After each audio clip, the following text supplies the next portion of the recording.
I can Roger.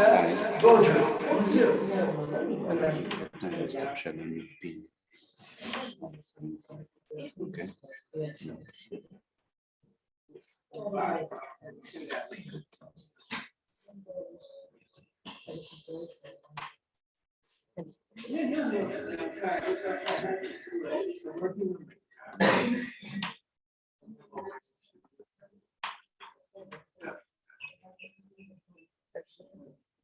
Thank you for coming, Roger. So,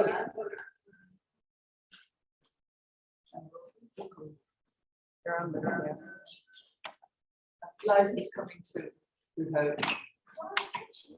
Yeah, she may be joining online.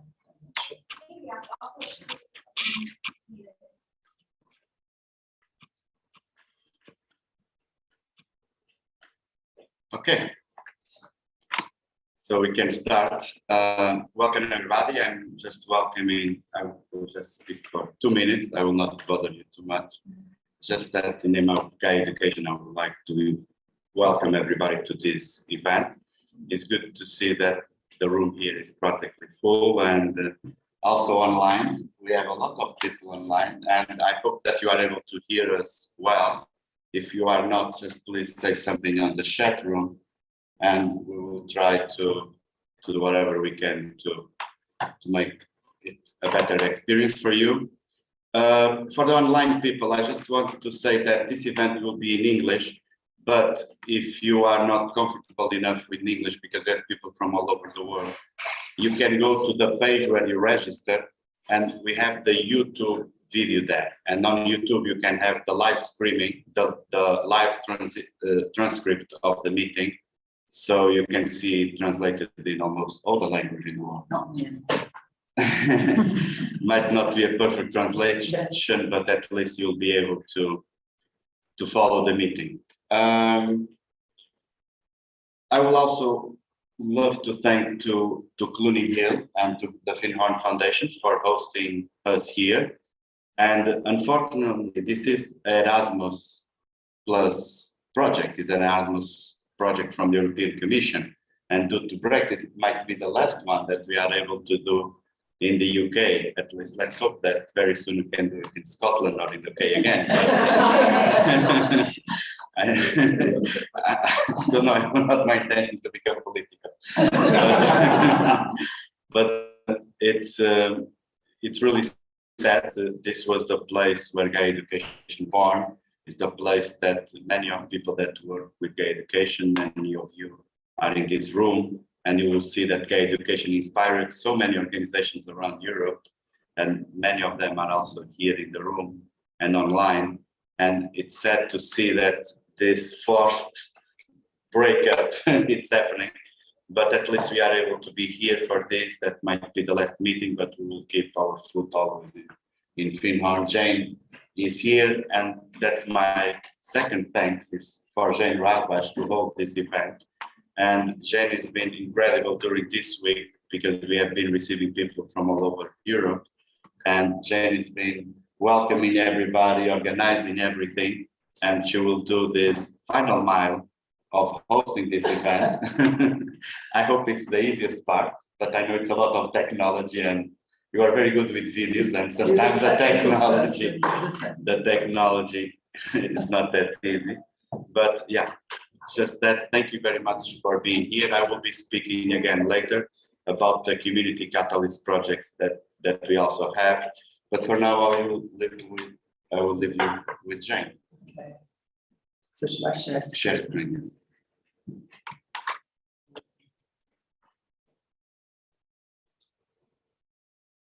Oh, so just one more note that I forgot. The people online, can you please rename yourself for your first name, last name, and the organization if you have one. You can also say hello from where you are in the chat room. You can also say your name, your full name, organization, and from where you are in the chat. So we will do a print screen of it.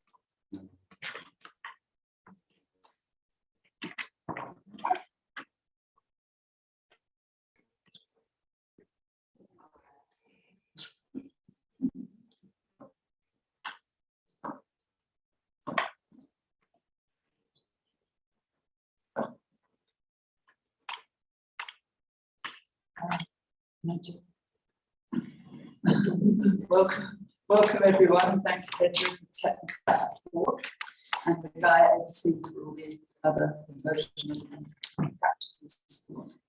Yeah. So yeah, I'm Jane Bash, and I think I know quite a lot of people in the room, most of you, and also some of you online, but I can also see some new names online. So welcome everybody to this event. And it's, as Pedro said, we're going to be doing 3 parts today. Oh, hi, Liza. Just so you.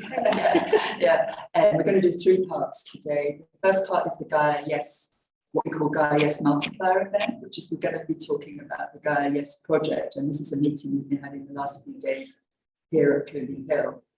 And then we're going to be broadening out to a panel discussion on the emergence of Gaia youth networks internationally. And we have some international panelists. That will be the next event. And then, as Petra said, there'll be another event in the afternoon about the introduction to the community catalyst platform and tools for social entrepreneurs. But this event is about Gaia YES, so the Gaia YES multiplier. So we have partners here from Estonia, from the PermaMed, which is permacultural organization in Mallorca and Spain, and our partners from Gaia Netherlands, from the Netherlands. And all our partners are working using the Gaia Youth curriculum that we've co-created, and they're planning to use it in schools and with youth, and we'll be hearing from each of them this morning. So.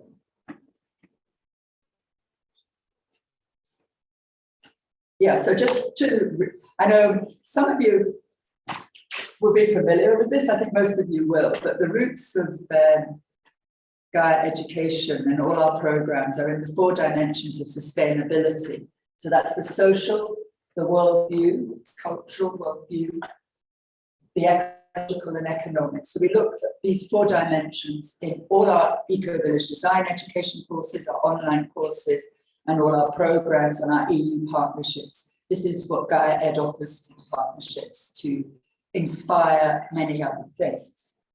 And how did this Gaia YES project come about? Well, Gaia Cool, which is an amazing school in Tallinn, in Estonia, was inspired by the Gaia Ed curriculum, and Tuomas Trapido and others came to Findhorn. Tuomas isn't here, but a lot of people in his networks are. And they were inspired by the curriculum, and they just took it away in Estonia, doing many different things, including, Roger, that eco kit thing, which, yeah, there's a connection I'll introduce you to Mikael from Tallinn University, who came to Findhorn about that as well. So there's quite a lot of different connections. And Monica and Henk have been here, you know, with regard to the EDEs and the TOTs, yeah. So it's many roots, but it was inspired by the school in Tallinn because they wanted to have a curriculum for the older children, and that was why we got together as a group and created it in this Erasmus project. Yeah, so that's all our partners. And we'll be hearing from each of them about what they're planning to do in the next while.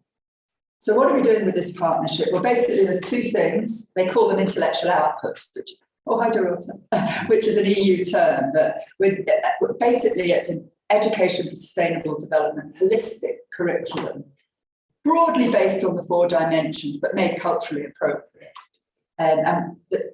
So we're doing a generic curriculum, and then it's being adapted in each of the partner organizations, and then we'll hear about how it's adapted in different cultural contexts. And also the second IO2 is a guide for educators, which is supporting the curriculum. So we'll be hearing more about that from our partners. Next slide.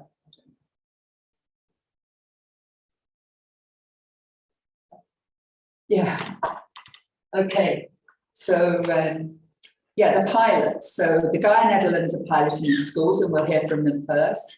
And then PermaMed in Mallorca are piloting with informal youth groups, and we'll hear from them. And then the Gaia Cool pilot, which is the school in Estonia, and then the Rakvere State School, which is another 2 schools in Estonia that we're going to hear about how they're using the curriculum and what they're planning to do and what their vision is. So I think, yeah, and that's really what we're doing. And so we're really hoping to have, these pilots will, show how we can use this, adapt this curriculum in very different, diverse school and community settings. That's what we're hoping to do. And then we're hoping to sort of broaden that out internationally, which we're starting to do the baby steps with our international panel later on this morning or after lunch. So without further ado, I'd like to pass over to Henk and Monica from the Netherlands. Maybe we have a little.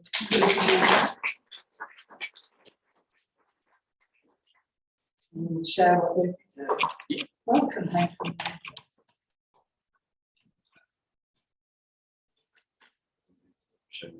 Oh, thanks for the patience with me.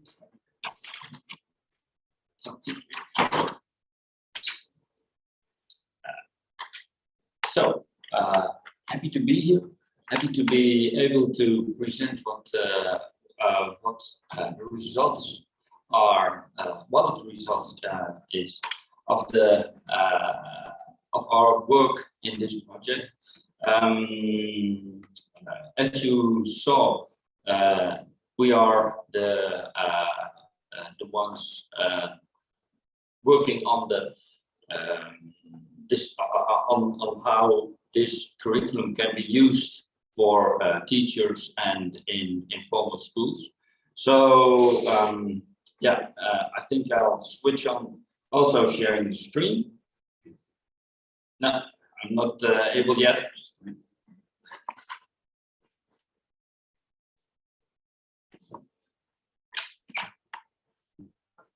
Yep, try again.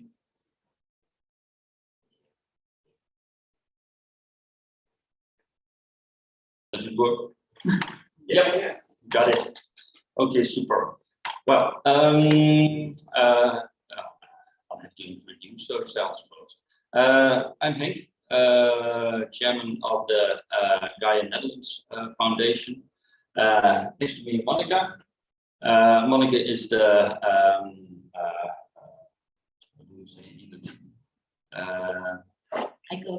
treasurer of the foundation.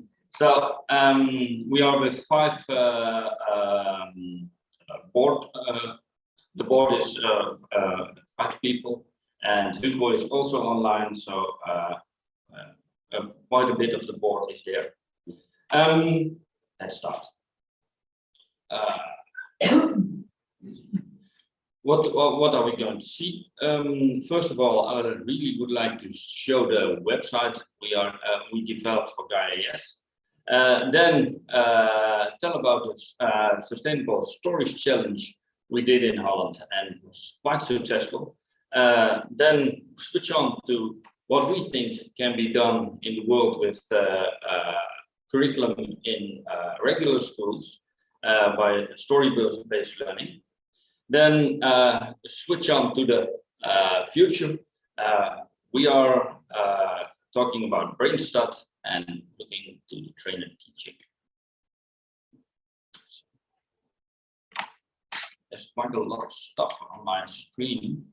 Let's see if I can see. Is it? Oh, it is not there. That's good. Okay, so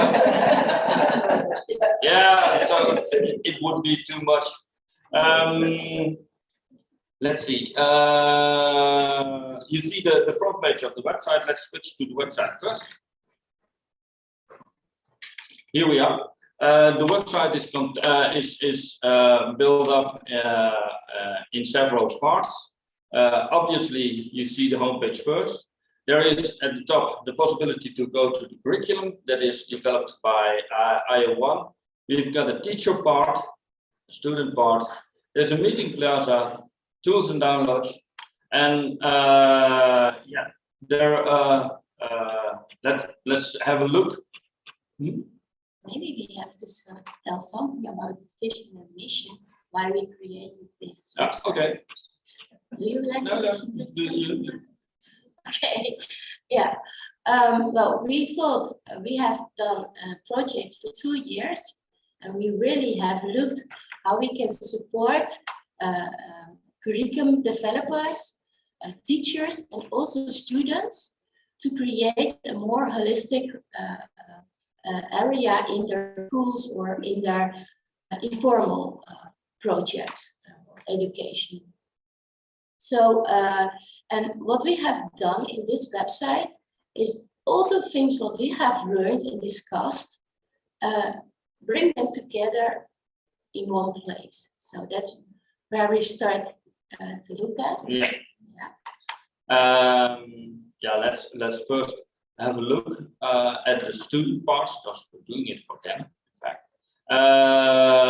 We work with stories. Stories are a really good way to tell about sustainability. And there are stories actually almost in every part. Let's have a look. Connection to nature. Actually, Yeah. there it started. Yeah. That we really had a really big longing to introduce nature more as a teacher in education systems. And you see several possibilities. Sometimes there are 2, sometimes there are 4. And oh, you're not. No, sorry. Let's see. I have to stop sharing and then start sharing again. Let's see. Yeah. Here we are. Now it's probably not yet. Yeah. Now it's probably a bit clearer. Let's see the student part. You see the worldview, the social, the ecological, and the economic. And when I click on worldview, all the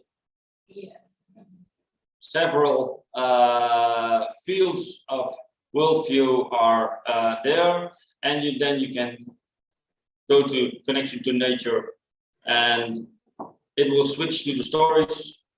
And being at home in the forest is one of the stories, and you can read it, and you can read more. And there are several research questions with every story that the teacher can use to talk about this subject, and students can make these stories to get a clearer view of this part of the curriculum. And this relates to the generic curriculum that we've created, but this is the adaptation. It's an adaptation, which is amazing. Yeah. And there are obviously the teachers. They also have a part, and they are the same subjects. And let's switch to another one, economic. And this is not ready-made student material. The other ones are, but this is more inspirational for the teacher. And there are all kinds of exercises shown to the teacher, but he can have it in his own mind. How can I use this in my situation and in my classroom? This is one we adapted from the Ellen MacArthur Foundation, and there are several. I don't know if this switch is on, if you can hear it. Yes. Now there's no sound in this presentation, but you see the reason why this exercise is there. You see the roadmap, you see the necessities, and how to evaluate this. So, and it's pretty the same actually as what is written down in the curriculum for curriculum developers. So it is really a line from student to teachers to curriculum developers. Indeed. So it's the same content, only we have really focused for the teacher, and we have really focused for the student, and there is a really focus for the curriculum developers. So this is what the website looks like. It's not really finished. We've got still some months to do the extra things, do the translation also to Spanish. No, it doesn't show at the moment, but there will be a Spanish and an Estonian version in this website also. So it's Dutch, Dutch. Spanish, English, and Estonian. Yeah. Yeah.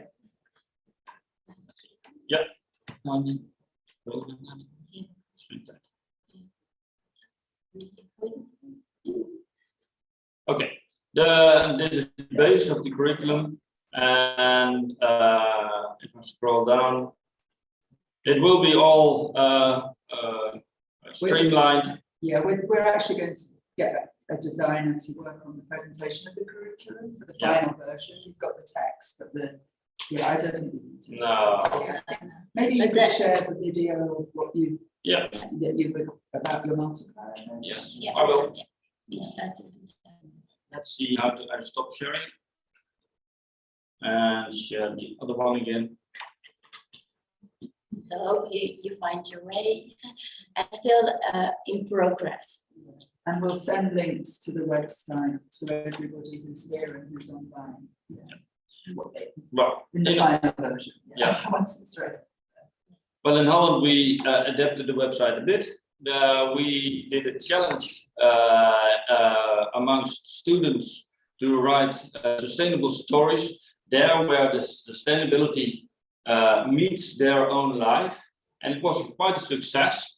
We got in 2 weeks, we got 70 stories. Is that the students themselves? Yes. Yes, indeed. In the different topic areas. Let's see if I can show this also. What we have done, we have asked schools to look at the website, and we gave them instructions how they can introduce the 20 themes. So the curriculum is also based on the 20 themes, but it is a bit different than the 20 themes of the adult education. We have also included things like, who am I? Because that's a really big question what teenagers have. So the curriculum is really, they have really looked what is important for youth to learn around sustainability. And then we asked the students to look to the themes and the stories, pick one of them and make their own story based on their own life. So they did. We had 72 students who upload their story in the website. And we made, we call it a sustainable story relay. And that was a part of the multiplier event. Yep.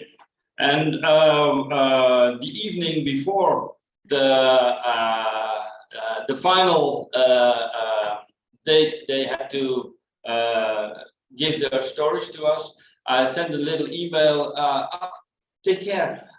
You can have hearts, you can have likes underneath your story, and the jury will really look at this, how many people like your story. And suddenly you see the big spike in the visitors in the website. That evening we got 3,719 visits from parents, from grandpas, grandmas, and so this is what really an outreach. It was really a search to the website. So that was really fun, and it's good to have all those people read what their loved one thinks about sustainability and what keeps his mind busy. Yeah. So really good. And actually we know this. Yeah. Students are really open for learning about sustainability. We did a research in the Netherlands. 75% of the children said we want to learn about this. Only the teachers and the parents, they start to learn about it when they come home and share the stories. What we do in the classroom. Yep. Yeah. Oh yeah. Well, we saw a picture of the rain. Well, yeah. Because of the time, we go now by the story-based learning. What's behind this? And actually, the bards in the earlier times knew when you want to discuss something really important, lessons of life, you start with a story. And why?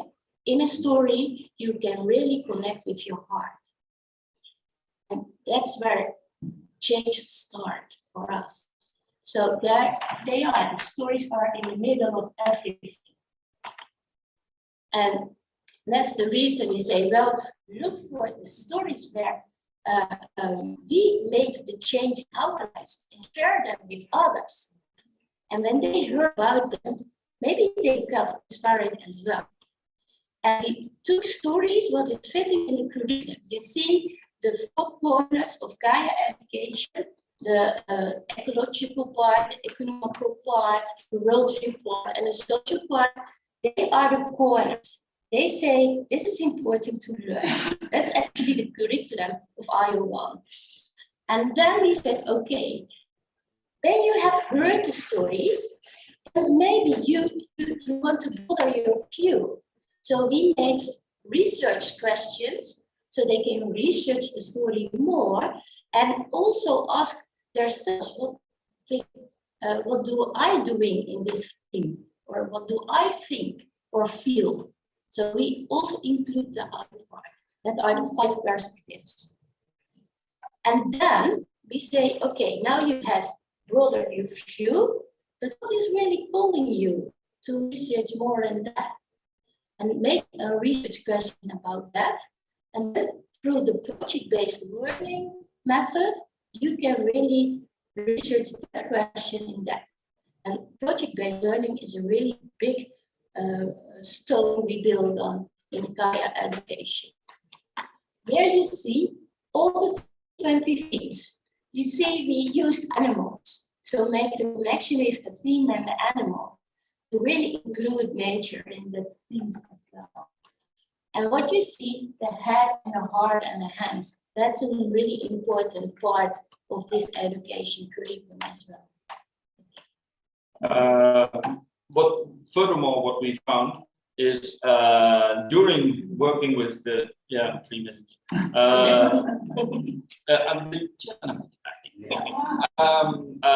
Students really want to learn about this, but doing projects, they really also wanted to get tools to organize themselves and to learn how to work out these projects.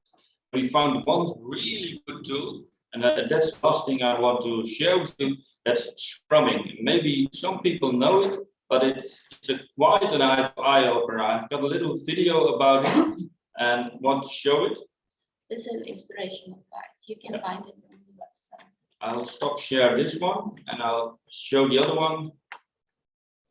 Where is it? Yeah.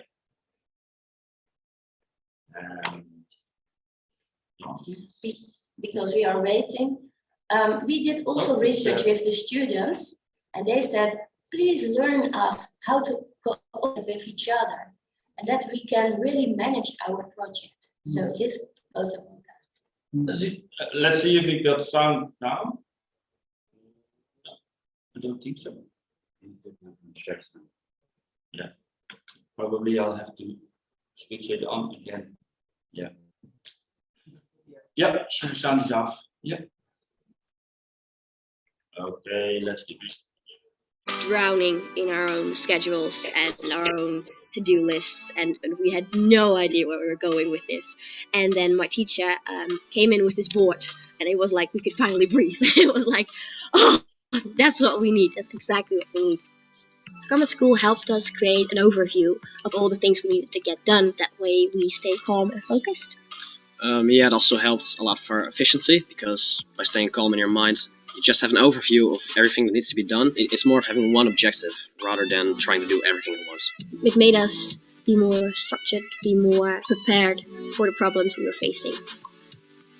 And usually there are hidden tasks within the task, right? And when you get one of the tasks, you spend a lot of time struggling, knowing where to start. And because of Scrum, you split all those bigger tasks into smaller tasks and even smaller tasks. I find myself using that a lot. A different project, different subjects everywhere. I feel it also helps with where do you start? Because if you Yeah. split it up into 100 different things, those are 100 very small tasks Step that one, are step two. easily done. It stimulates you to start with your project, and you want to finish it in time. So it makes it more fun.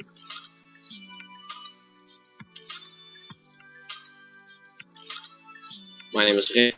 I'm 15 years old. I'm her little brother, and the previous year I learned to use Scrum at school, and it's helped my personal development.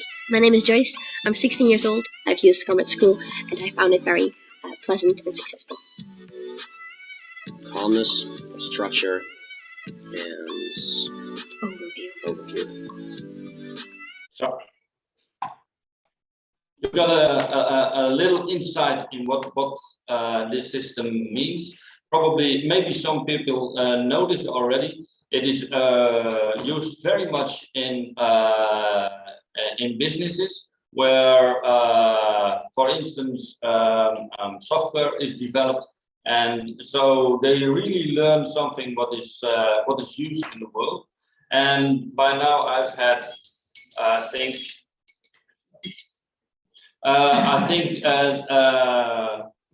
I had eight projects done with the Scrumming, and it's working as a teacher. It's really working marvelously. So if people want to know more about it, please get in contact. And also described in the curriculum companion, what is also added in the website. Yeah, well, we have no time, but we really now are in contact with schools and also with Brainstoot to really think about concrete projects we want to create for teachers in Netherlands and even also abroad. Thank you. Welcome, Monica.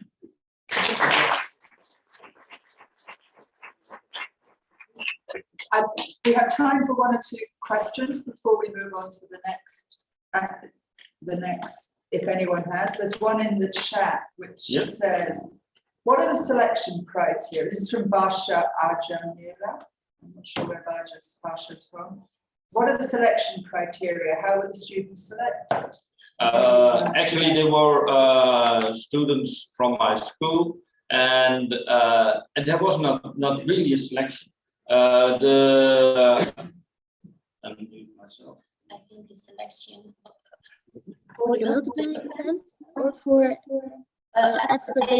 the story and choose their own question. I think the students talk about multiplier.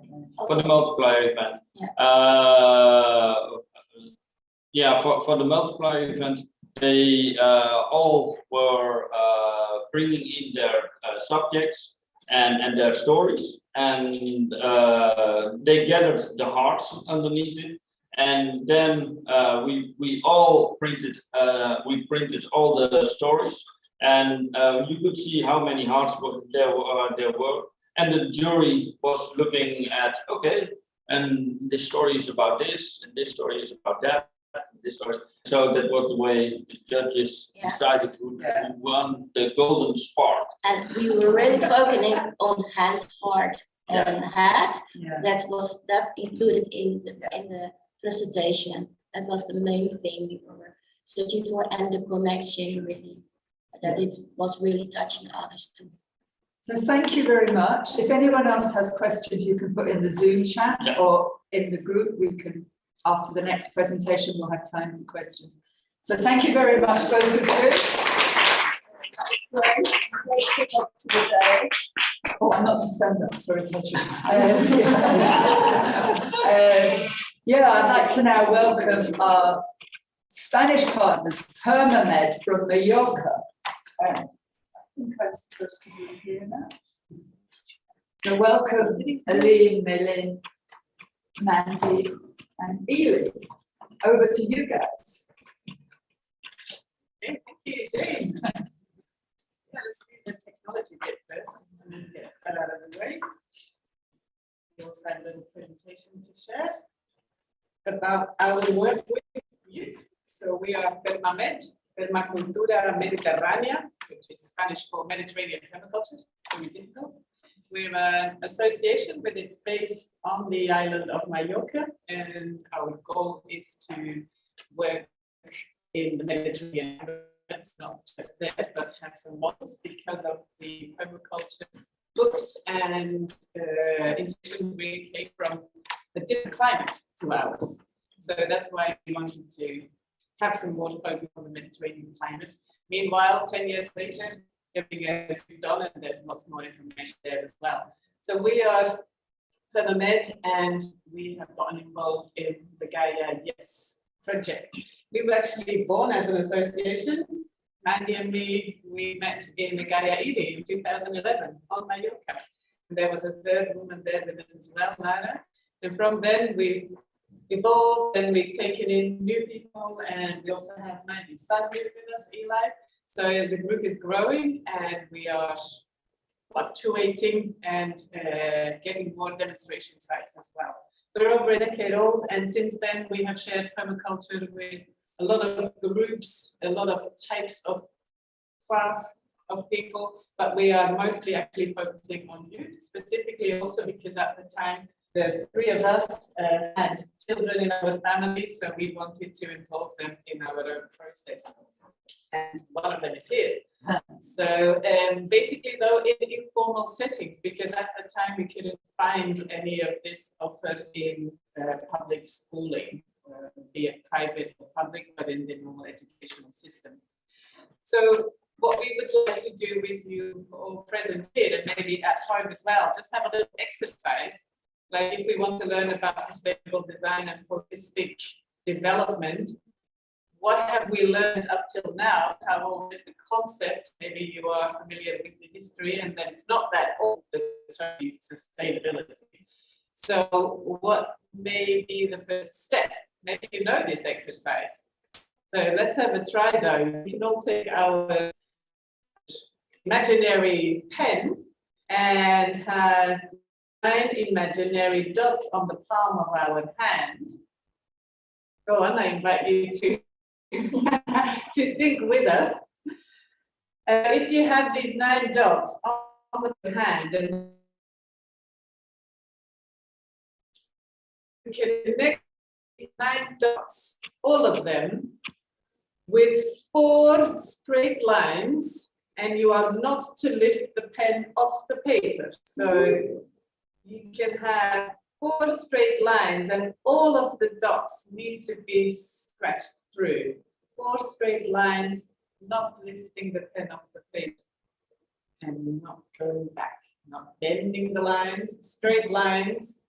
Don't be. Done this way. Yeah. Yeah, you can check on the screen as well. It's 4 straight lines, and all of them have to be scratched through, so they have to be connected. I'm letting you try again. Is there always one dot missing? Maybe, yes. Well, here's one of the solutions. We can go outside of the box. So nobody said you need to stay within the square of the 9 dots. So thinking outside of the box as a concept is maybe familiar to you. And maybe this is what we are not learned to do when we are in school. Think creatively, go way out of line and look at it from a different angle. And we can even go further than this. We can even say 3 lines only. How did that work? We're way out of the box there. So this is what we're trying to inspire our participants when we teach, facilitate, open the floor, and work with people who come to our demonstration sites. Because it was actually East who in 2011 in Gaia YES said, if you want to get people excited about sustainability, you will not teach it in a classroom, you will have to show it. So demonstration sites, that's why we were so focusing right from the beginning. We need to get our sites up and running and show people what can be done. So what do we do when we talk about informal education? This is where I hand over to my colleagues, because maybe you're thinking informal education, does that mean not going to school? It might be. Well, one of the advantages of Gaia education is and a real strength is its flexibility. Both a global as a very global strength for us. So not only can it be applied to a Monica discussion within education as a very useful tool to read these topics together, it can also be used and adapted into any kind of educational format or venue. And for us, we were doing homeschooling with the homeschooling group, and we found that Gaia education was an inspiration for.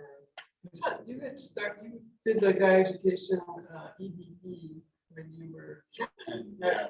So I kind of just thought naturally, I think acquiring knowledge. Yeah.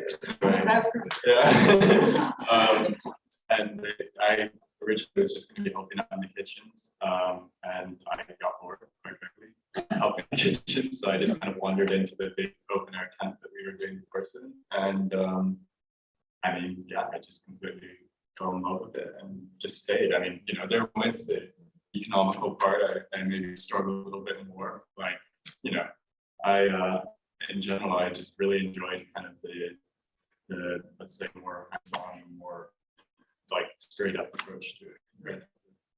Dynamic. Yeah, exactly. It was a little bit more interesting for someone of my age.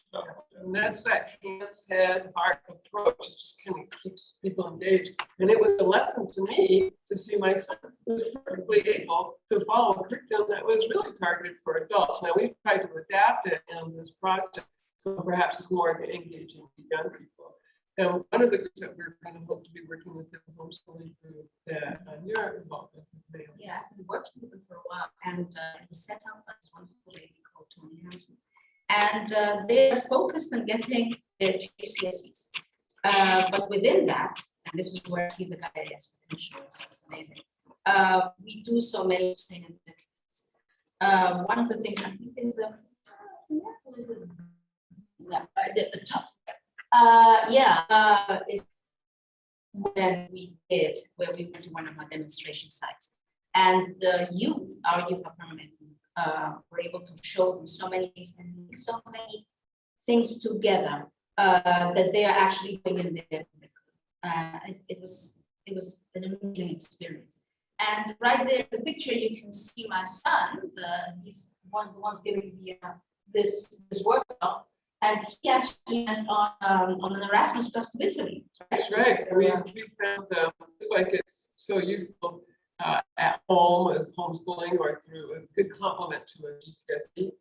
We found that outside of the home. It's an age group that wants to go out and explore the world. And so these wonderful youth exchanges that are available through Erasmus provided an opportunity. And we did a Gaia Youth inspired youth exchange in Italy, and there were 60 kids and from 8 different countries, and you were there, and so was Eddie, your son, and that was really powerful. Yeah, it was one of my favorite experiences.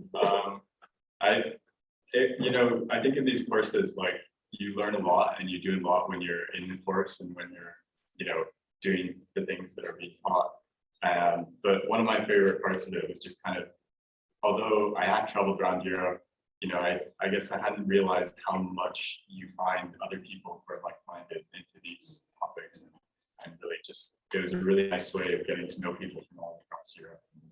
And it just kind of was a very invigorating energizer for me. Many of the projects that came out of that, Gaia ABEs, you present a project, which is project-based learning that we'll be talking about in Gaia YES curriculum. I think Monica has some really interesting information about that. Really brought into fruition projects that still are existing, like the Holism Permacultura. And we one of the things that we touch on is these youth that have had this experience become peer-to-peer educators or inspirers for younger people, because it's one thing to hear from a little old lady like me. It's a whole other thing to hear about compost from someone who's just 3 or 4 years your senior and someone that young people look up at. So we've been able to take the same kind of vitality and bring it into the schools. Eileen, you know, you were there with me when we did some of these in-school workshops, right? Yeah, this is so the public schools can ask us to come to their school. They always have these days where they have like special events and they can get outside activities to come to the school. And this was a woman who was the head of study at the time, who had taken a course with us, a permaculture workshop. And she managed to get us into her secondary school. So we were there and we were talking about bioconstruction and about planting up that patio, because why is the patio grey and all, you know, tarmac over it. And there is also a private school here on the bottom right, which is where we were with them a whole year, a whole school year. Every Friday we went and taught the permaculture design course.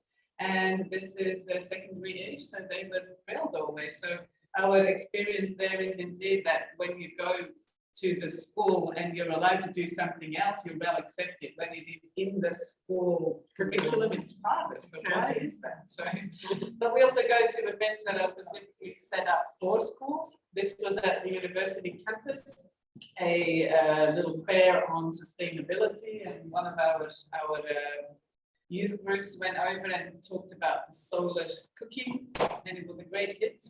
7,000 youth came through in that weekend, I think. We always work with the teachers themselves, so we go to events that are specifically for teachers. This one in particular is a yearly event, the Soil, and Society workshops that are organized by the Fundación Educación por la Vida, Education for Life. And again, on the right here, we see our youth group, the homeschooled youth group, talking about what if we were to do things differently, and what if we were to not go to school even. So that was interesting, and it makes teachers also think about doing things a bit differently. We have Julio Gatos, our colleague at Permamed, who specifically goes into schools and redesigns the school centers, so renaturalizing the school centers and the patios. He also teaches at the university. So students who are studying to become a teacher, they have now received the vegetable garden as a tool in all the matters of the curriculum. So mathematics, geography, physics, and all that can be taught in a vegetable garden, actually. You don't think it, but it is possible. And we then also were asked to come and present the Perma Educa project in Barcelona, where there was a workshop on permaculture in education and how can we learn from each other. So the vibe is up, people are interested, and even so much so that we were also able to get a grant, a European Solidarity grant, to teach a permaculture design course for students at the university in Catalonia, which is where I now live. And we taught 35 university students last year from all over Catalonia, and they had handed in their designs on campus, and they got certified in permaculture on campus. That was different.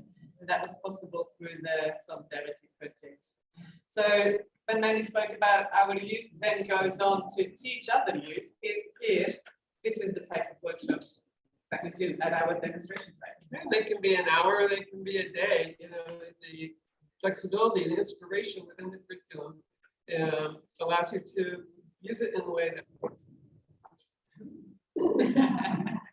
Well, we ran out of battery, so this is again, we've got Mandy's son, Eli, and the photos. We've got Mayleen's son talking about, this is a little biochar burner that you can make with some tins, etc.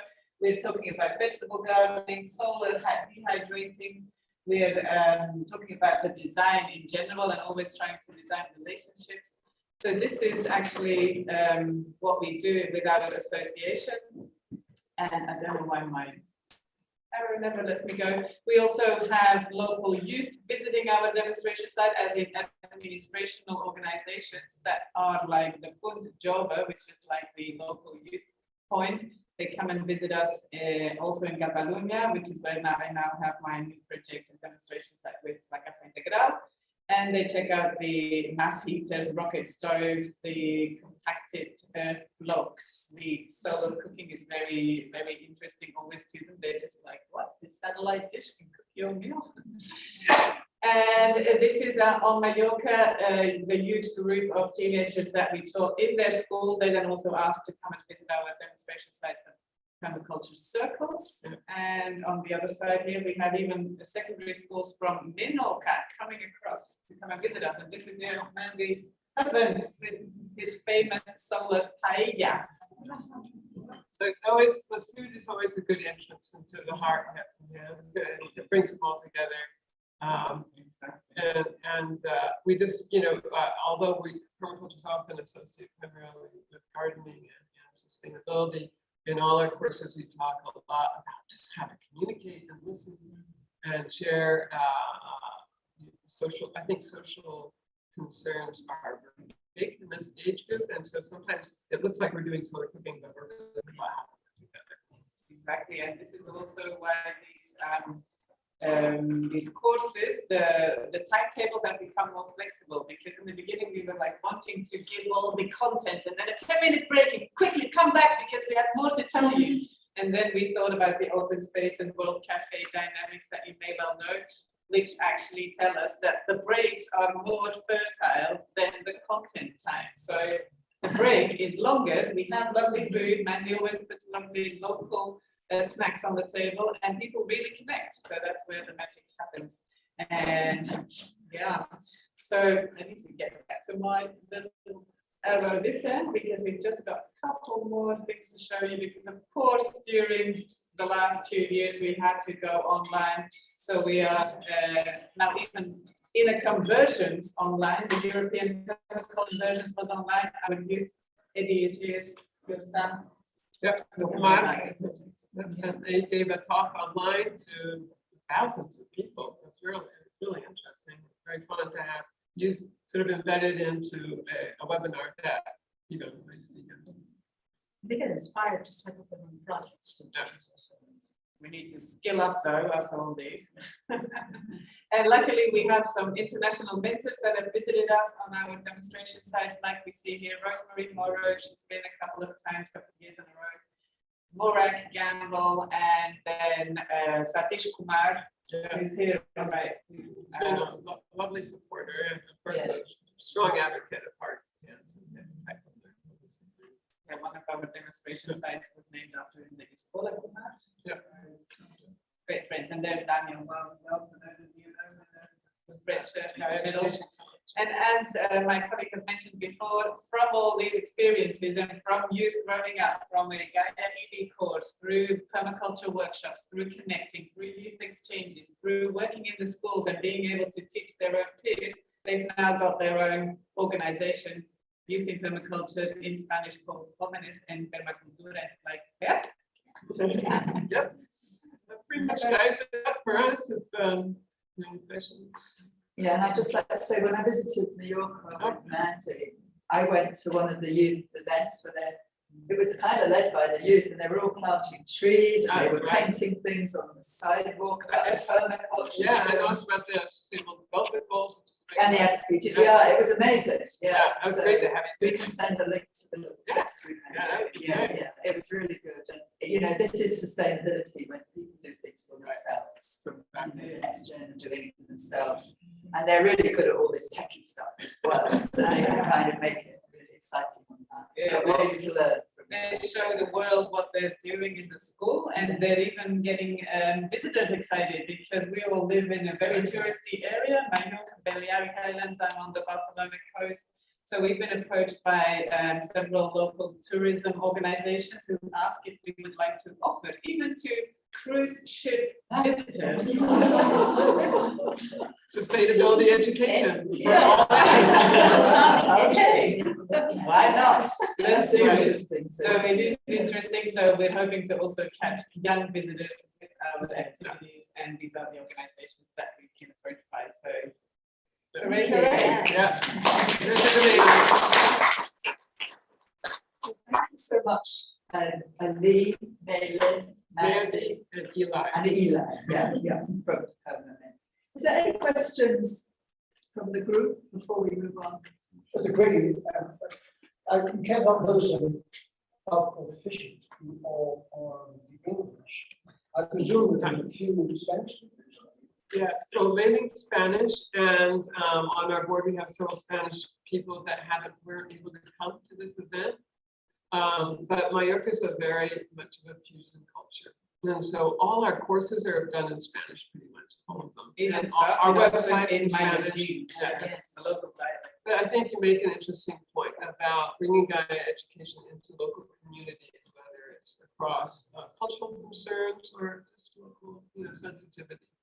Oh yeah, unfortunately they're not here because of the mailing, but we have our board has got Spanish representation, and on our board we also have youth.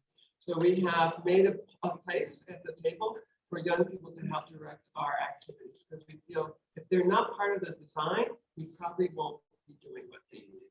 And there are a lot of local in the communism. And they go into the schools and teach. I mean, I don't go. They like I'll get a call from a local school saying, I need this. And I go, well, would you feel comfortable working with this young person? And they say yes. And then they call me up and say, that was wonderful. And that's all done in Spanish. I mean, we do sometimes do something in English. There are some international schools, but focus is in Spanish. Yeah, there's quite a large English community in America as well. So it's kind of finding that balance. English community in America as well. So it's funding depending on who the people coming to the course. Like this, we had to do in English, and our wonderful colleagues had to do it in English too. We're from Estonia. I don't know how they do this all this in English. It's really amazing from the Netherlands. Also, give us the power of the I word. The presentation, you all speaking from personal experience. Very powerful. Well, thank you. That's an interesting observation. Any other questions? Dorothy, did you have something? I have a question. Massive appreciation. Can you speak up a little bit? Yeah, I don't have a question. I have massive appreciation. I work in maybe 200 schools in Scotland as a supply teacher. And I just know that so well, because especially for our teenagers, these are grim. That this kind of education is exciting. Yeah, especially if they get to help, be a part of even creating it. So that's a really nice response to hear from you, because we like working in the schools, and we're so impressed by the teachers and the difficulty sometimes that they have to deal with. The world's changing. There are a lot of challenges. We have access to so much information, and to try to steer it in a positive way that they can participate. Yeah, and there's another question online from May, who I know she's in Myanmar, and she's struggling with the sound a bit. So maybe make sure we put the subtitle up. Do the program host a volunteer for the youth? So I'm imagining she's asking if you host volunteers from other places. Yeah, a lot of our programs are based on most of our work is volunteer work, all volunteer board members.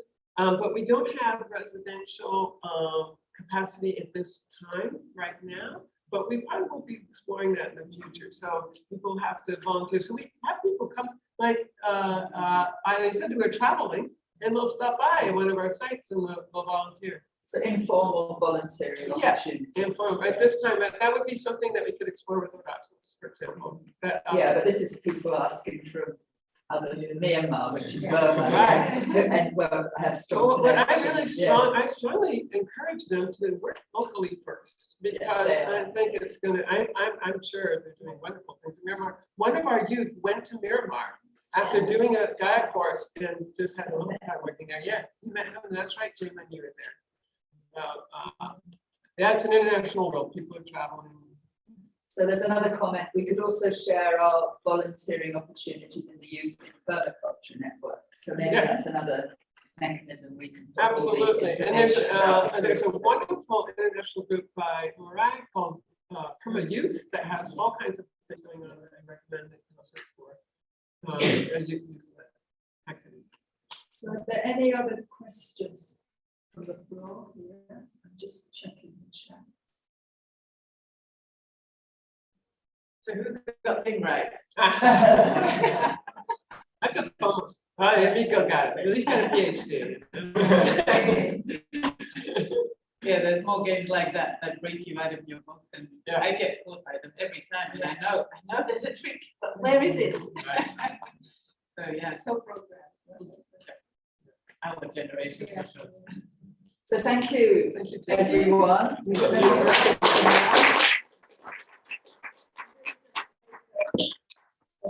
Just a 1 minute, stand up and move. We've been talking a lot, and while our Estonian friends prepare to come up.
So, Rainy, you're coming on next.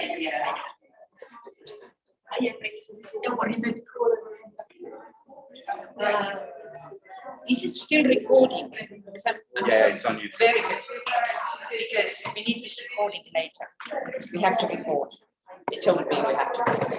Okay. So hello everyone online. We're just about to regroup here in Trinity Hill.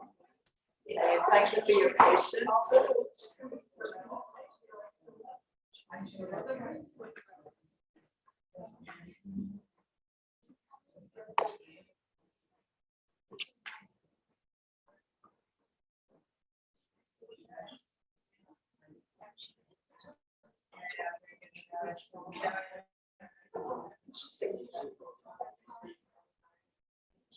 So thank you everyone. If we could come back to our chairs right now, and then we'll have time to cross-pollinate and talk at lunchtime as well today, those of you that are here. And can I invite Rainy?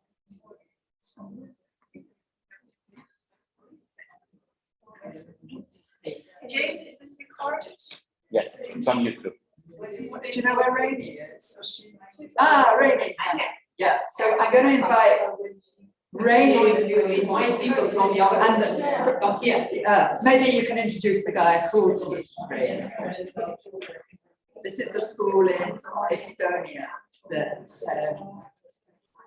has emerged from, inspired by the Gaia education curriculum, and that really was the impetus for this project. So, Rainy, over to you. Yeah, thank you.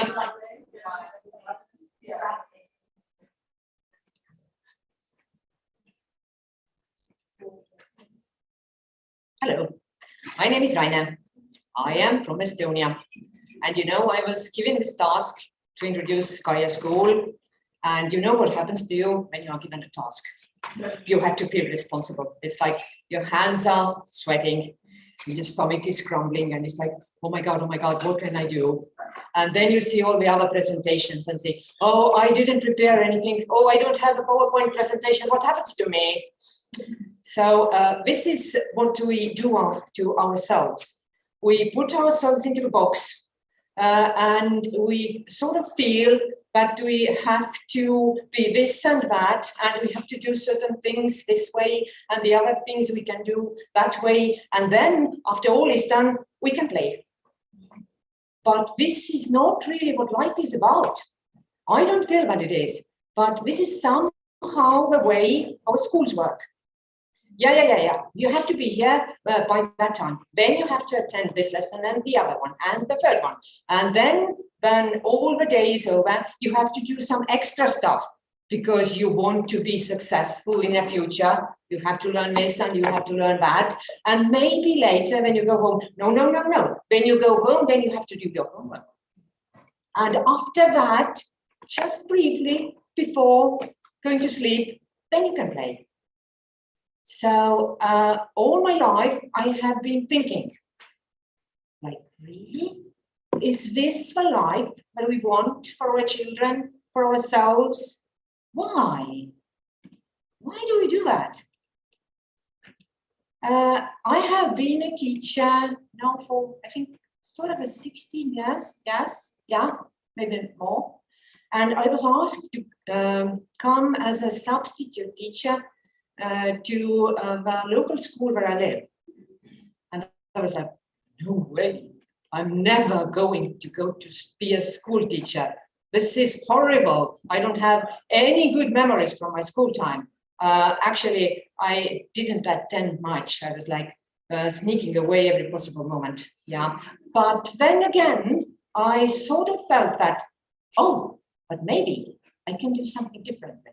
Maybe we can have another way of getting together at school. Well, it didn't happen. I worked in many schools that were a bit the same as I was attending to.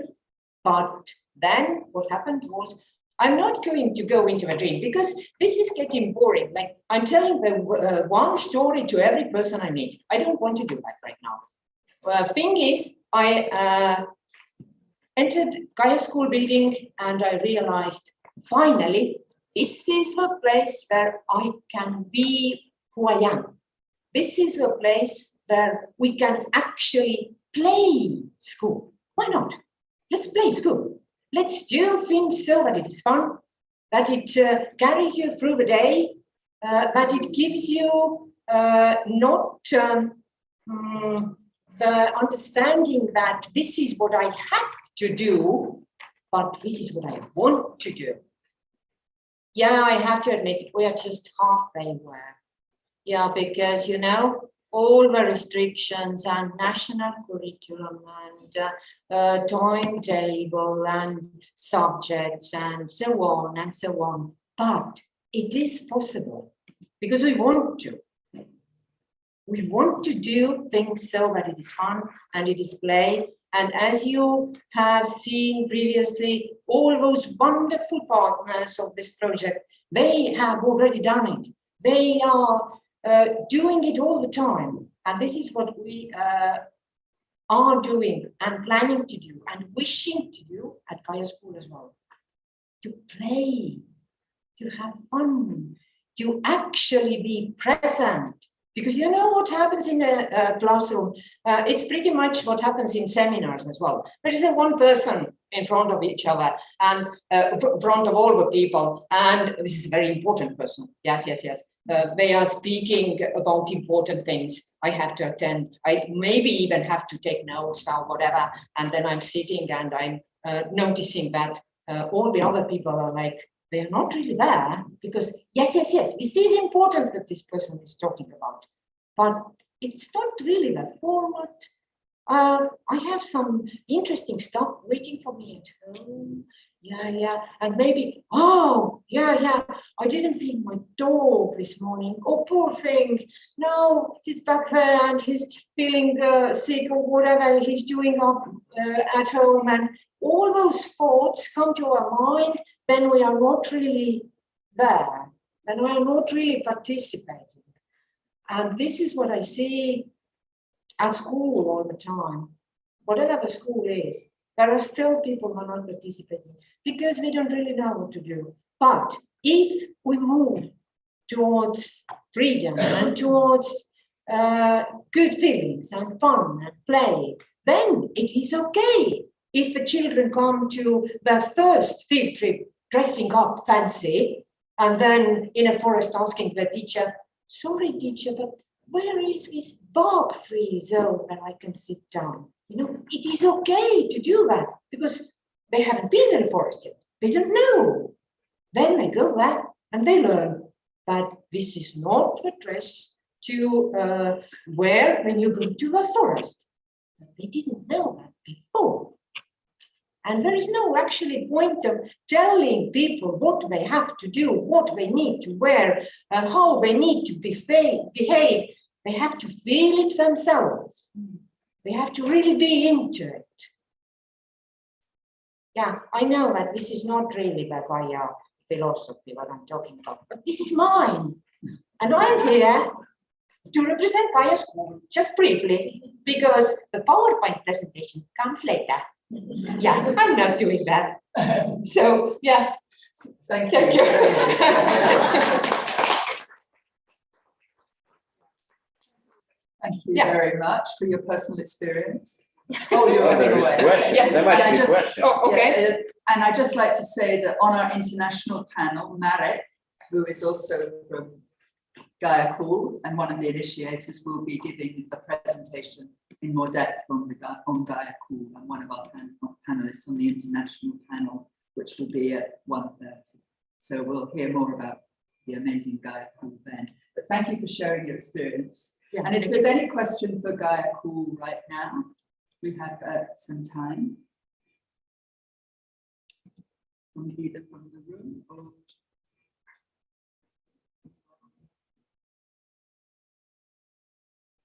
Yeah, there's silence, you know, because yeah, sometimes I have noticed that yeah, it's probably me. Don't worry. No, it's yeah, not. it's probably me. It's all right. It's just the lack of a PowerPoint. And also we Exactly. we did hope to have breakout rooms, but we couldn't work out the technology to be on and offline. So anyway, I hope that you're all interested and engaged, all the people online. And if you do have anything you'd like to hear more about, or questions or comments or reflections, please put in the chat and we'll keep an eye on that as well. So thank you very much. I just One. want to offer a reflection. I understood. I'm really glad you didn't have a PowerPoint. I'm glad you shared your personal experience. It spoke straight to more than just my head, my heart, because I only had to look at you. And I really got what you shared. Thank you.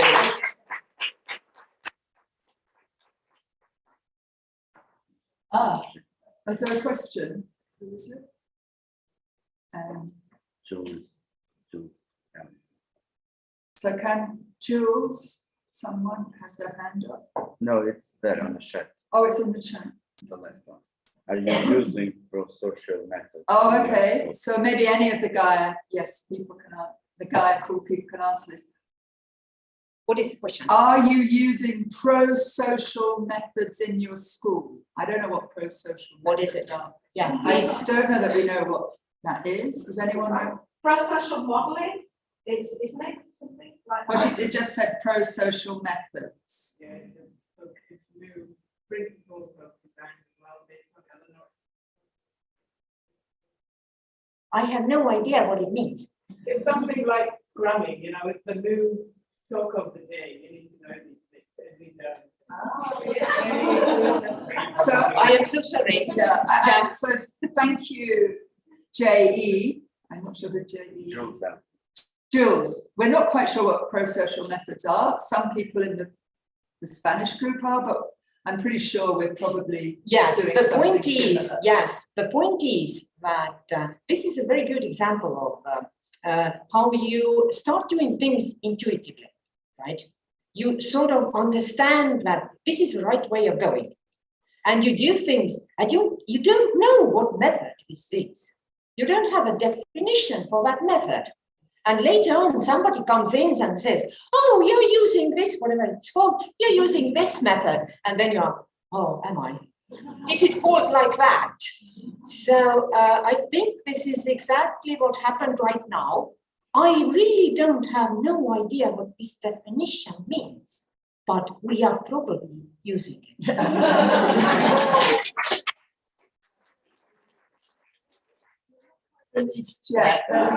There's a comment here that you might have something to say. Okay. The future of education is getting obsolete in the current educational system. That's a comment from Darlene Gomez in Canada.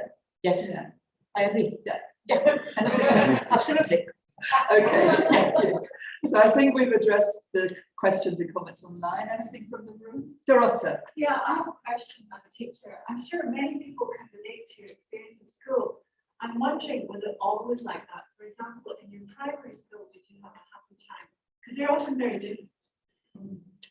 Well, during my primary school, there was a Soviet Union in Estonia. So everything was strictly put down what you have to do, when do you have to do, there was no play.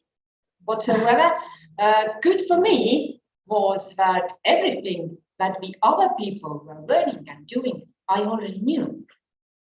So, like I said, I pretended to be present. I tried to get through the day. I was observant. I was observing all the time what the others are doing, what I am doing, and what is actually happening in the world.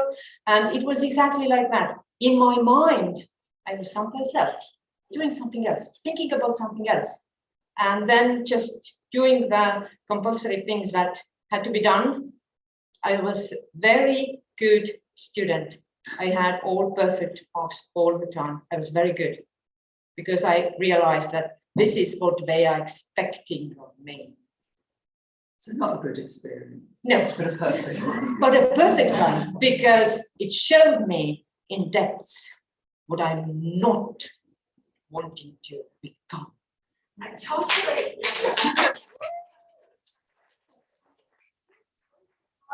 Story. My mother is Polish, and she had exactly the same experience as you, and she was determined that I would have the opposite. Exactly. Here. Yes, Thank you. Thank you so much.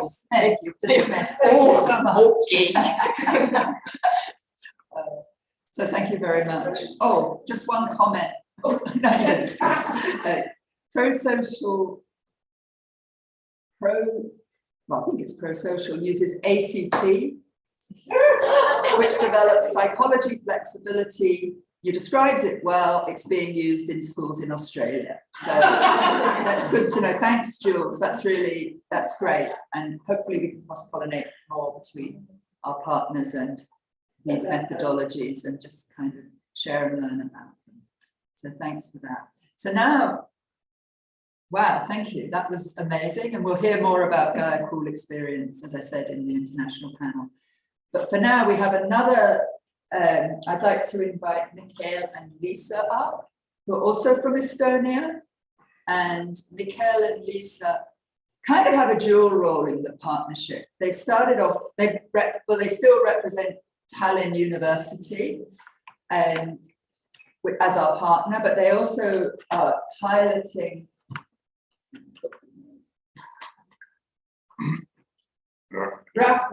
Estonia State School, which is a really exciting, because this has emerged during the project, and they're able to have some inspiration from our curriculum and many other sources for a state school gymnasium, isn't it, that they'll tell you about, that is actually going to be using a state-funded school that is going to be using some kind of alternative curriculums under the guidance of these two amazing people. So over to you two. Thank you. And after Raina's talk, it's very difficult to show PowerPoint slides. But yeah, we really would have some slides, because we really would like to show you some pictures as well and some keywords, not very detailed text. So that's why some slides for you. Yes, my name is Liisa Puusepp, and I'm a director of the school. And I'm Mihkel Kangur, and I'm head of studies and development of the same school. Rakvere. Yes, state secondary school. We used to say gymnasium in Estonian language, but the official name is Rakvere State Secondary School. And the school is not open yet. It will be opened this September. So we are telling you a story how we have managed so far. I have been a director 1 year. Since October. And we are very happy to share our story, and which is inspired a lot by Gaia principles. But just a bit about our background. So next slide. Connected with Gaia YES project. We are coming from Tallinn University. We have been researchers more than 25 years. I'm 20 years.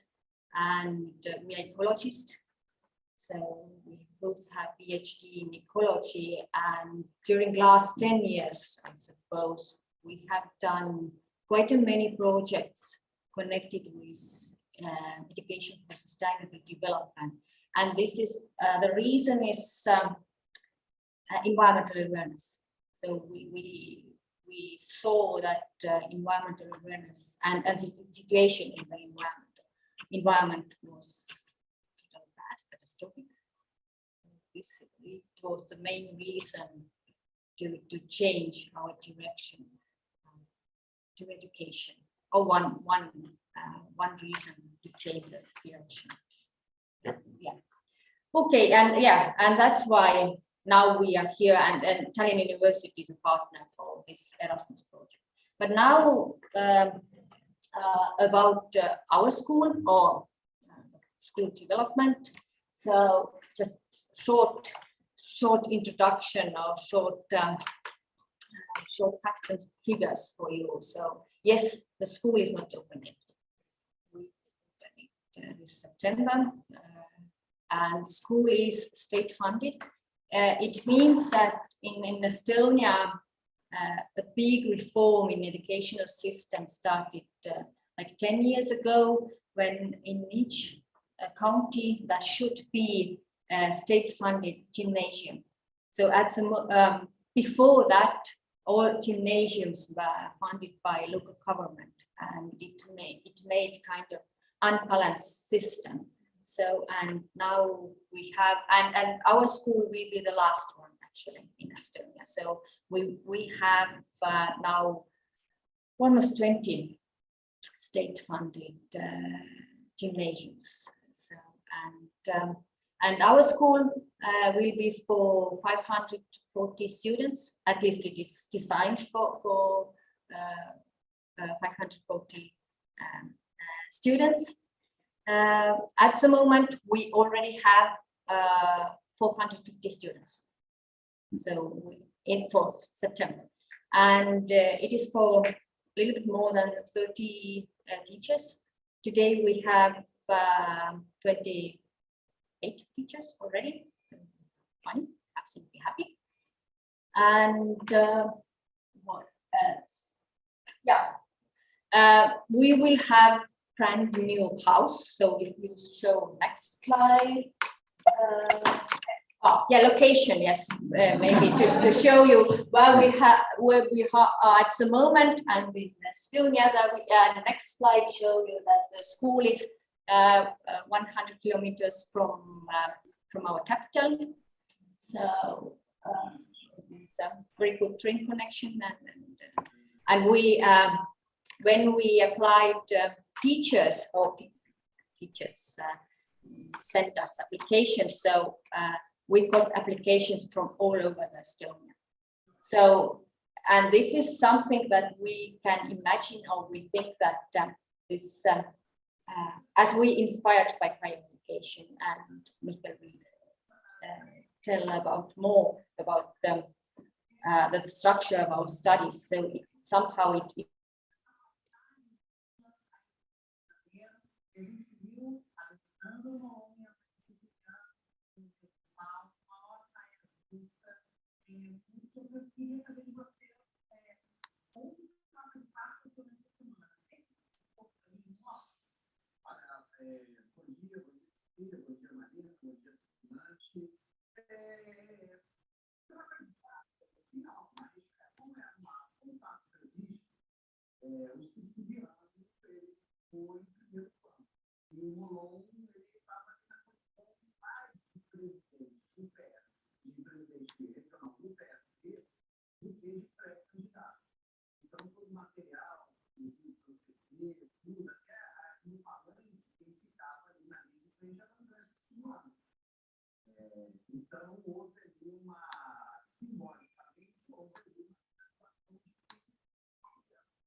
all the things happened also from indoor related with educational work, what we are doing with Lisa now.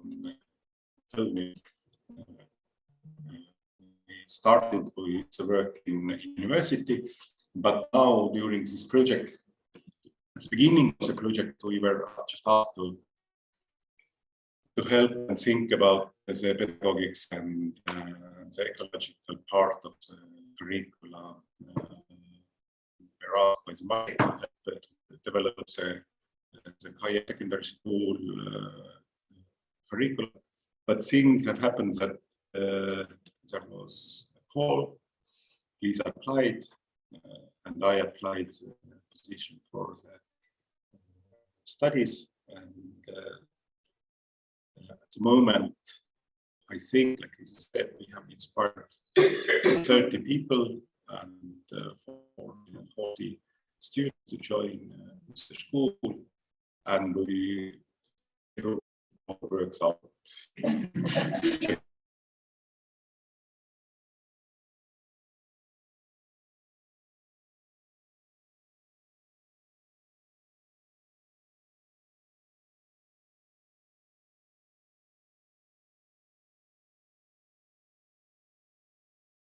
So, yeah.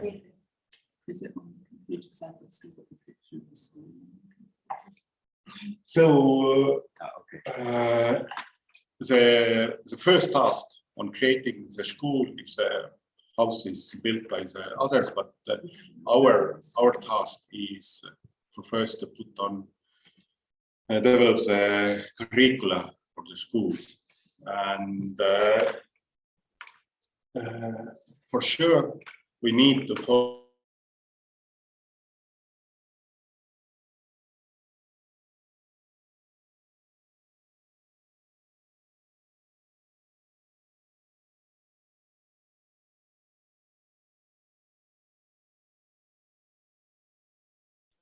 for school, or and the school children doesn't get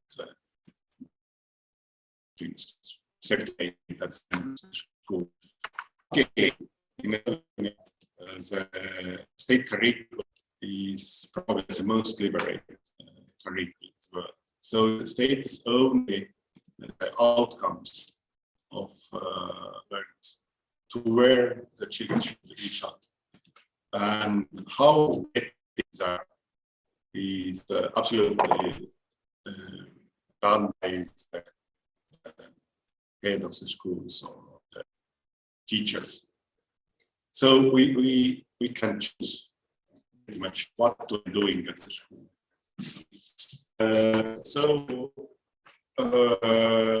As you can see by the graphics, that we are relying on quite many things, but you already know that keep it for in general. Then we have worked for a while with Gaia curricula. We have or Estonia. We have shown for the Ministry of Education how this Gaia education is related to the national curriculum. There are no discrepancies, that they are very coherent documents, if to explain it this way. And we start to build up our curricula on stating first our values, that on what we are relying, so that this is a meaningfulness, that everything what happens in the school should have meaning for the children, for students, and for the teachers as well. Dedication, it requires dedication from everyone, from the learners and teachers, and we celebrate diversity. Everyone is welcome. Everyone as he or she is or humans or not humans. Everyone is welcome. So that we want to build up ecologically coherent diverse school. And then are coming the dimensions or the dimensions of the curriculum. For first, again, this heart and hand principles that every learning activity should contain needs for head and heart. Of course, I need to explain it. The second dimension, what we would like to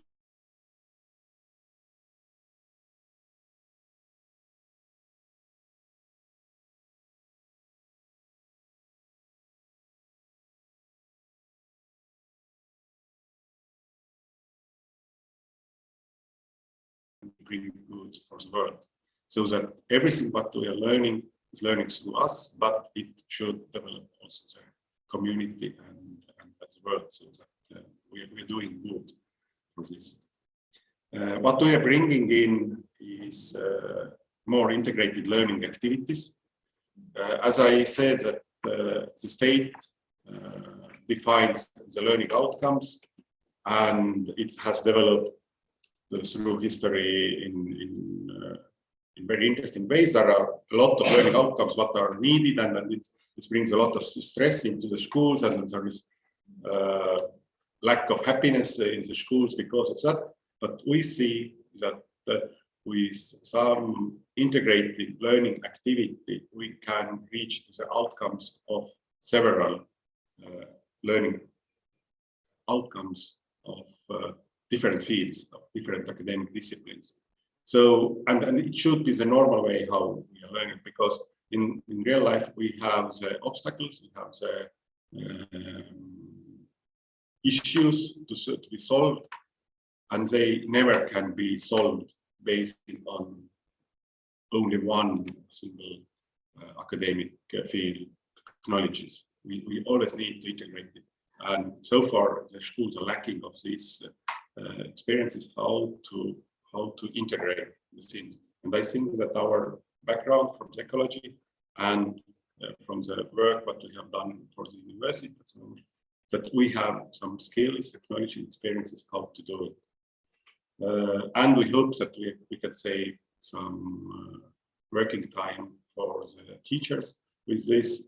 But this is something what we need to start to develop since August this year, to work with the teachers that they need to bring it into life. One thing what we are bringing from the university also to the gymnasium now is the project-based learning. So far, every school is doing the project-based learning, but quite often it is just that we're making one day something, some small project at the end of the school year. But we would like to have a system that the students are doing every year one major project with their colleagues, with 15 to 20 people in the bench.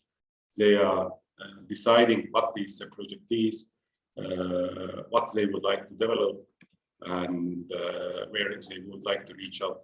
The reason why we are bringing it is that for first, how to make the knowledge into action, how to use your knowledge in real life.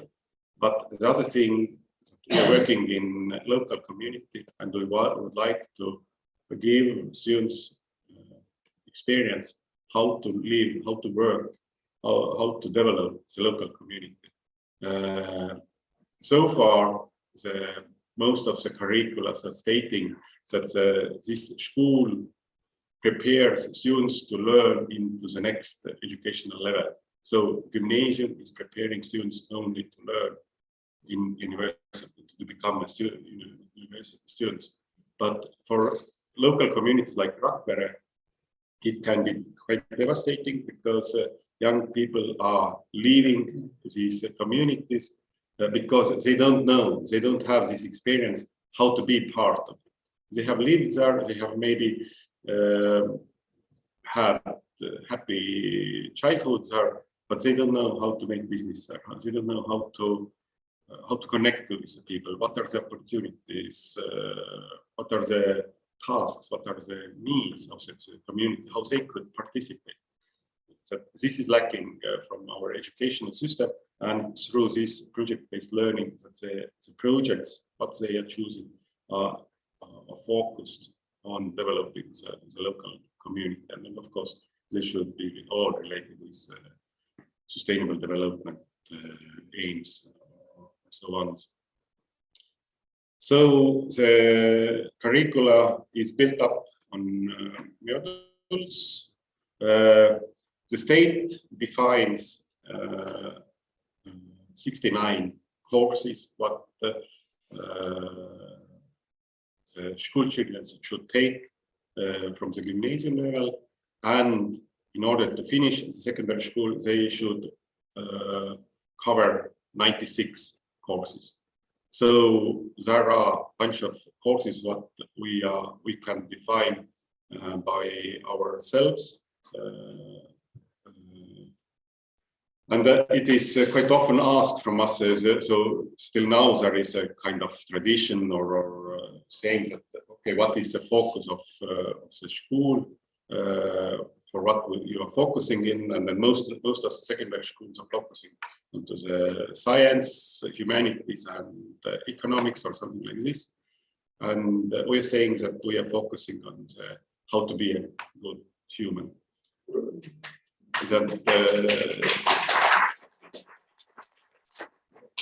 So this is something what is missing from the education system. So who I am, why I am like this, why I'm thinking like this, how I'm relating with other people, why it is okay to be different, and so on. So these things are missing there. We are always preparing to be something for the outside, but the internal part of the children is not developed. And then this is our big dream. We still, in these discussions here, we have found one solution for our task here, and so this is something what we are focusing on. But another part is selective courses that they can choose every year. Some courses what they would like to focus on, and they can choose. They need to choose 3 courses for the 1 year, and then every year they can decide what are the other courses. So, but how we are related with the Gaia YES project? From the Gaia YES project, what we can see, what value, what we can bring into this state defined by liberated system what we have is content of the learning activities. For teachers who have studied to become a teacher on certain field, like in biology or physics or history or so on, their background is on this. They probably have always loved history, and that's why they went to study history in university, and that's why they became a teacher of the history. Their knowledge about other fields can be quite limited. It depends on the teacher who is more active, has taken other courses, and so on. But we need to bring them inspiration, some information, some structures that how you can relate your history courses with, for example, with biology courses or art courses, to show that they are connected and they can be taught in during the same learning activity, doing such kind of course. We need to inspire these teachers. We need to show that this is a possibility, and our task is prepare or build up the structure where the teachers can develop their skills, their conceptions on the pedagogics, about the content, what they're teaching, and the relationships with children. So from the Gaia project, we are taking into our school a lot of possibilities, or the content development possibilities, that what the teachers are doing in their classrooms. The format itself is quite well defined.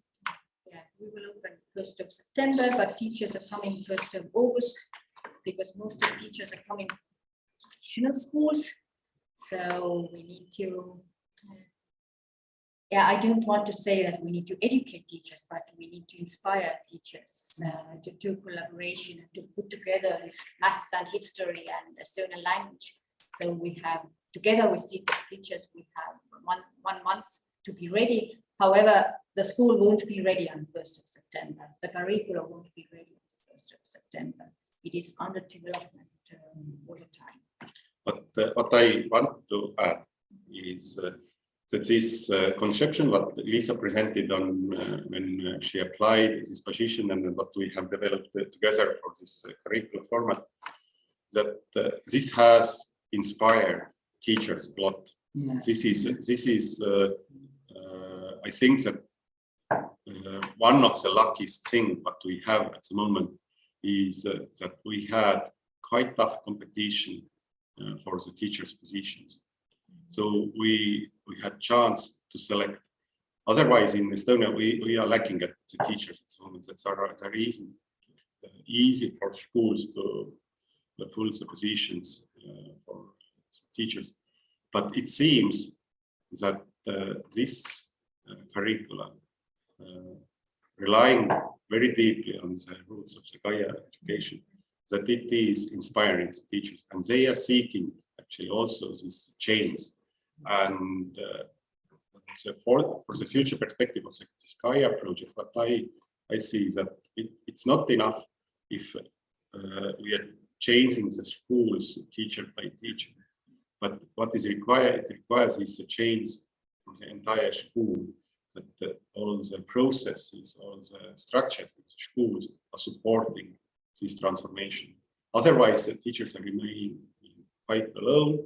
It can be quite stressful, but once you're giving the opportunity, they are not this strong. I thought that is. Thank you. That's fantastic. Thank you. And I know you raised yesterday that this structural change that's needed, building up from our grassroots experience.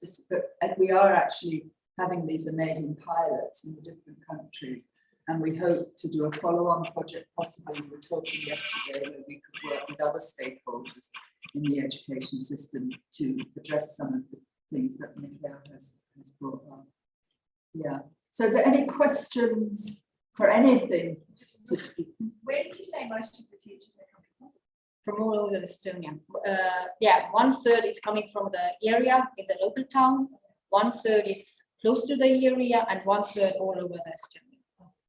And is it just, does Estonia have a mix of schools now? Like, do you have religious schools and public and private? And we have private schools. We have mostly the schools. If talk a little bit about the schools, mostly the schools are belonging to the municipality.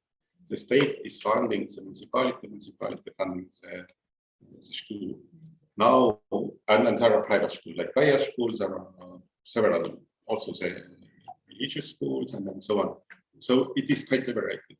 But in order to guarantee the quality of education in counties, the state started to build up the state gymnasiums, and then we are one of them.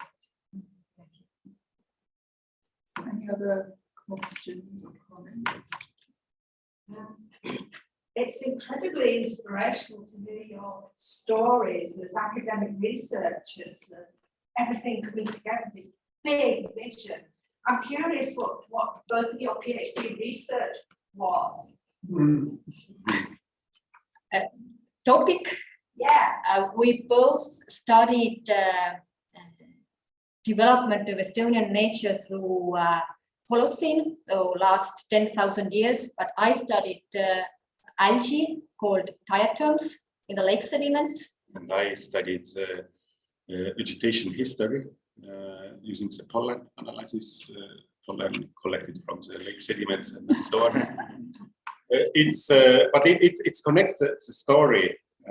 In 2012, me and my colleagues, we wrote the paper where we showed that over the last 4,000 years, the human has had stronger impact onto our forests than the climate. To see that, and this perspective that 4,000 years ago we had the bronze tools, and already on that time maybe 100,000 Estonians lived there. They had already impact onto the vegetation. And then I started to think that, okay, what I am doing, that no one cares about my science, but what we are doing with our modern technology to our nature, and then what are the perspectives, because all the studies were done for the climate studies, for the climate perspectives, and what we saw, what is coming and what is realizing now, is that first we thought that, okay, we need to prepare better students or better generations for the future, and at the moment we think that, okay, we need to prepare students what is coming from the next, that they could survive. That is mind-blowing.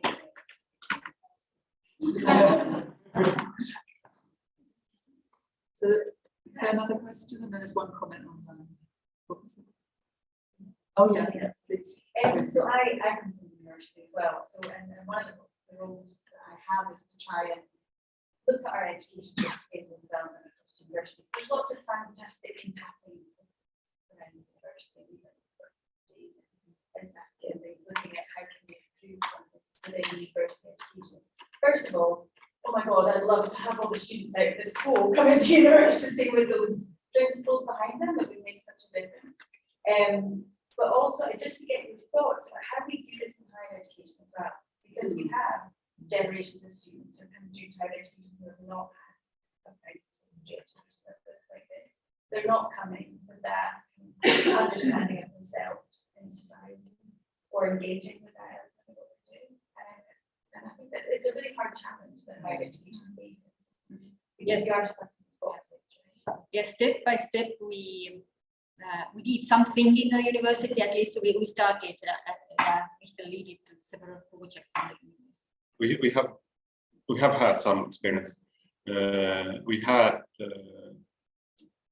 a curricula which was certified by Gaia Education, so that the students who finished this curriculum got the certificate from Gaia Foundation. Unfortunately, it was closed down because of lack of funding. Someone in the school decided that this is not something but what the students is needed, or this is something not something what society needs. So it's quite funny at the moment, or it's grief and funny in order at the moment where we are with the UK with the Green Deal and all this cycle economies, and it was actually absolutely on the right track at the time. But it is. What we have done, me and Lisa, also in university, we had, or still the university has a program for its named Life Projects, so that there are the students put it together from different disciplines to work to solve some kind of issue or to run some project from the beginning to the last. And what we have done with Lisa a lot there is we have given just these SDG cards or SDG aims, and saying for students that, okay, it's now your time to come out with some project to solve some issues for the society. And then they are starting to be doing that.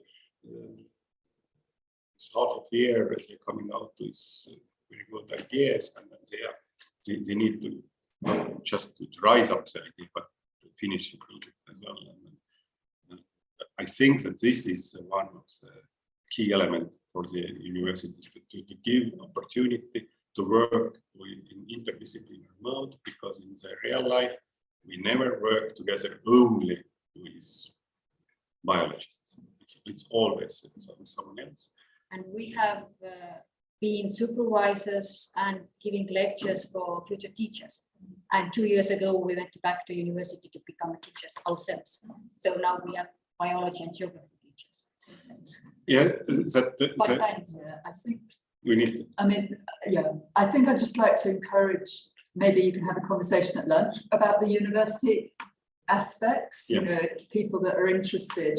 I just want to honour I hate to cut you off, but I just want to honour our online participants. There's a couple of points that have come up. And Patty Rangel from the USA, she says, the future of education is also heading into simulation-based learning in the metaverse. We can simulate these systems in virtual reality and plan permaculture projects visually in multiplayer environments before they break ground in the real world. The content is all there. And you know, this is a really amazing topic. And I think I just want to say, just put it out there that this has come up, and this would be another project, but it's maybe something about the gamification of how we use these things and how we use simulation. You know, I just want to honor that comment. And wait a minute. Oh, there's one here. Again, another one. Are you interested in supporting youth being volunteers for climate change education? And there's a link here in the chat. So there's a lot of interest in volunteers. A couple of points have come up that people are interested in volunteering and sharing and learning. So that's maybe something in Gaia education we can follow up and people can get in touch with. We have course for that, volunteerism, how to be volunteer. Yeah. You have a course for what exactly? How to become, what it is to work, how to do volunteer work, how to be a voluntary. What does it mean? Why?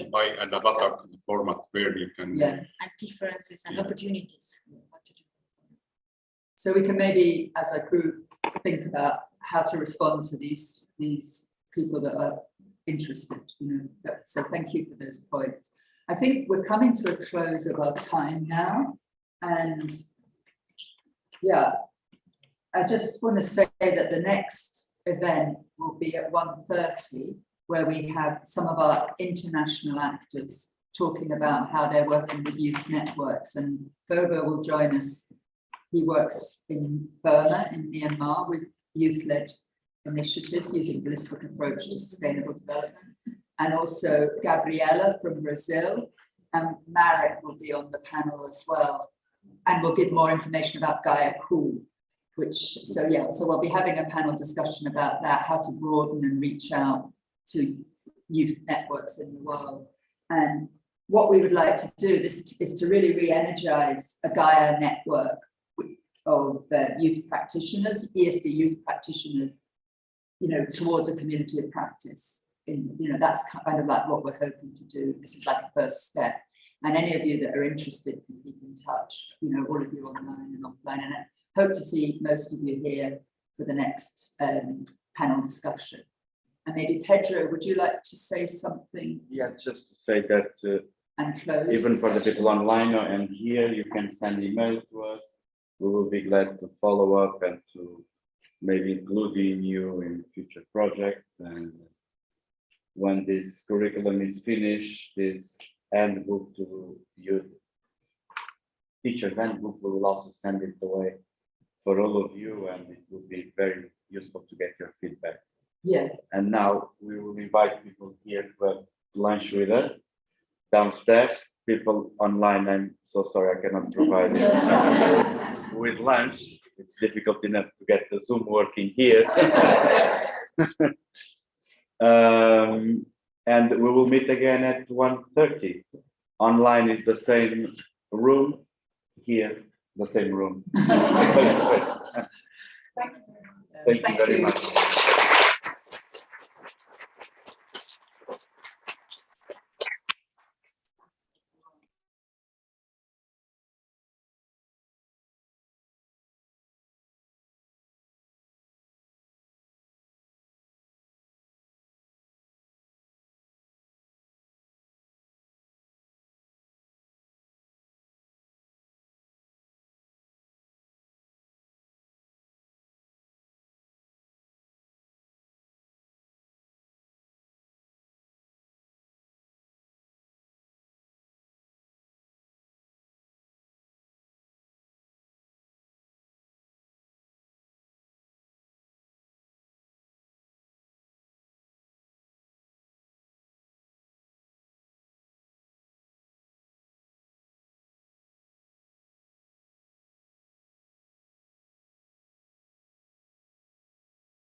Hello. Hello.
আমার 12 মাসি আম গাছে আম দেখে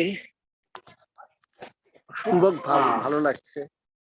সম্মানিত সুধীবৃন্দ, এগুলি আস্তে আস্তে মনে হচ্ছে এটা আমরুপালি জাতেরই। তো এগুলি আস্তে আস্তে হয়তো আরো 1 মাসের মতো সময় লাগবে। গাছটা খুব ছোট, কিন্তু অনেকগুলি আম এখানে আছে। তারপরে আমি যদি দেখি আমার এখানে আমার জাম্বুরা গাছে জাম্বুরা আসছে।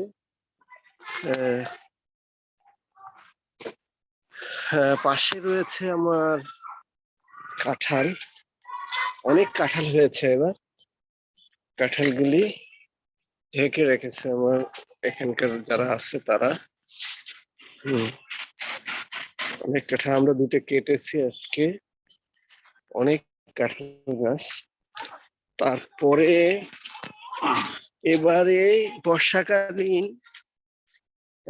ফসল ভাম্পার ফসল হয়েছে এবার। করলা, ঝিঙ্গা, বরবটি, তারপরে এখানে আছে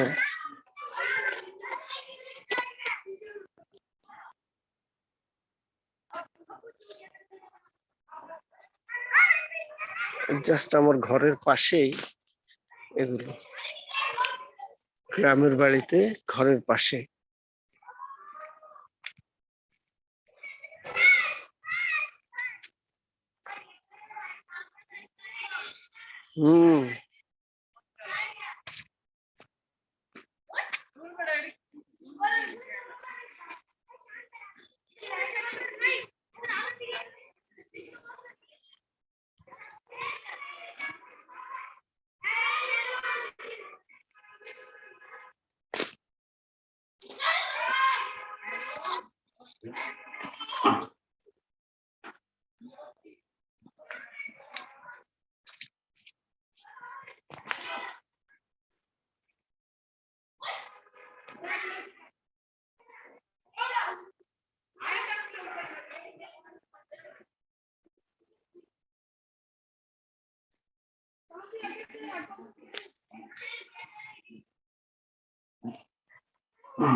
এই ইয়ে না কালকে না বললো গাছের ডাব আছে পাড়ার কথা ডাব কালকে আনছিল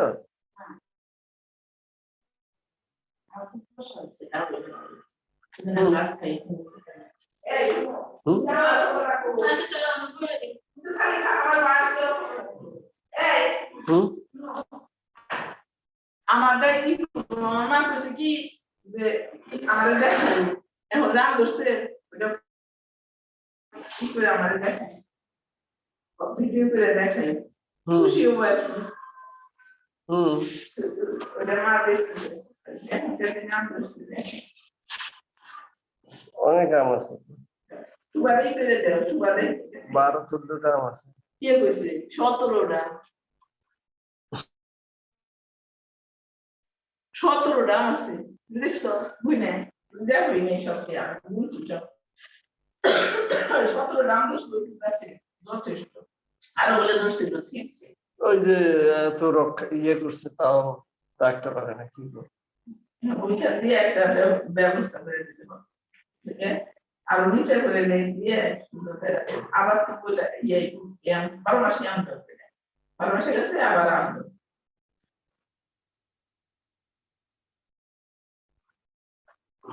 আমরা কি মাসে এলাম তো নাম খেলাম একটা আমরা ছিল না মা ফাল্গুন মাসে এই আমি ফাল্গুন মাস পর্যন্ত দেখো আবার তো বলে ভালো করে দিয়ে দিয়েছে এরকম পারা শেষে বলে ফাল্গুন মাসে আনতে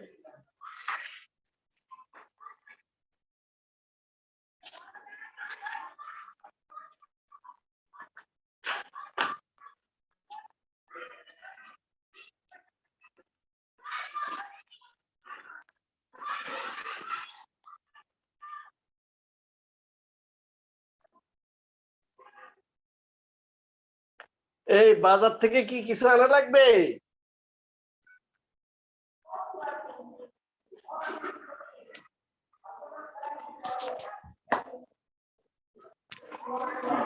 হ্যাঁ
তাদের জন্য কি কি আনলো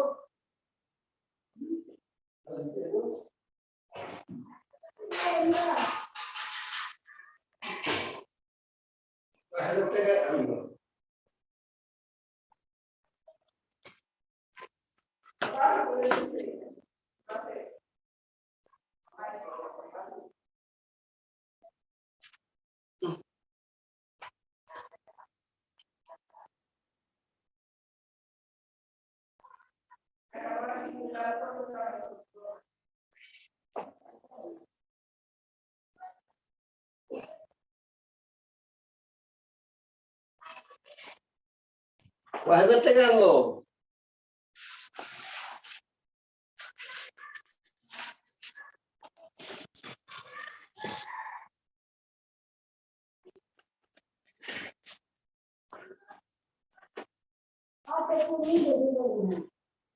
এখন বলে না কয় হাজার টাকা আনলো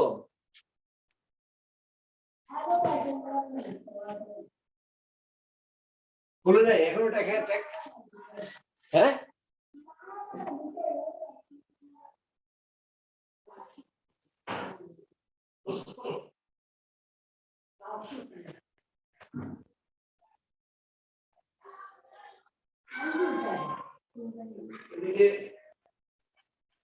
রাজ নিয়েও চাকরি করে কিন্তু বেতন ধরে না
খেলায় পড়লে সবাই পারে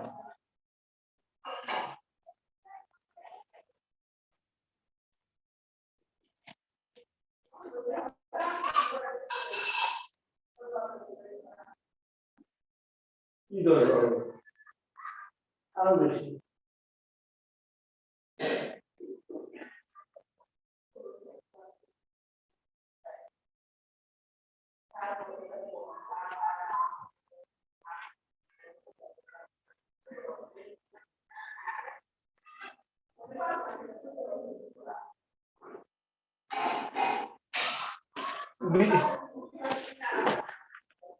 বিয়ের উপযুক্ত হয়ে গেছে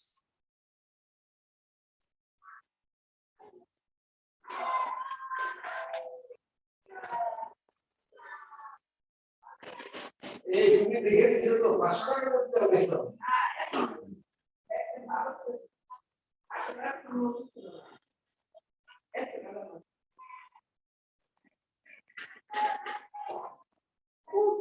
আসে সবই অভাবী।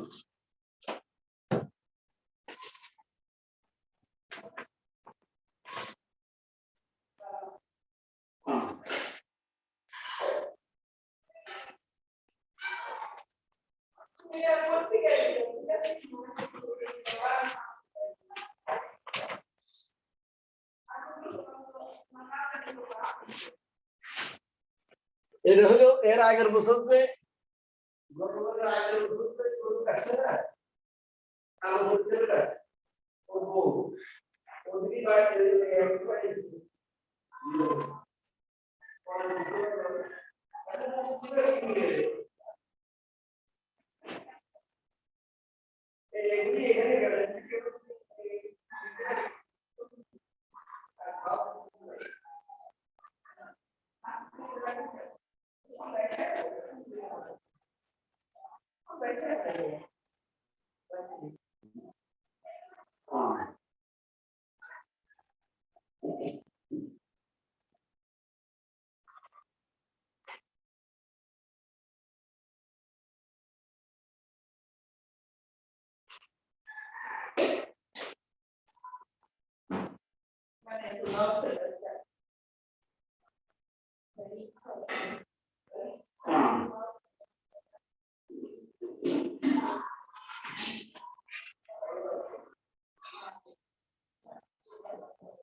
আমাদের আজকে কোনো বাজার নাই, কিন্তু আজকে বাজার থাকবে না।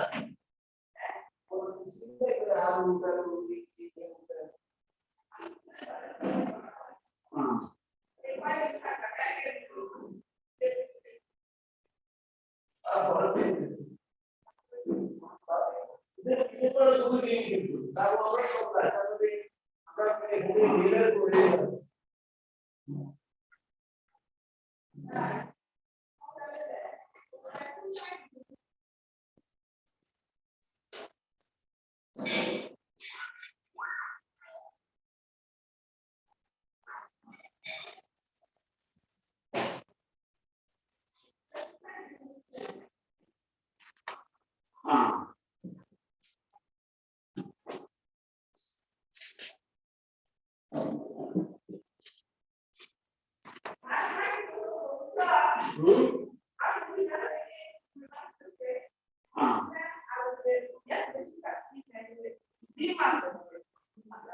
এই বাপরে হাড়ানিতে মানে ভাবে কাছে না নিজের গুরু নিজের মানে পালা গুরু 4 গুণ হবে আমি একা দিচ্ছি তাই তো 4 গুণ মাংস হবে তো যত প্রয়োজন তোমার 4 গুণ মাংস হবে আমার 1 গুণ মাংস বেশি থাকে তোমার বাচ্চা হলে 10 টাকা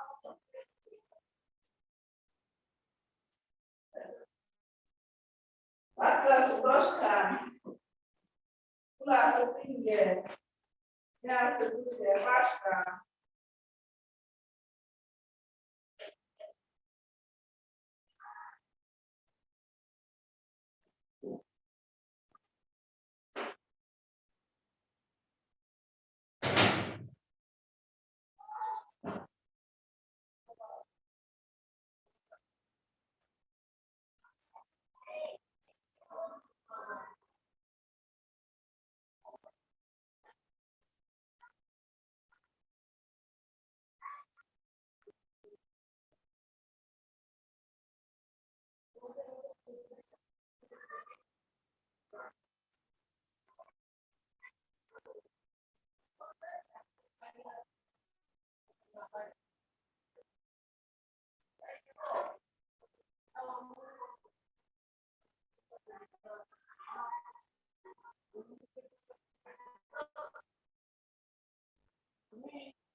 মোবাইল কই এই তোমার মোবাইল কই আর বেডের উপরে মেলে না বেডের উপরে দিয়ে না টেবিল উপরে এই দিকে রাখছি না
No.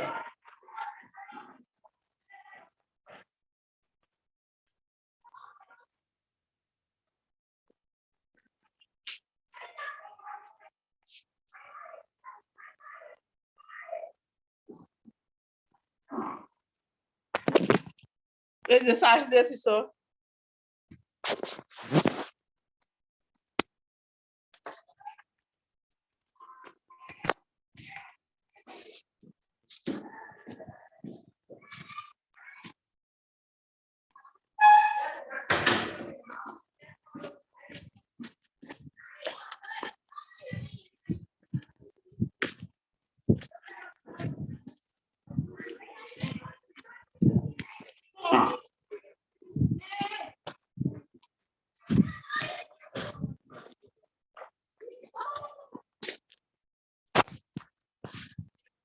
এই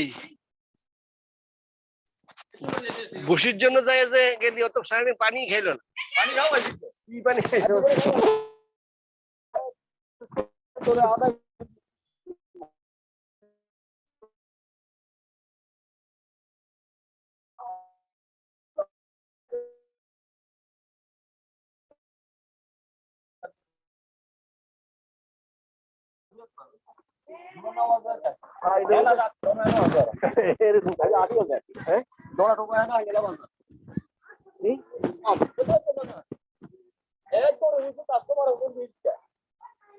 দেখছো কালকে তোমরা যে আমার সাথে যে ইয়ে করলা আমি কিরকম চিন্তা ভাবনা করি আমি যে কিরকম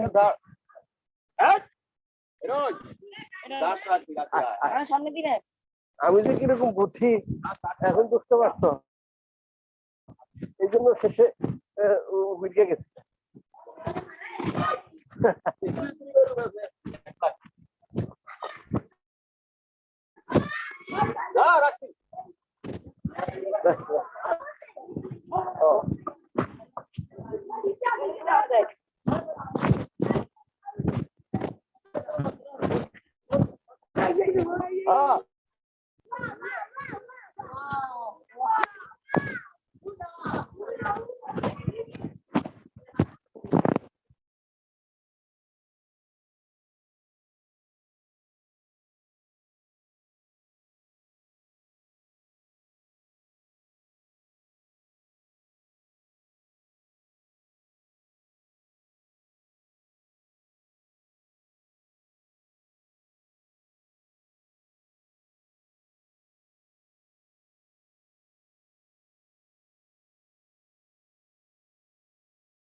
Yes, start in 1 minute.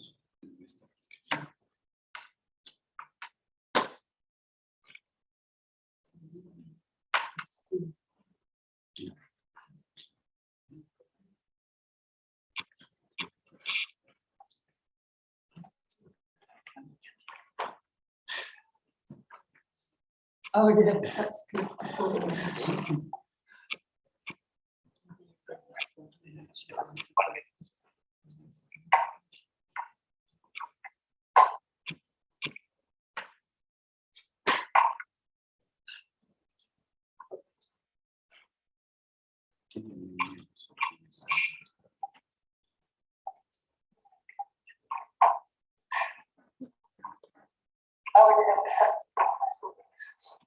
They're all muted.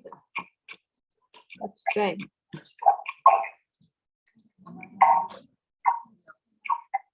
Yeah. They're all muted. Mute all. Current and but vocal is not to be muted, right? No, but no.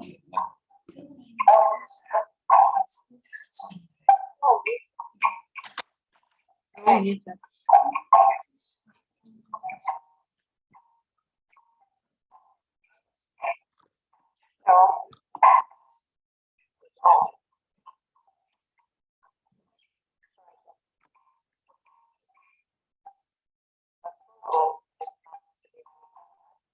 See the computer.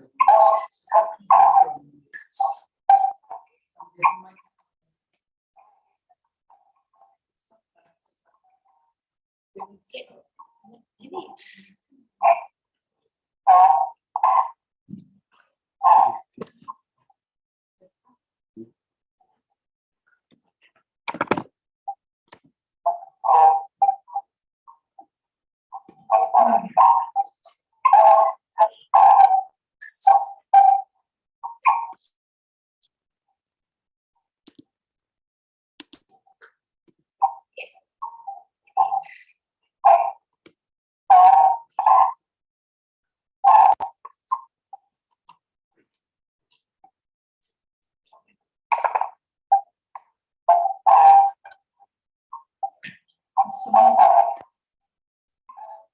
allowed to be, have you got your mic on that computer?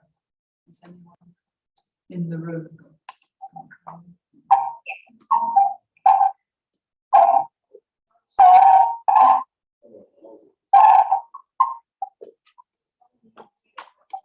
This thing. Should we just switch that mic off and use the mic? I already took it off. Okay, Switch it on.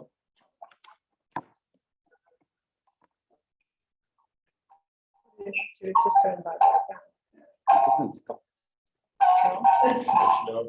Switch it on. This thing. yeah, someone's suggesting that everyone turn off their smartphones and stop, put them on air. Can we just put them onto?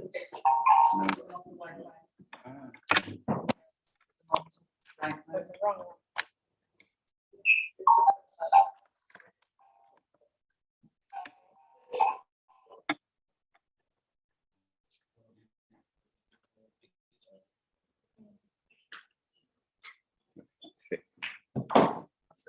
Smartphone, so we're all right now. Okay, let's take it away.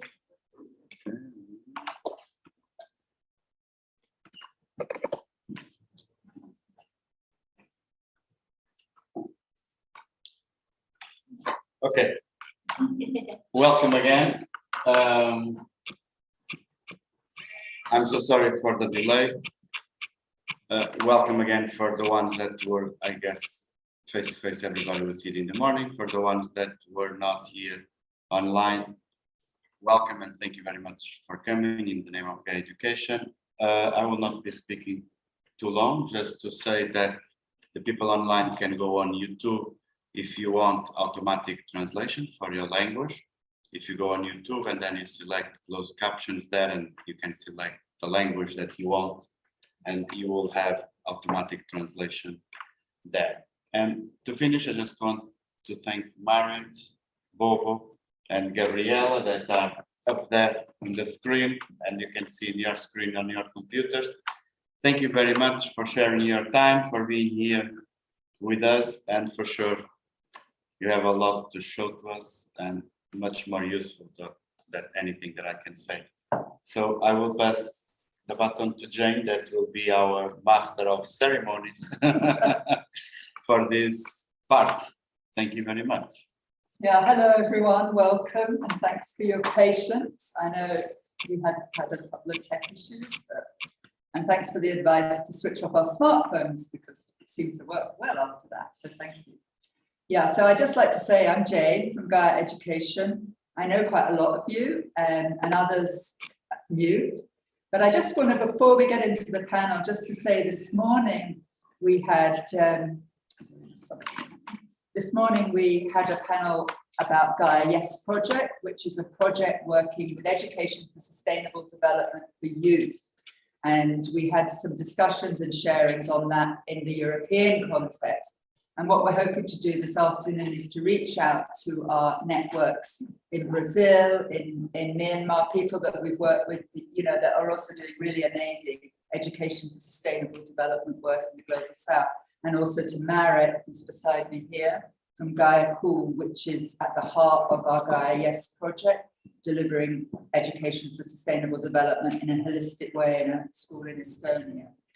So I just like to say that, maybe I just say before we go on, for those of you who are new to Gaia Education, that all our programs, maybe you can shift over to here, Petra, we use a curriculum that follows 4 dimensions of sustainability. You can't really see up here, but it actually says the social, the ecological, the economic, and the worldview. So in all our programs and all our partnerships, we use this kind of DNA, we call it, for the curriculums. And this project, the Gaia Youth Project, with Gaia YES, has been adapting it for youth curriculums. And we also have another couple of youth projects that are also using this, so we can also extend with other projects Gaia X working with. But what we hope this session today to be is to reignite our Gaia Youth Network as a community of practice with, you know, where we start to link and share experiences of how we're using education for sustainable development of youth around the world. So that's kind of the purpose of why we're here. And I just like to say, I'm asking all our panelists to share for 5 minutes about the amazing work they're doing in the world. And we have 3 panelists. Marit here is from Gaia Cool in Estonia. Yeah, as I said, inspired by the Gaia Ed 4D curriculum. Gabriela is also, she's working in Brazil, doing amazing work with youth. And I met Gabriela at a meeting in Estonia a few years ago, where we started this Gaia YES collective. So she's very much with us. And Bobo has a special place in my heart, because I know Bobo for many, many years, and we work together in really working with he has a youth green movement that he kind of spearheaded in Myanmar, Burma that is, working with youth in many different settings. And Bobo is now also studying a PhD, how ESD can be integrated into higher education institutes in Myanmar. So he's here with different hats on. But for now, I'd like to invite our panelists to share about the work they've done on the ground with youth networks. And we'll start with Marit. Thank you, Marit. Yeah, thank you so much. Thank you for the opportunity to be here and to talk with you all, because every meeting has its importance, and it makes a little part of history. So I'm pretty sure that what we are here doing today is another step moving forward towards all of our dreams, because I guess we have a little bit common dream, because we're all there. Okay, Oh, here we are. Let me say a few words about the school I am presenting. Gaia School in Tallinn, the capital of Estonia. I am principal of this school, and those of us who were here in the morning part of the morning session, those of us had already an opportunity to meet our teacher Rainer of our school, who really represents the spirit of the school. So now I'm the one who tries to put the spirit into a presentation, into PowerPoint, and into documents of the school. So let's try to do that. So,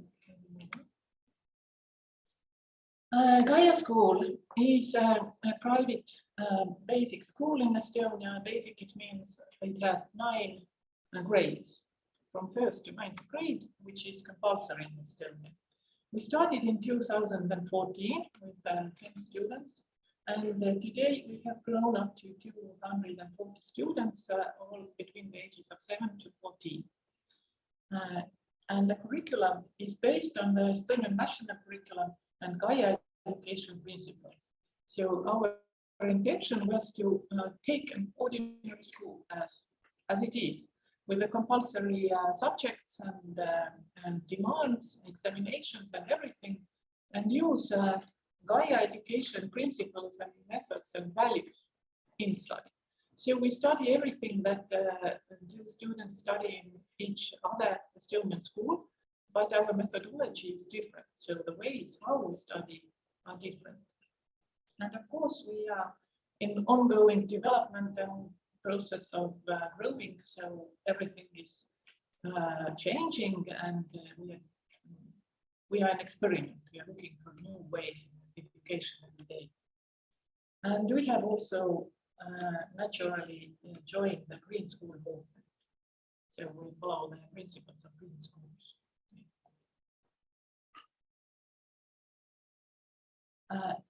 And now I'm going to use the words that have been used during the morning session a lot, because as we have the same roots, all of us here, so we use the same methodology.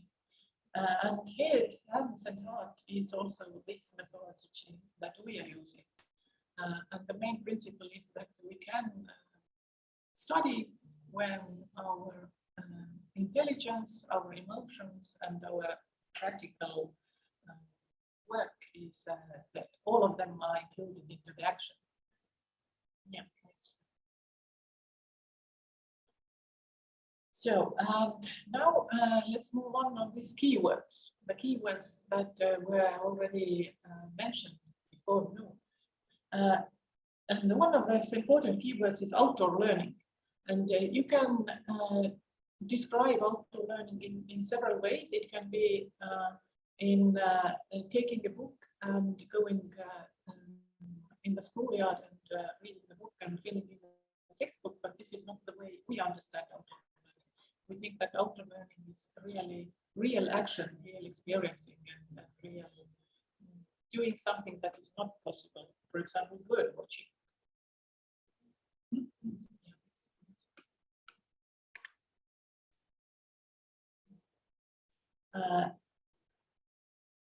Lots of words about integration have also already been done. So integrated learning is something that puts together different subjects, and that's of course essentially the future of education. And we are one of the experimental schools who are trying to do that. And gardening is one good possibility. I'm making permaculture garden here on this project, and it enables to integrate mathematics, biology, physical movement, languages, and everything. So this is one of the projects that we have tried. We have a small school garden, and we work there. Due to Estonian climate, we can be there mostly in September and May.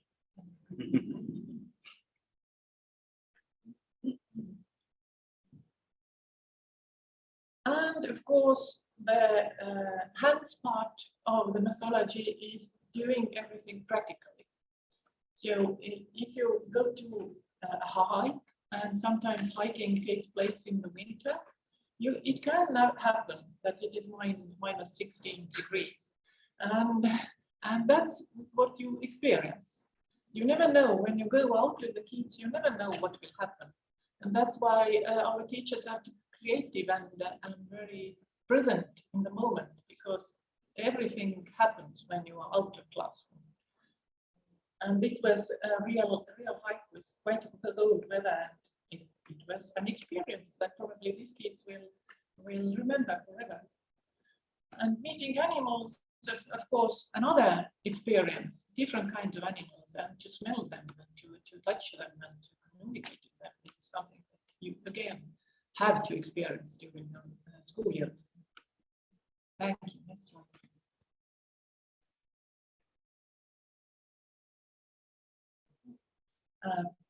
Project-based learning. Project, as we understand it, is a process. It has a starting, it has an ending, and it has its aim. And it is also an integration possibility. So project can start from making some ceramics, taking care of that, the whole process that takes time.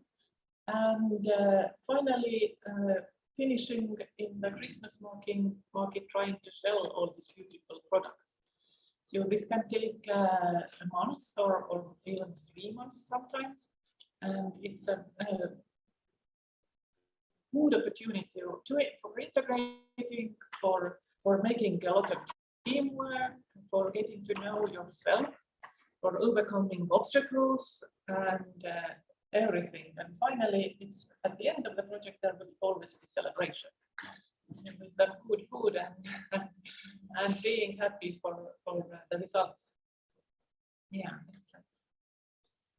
And finally, it's a pretty short presentation, then I have to say that everything at school and in life starts from the good teamwork.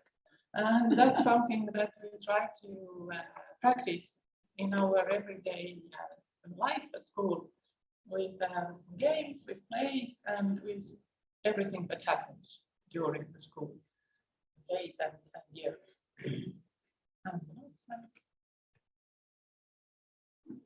Yeah, so thank you from our side, and we wish you all the best in your action and your everyday life. So should your dreams come true.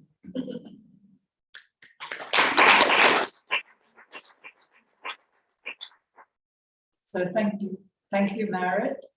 That was really moving. I visited the school, and it really is an amazing place. If you're ever in Tallinn, I'm sure Marit and the team would welcome you to visit. Yeah, so I'd like now to go to Brazil, where we have Gabriela, and maybe you can share with us for around 10 minutes, Gabriela. Thank you so much.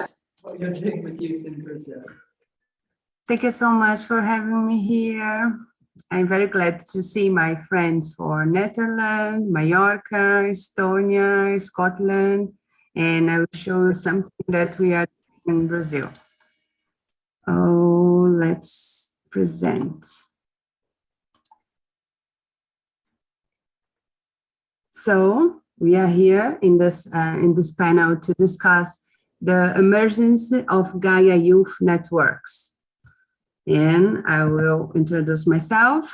Nice to meet you. My name is Gabriela Silento Conte Montenegro. I'm from Brazil. And I'm married, mother of twins, and they are my reason to emerge in education. It's because of them that we will see what we will see today. I'm an architect and urban designer by graduation. I'm practitioner in neurolinguistic program, specialist in project management, and member of laboratory Economies That Care, our economy initiative. I also a member of regenerative movements called Time to Plant. I'm investor in of community sustained regeneration, and we started the first settling nursery called Hauarakavi, which in Krao language means woman roots, woman take care of Gaia. So I started my journey in Gaia education since 2014 when I graduation gets online program, and I did my internship in eco village in Brazil called Terra Una. And I continue doing a transitional towns launching training in the same year. In about 2 years, I am member of Brazilian Hub Transition and trainer of Transition Towns Movement. Here is my colleagues. I know Claudia Valadares is here watching this panel. Hello, Claudia. And we are doing now important work. I am coordinator of Abya in Transition. Abya, it's the original name given to the territory from Alaska to Patagonia before colonization. This project is a call for indigenous peoples and friends share how their communities remain resilient as guardians of Gaia and share their vision of regeneration for reality. And I realized that is a centers of historical reparation, social and cultural externalization. So for me, talking about regeneration futures is not just about thinking global and acting local, but seeking reparation and win-win-win solutions together. So this is the team of Abya in Transition. We have people from UK, London, Brazil, Colombia, Amazonia in Brazil, Bogotá, Mexico, Chile, and Ecuador. And I met the Janie and all the people who are today present for you the Gaia YES curriculum in a week organized by Gaia Education called Gaia Education, the World You Want, a strategy week in Estonia in 2016. So in the early beginning, they spread with you what they did in 6 years, and I will spread what they in Brazil did and spread this meeting. We started to learn how to build learning communities from the experience of the one most innovative case of education. Is called Escola da Ponte, the Ponte School in Portugal. So I started to did some points of working in private and public schools, and so also works out of the school. So we did a bio hut in a private schools with the children in about 4 and 5 years old. And we started to implement 2 communities of integral learning in 2 small cities of countryside of São Paulo. And I started them be part of the group of organization of Gaia Youth. So Aline Sachan, who is also here in this attended meeting, who take care alone of the Gaia Youth in a beautiful, beautiful work scene since 2014, invited me to divide with her this beautiful moment in Brazil in projects with Gaia Youth. So we did in the times of pandemic, the huge program of Gaia Youth. You know that in Brazil, when you are a struggle, is the moment when the person who find your best. But I have to say, we are a little bit tired of this. So, but it was amazing. In which time of pandemic, we did a program online by edital of government of Rio de Janeiro with young people to host the young host 30 workshops, heart, and hand in online interactive way for 110 young people. Experience in workshop was exhibited live stream with the simultaneous translation of signs language.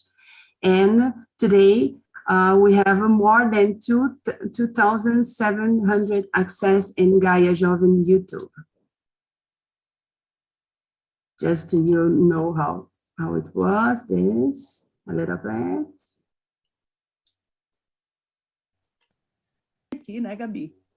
We had educators and youth and the Sino interpreters here in 30 workshops. So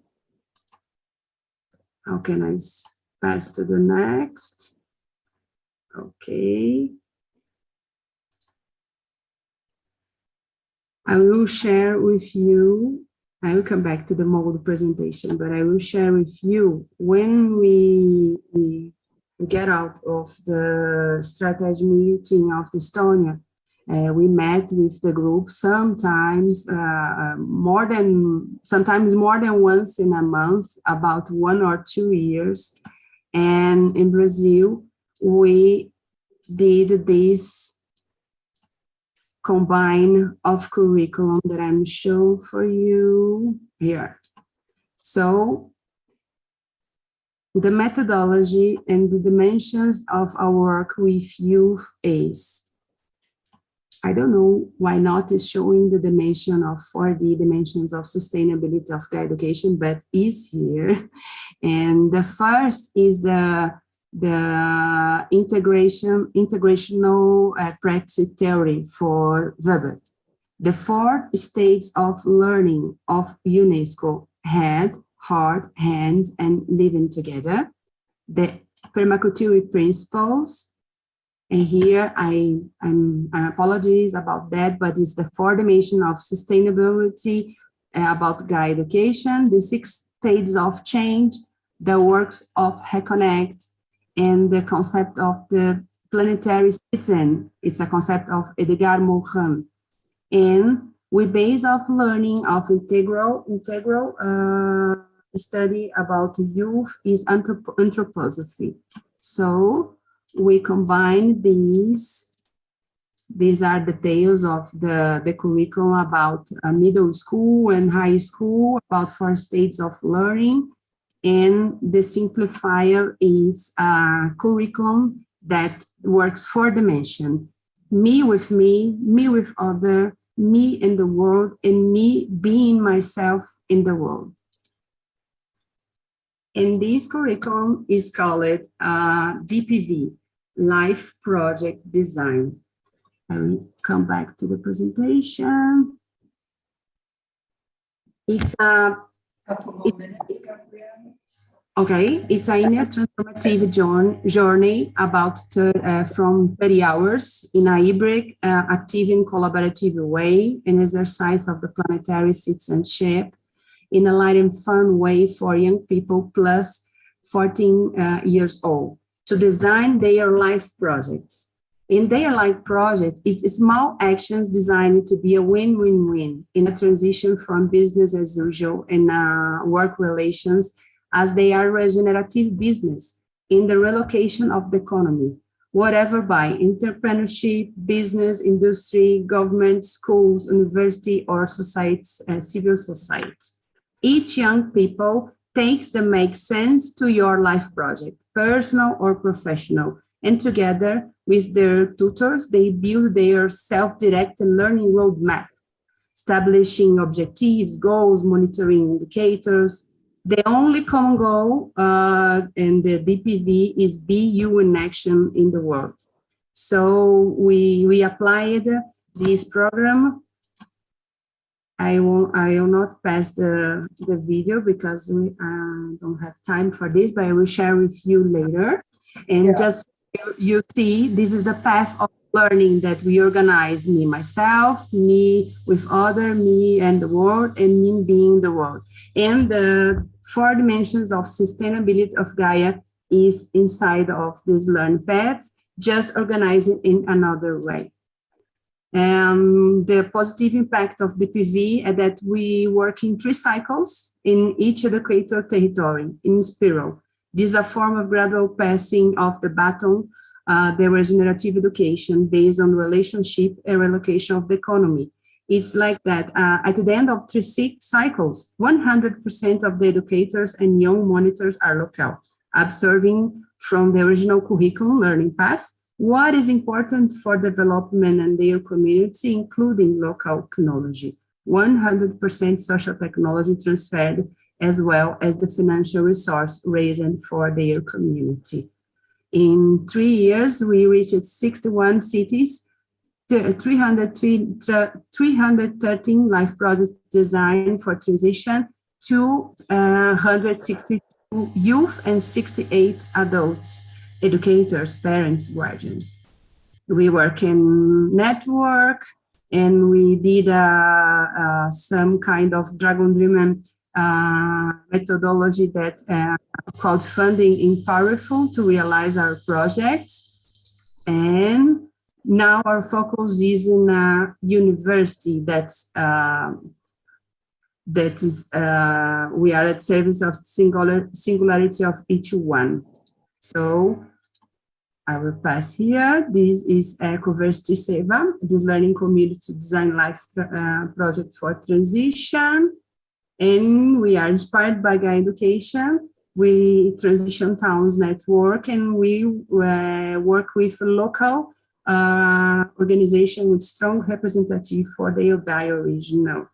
So we work with problems very specifically in Brazil, 8%, I think in the world, 8% of professionals in 2030 do not exist yet. That we have a learning gap in the school and university. We have a condition of depression, suicide huge with youth in our country. And we have a system education of 19th century teaching, 20th century educators, and 21st century youth. So I will do the first initiative of Ecoversity. It's a work called Collab Youth, and we will stay in about 2 weeks in a mission eco village in Brazil, doing this in collaborative way with all of these organizations. This is also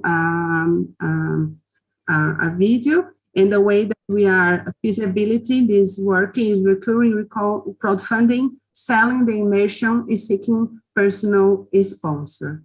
So I will ending saying something that I realized during this presentation and during the 6 years above Estonia meeting strategic.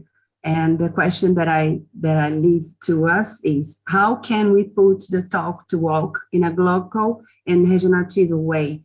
How can we repair together the damage done by abuses of power and colonization of non-European communities that are making themselves seen and heard again? Today is time to feel, heal, and action. And I will finish with this. This says about my friend from Colombia, Cuco. May we all go together. May no one be left behind. May everything have everything and no one lack anything. The climate change, so change you too. Thank you so much.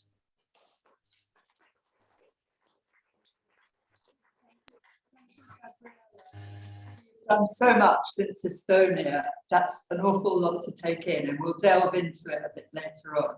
But now I'd like to pass over to my good friend Saya Bobo from Myanmar, and maybe you can just give us a flavor of how you do your amazing work with youth in Myanmar. Bobo. Thank you, Tay. Yeah. Oh. Thank you.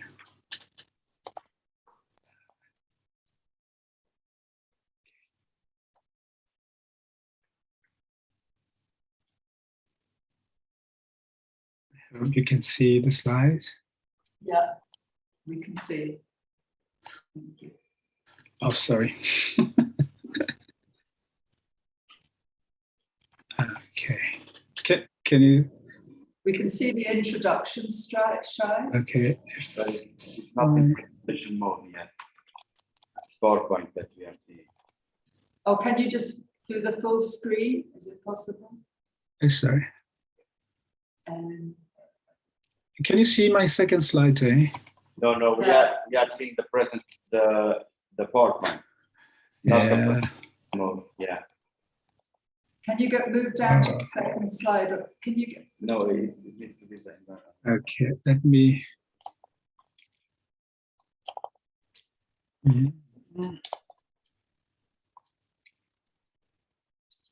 One thing you can do is to stop share and then do the presentation and then start share after that. Ah, that's it. Okay. Yeah, this is good. Now it's Yeah. You just leave that slide up. You can do talking about the rest.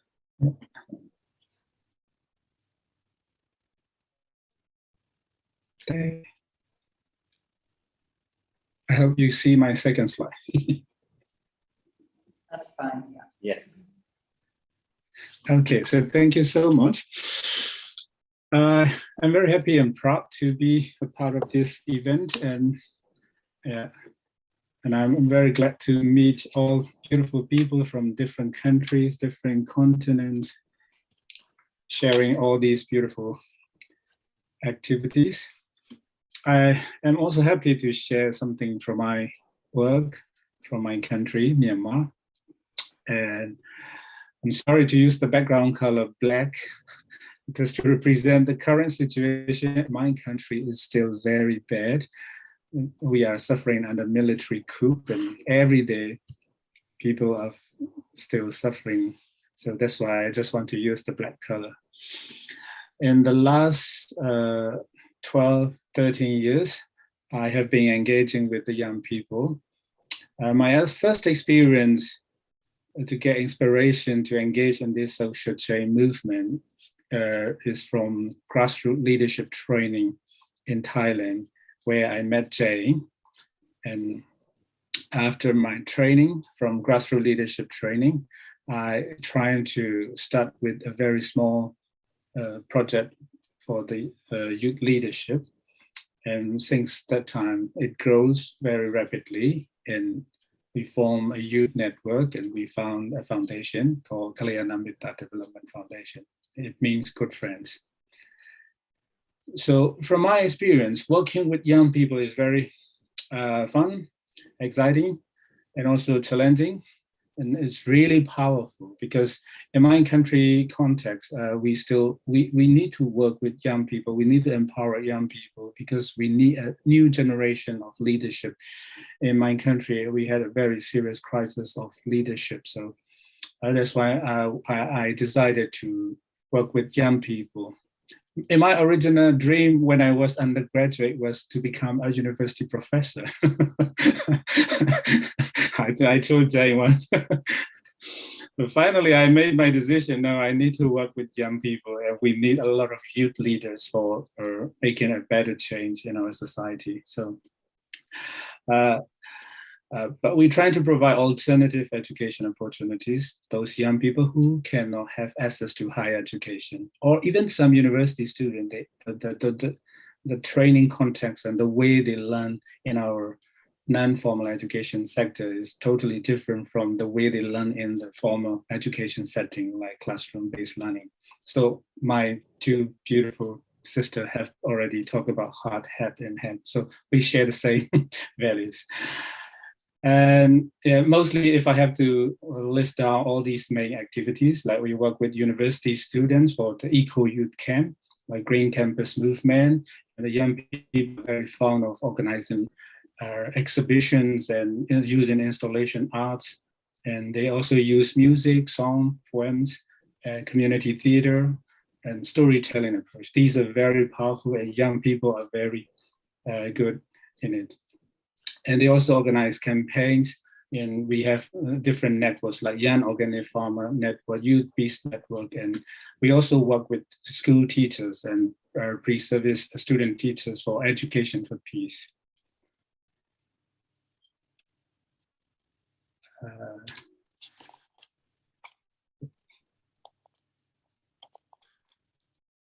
Can you see another slide? Sorry. No, we can see the pictures. Yeah.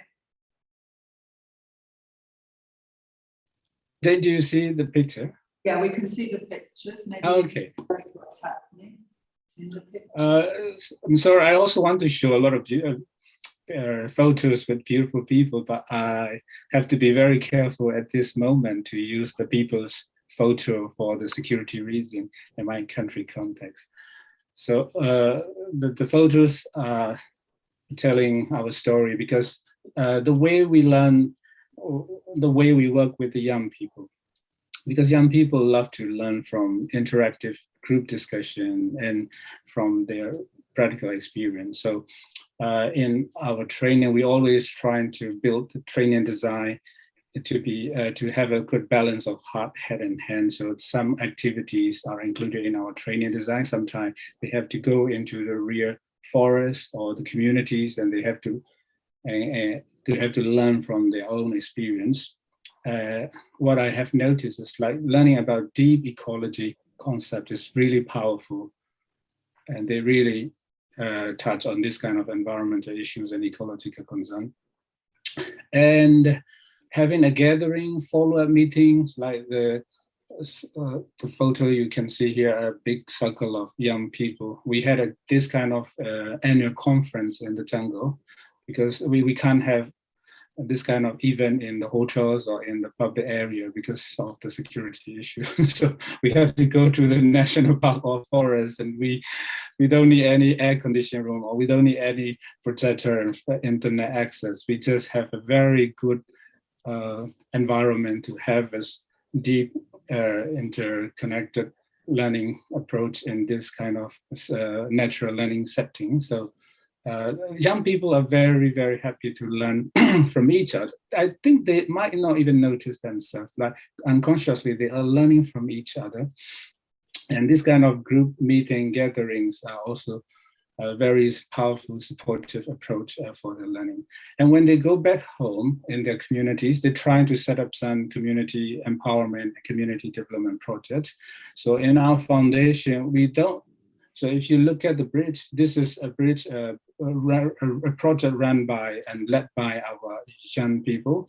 They're trying to organize the community, and what we really keep our value is beyond the physical infrastructure. I don't really keep value on the bridge, but behind the bridge, we see a lot of beautiful outcomes, because in the village, they never, the people, the old generation, elder people are dominating the young people, and they never give a chance to the young people. They don't listen respectfully. So through this project, the young people have more space to speak out, and they lead the project, they lead the facilitation process. And even we could see the young ladies, young girls, they could also participate in the project design and project management and decision making, and all the people in the community, including young people and old people, they work together. So these kind of solidarity and cooperation are led by our youth leaders.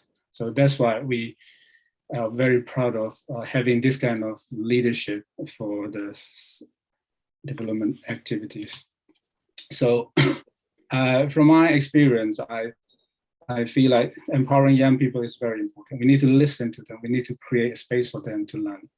And they prefer interactive discussions and group work, and training alone itself is not enough. For me, I found that some follow-up project-based learning is also very important. And having a social connection is also really important, because in many curriculum guidelines, I noticed like the scholars also trying to highlight that to have a teamwork, the scale for the teamwork for the students. But to me, I notice young people have their own intrinsic nature of having a group work together. They are very fond of working together, learning together. So we just need to create a space for them and just ignite their ideas to have a good brainstorming session. So this kind of gathering is also very powerful. And in our training process, we also highlight socially engaged spirituality. This value is also very powerful together with deep ecology.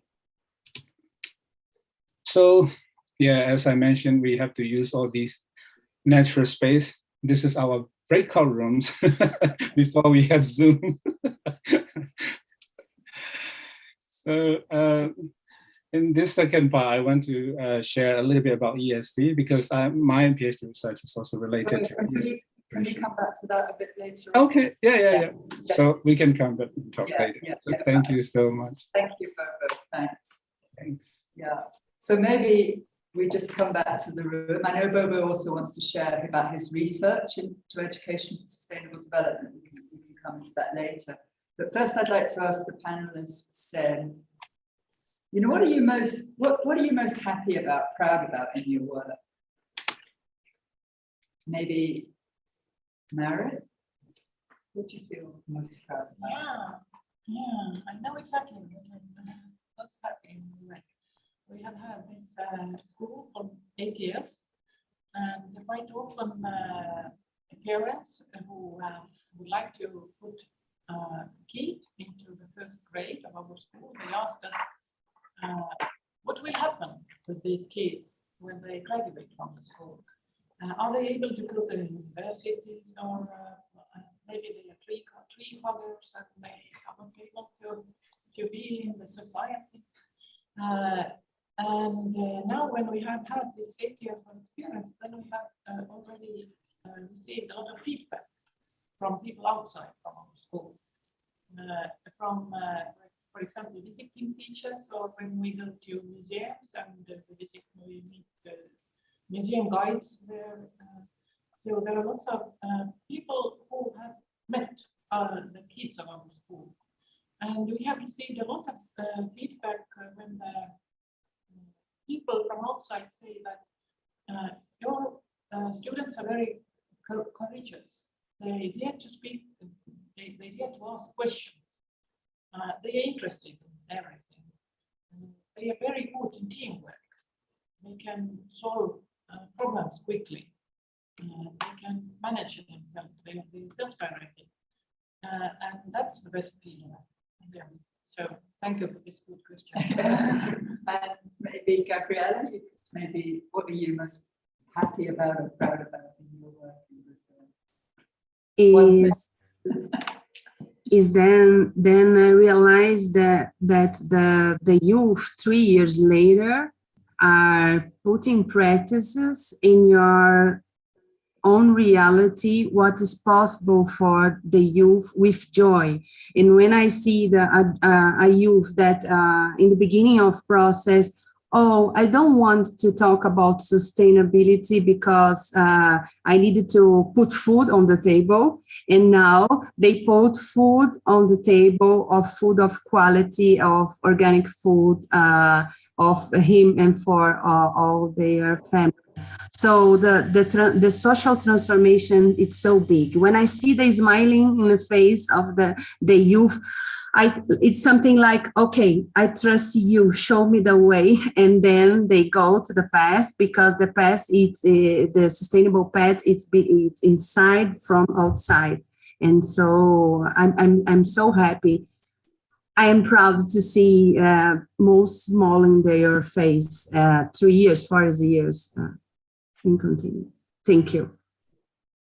And just before we go to Bobo, the same question, just a couple of messages. A lot of people appreciating Gabriella and the presentations.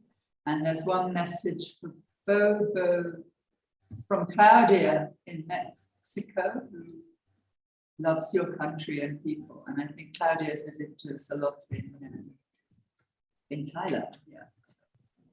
So if you have any comments for the online people or anything you'd like to say or a question for the presenters, please just put it into the chat. Yeah. So Bobo, maybe we move on to you. What do you feel most happy about the work you're doing? And I know your country's in a really, really difficult situation right now. And but even so, with all those challenges, what are you really happy about with the work you've done over the years with the youth?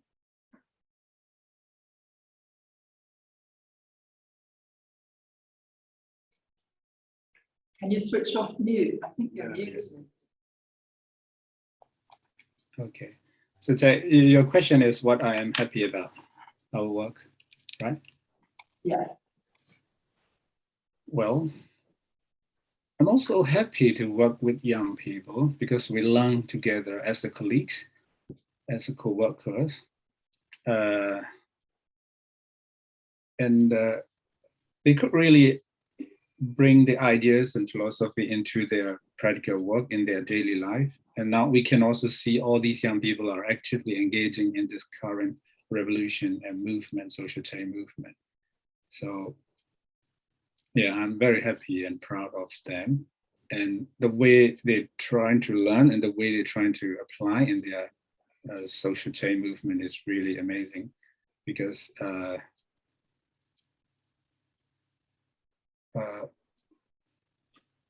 yeah, I think I will talk later. More. Okay, thank you. Maybe we ask, well, what are the biggest challenges you've had and how have you overcome them? Maybe Bobo, we start with you just to continue what you're saying. So I know you have so many challenges in Myanmar right now. Mm-hmm. I'm curious, what are the biggest challenges and how are you overcoming them? Yeah, since the beginning of our journey in 2007 and 8, it's really difficult. As I show you one photo, a youth gathering in the jungle. So because we could not do any activities, obviously, in the public area, so we have to keep all our activities in low profile.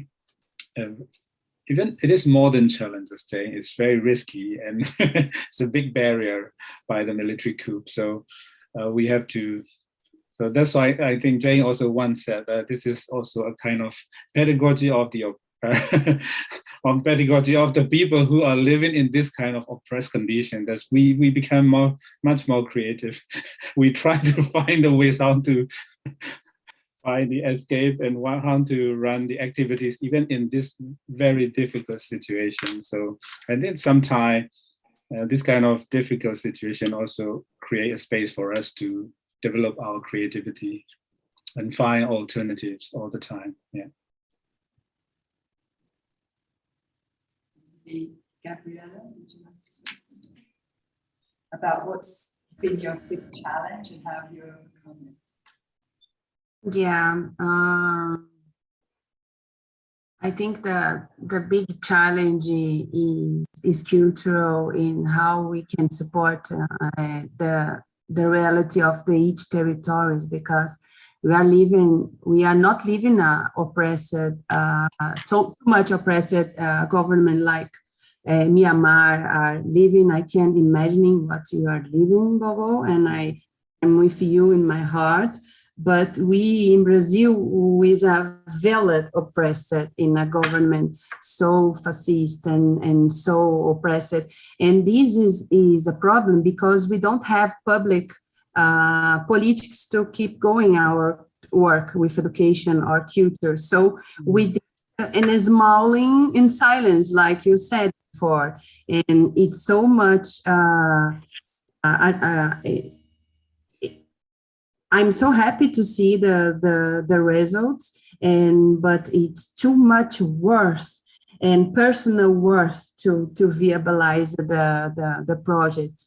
And like we need some nurturing space like this to keep it going. This is the most challenge: how viabilize the programs with the government don't get in Brazil. We could get in the public school, because sustainability, it's a word in Brazil that divide the country.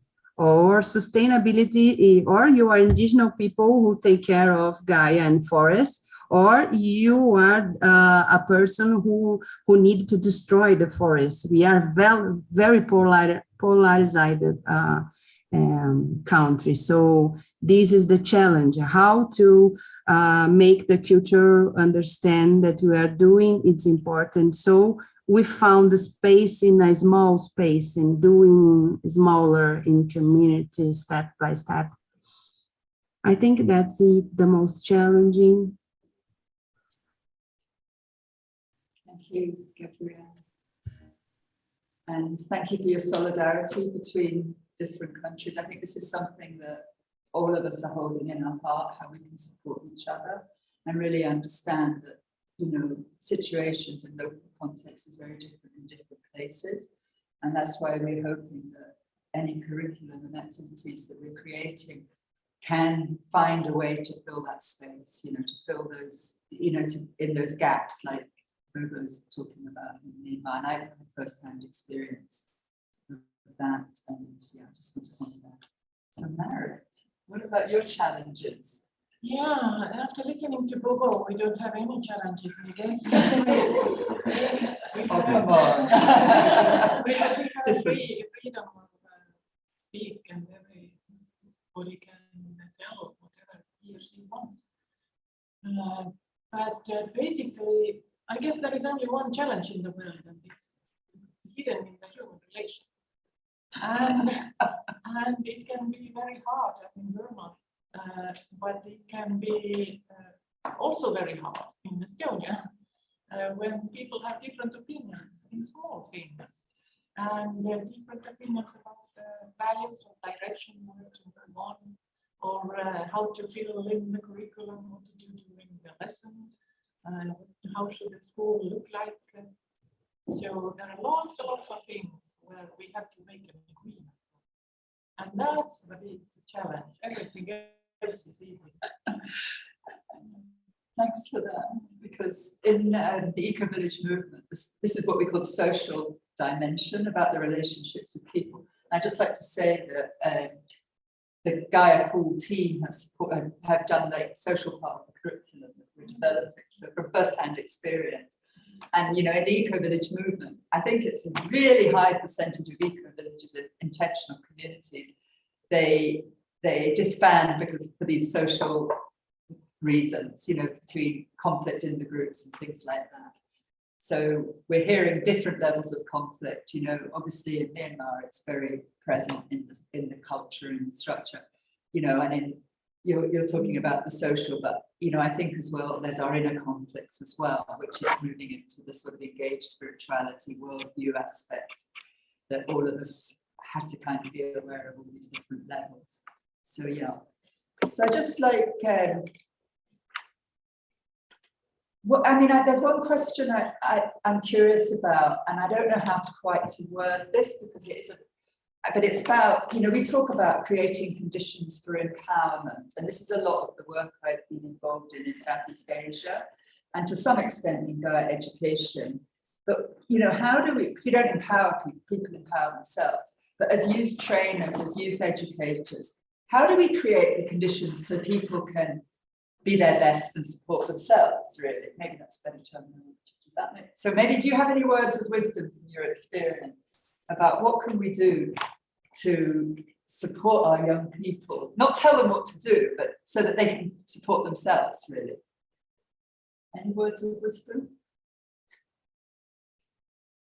Who would like to? Is that? Yeah, I guess that everything starts from feeling secure. If a person feels, and a student at school, for example, or in an educational environment, feels that he or she is in a secure environment, that there are adults who care, who listen, who have created this good atmosphere, then the student can feel relaxed, and then learning can start. That's the most important thing, that there is a basis where inspiration and creativity can start to raise. So I guess that's the very basis of the school, because schools might be places where there is pressure or stress or overcrowded rooms or very many responsibilities during a short time that you have to act quickly. But it's very important to create this atmosphere of security and relaxed atmosphere. Then everything can be created in that way. Yeah. And maybe Bobo, maybe you can talk about this, but first I'd like to share some messages for Bobo. This is from Aura Elena in Mexico. Many thanks for sharing your strength working with the youth despite the conditions, Bobo. Keep going, very important work. And I'm feeling tears in my eyes when I read that. I really, yeah. So, and then someone else, Gabriella. Gabriella, how, I know that I will be impacted by your work, Bobo. Let's keep in touch. Yeah. Very good to hear, Marit and Bobo too. Sending prayers to your group, Bobo. We feel with you. Yeah, so just to say that there's many comments that are really supporting you from all over the world. So yeah. So Bobo, how do you, any wise words on creating conditions for empowerment in these difficult situations that you'd like to share with us?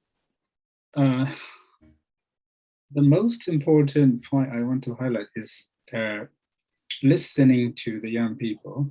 That's really important. We need to listen to them. And I got this practice from Creative Coaching Training with Zane. So in Creative Coaching Training, we have to listen deeply and we have to ask very powerful questions. So I found it's very useful in youth empowerment process. So that's the first thing. And the second thing is leadership style. That the way I try to facilitate, the way I try to accommodate the young people involvement in decision making and planning. At that time, we did not use democracy or human rights, but we try to teach and integrate in essence in democratic value and cultural practice. So we don't talk about explicitly democracy or human rights, but all the long way in the youth empowerment and youth engagement, we try to cultivate this culture. So the way we try to cultivate the leadership style is participatory and inclusive and respect. Like Boris Johnson today, right? He stepped down. When the people don't want him, he just stepped down. At least I respect him for that. Yeah. I'm not sure he's good or not, but at least I respect for that. So a kind of leadership that really want to contribute when the society demands, but when he is not needed. So that kind of leadership is also very important in our youth empowerment process. And how we need to cultivate love the nature, love the environment, love the people. And we also apply this kind of socially engaged spiritual practice, like compassion is action, verb, not a noun, something like that. So, and we also need to help the young people to learn. There's learning culture and learning practice. Whenever you come across any problems or issue or any experience, we do like action, reflection, and learning. So that's also a good practice and really empowering for the young people. So many leadership, listen, loyalty, love, learning, something like that. Thank you. So many else. Yes. And in addition, what you are saying, there's something that we are doing that it's very good for the empowerment of youth. It's making it's like leave the curriculum for a second place. Let's first create a space of sharing, space of listening, space of practicing, a space of manifest what yourself want to do and speak. And this needed to the facilitator and the educator so much patience. Okay, we will not give the content yet, but I am in contact with your heart doing this. So say what you want to say. And it's more than a deep listening. It's an interesting listening. It's something that youth and children know what the adults are interested in, what they're saying or no. It's doing this connecting. They know what you are talking. If it's something that you put in practicing or no. So they connecting, interesting connecting. Okay, I'm listening what you're saying. Even you don't understand what the youth is saying, because we are teenagers sometimes, and something the thoughts are confused, the way to express is confused, no matter how. Just giving space to share. In the space of trust, something that is most important, it don't give one path to the curriculum, because we know that some youth learn about the head, start to learn about the head, or others about the head, another about the hearts, and each one is unique. So if you can keep going in the same process of education that we are into now, like an educator transmitting the technology, it's creating space to the construction of knowledge being a partir in the point of the view of the youth. And what do you want to learn? This is keep working here in Brazil. Oh, I want to learn in the dimension of sustainability. I want to learn how to decide. So this is the point of this kind of group to spread of the curriculum. I think that's it. Is there any questions from the room here or comments?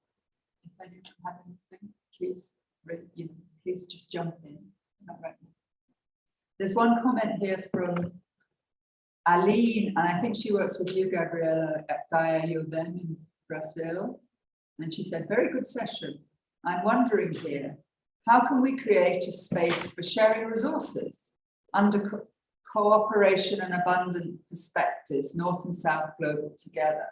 So maybe, do our panelists have any comment or suggestion around that? How can we share and learn and support each other? I think that's what Aline's asking. I'm suggesting we can think social foundation for global, because it's something that how can we doing a social funding about entrepreneurs, social entrepreneurs, about about NGOs in all over the world to support each community. I don't know, it's in this way that we are working in Brazil. We have a friends in Mozambique that asking this kind of help for us. Here in Mozambique, we can't work. Can we start social funding for spread these resource? I don't know how to do this internationally, but this is a thing that it's a challenge. So you have some connections with Mozambique, which is another Portuguese. Yes. Can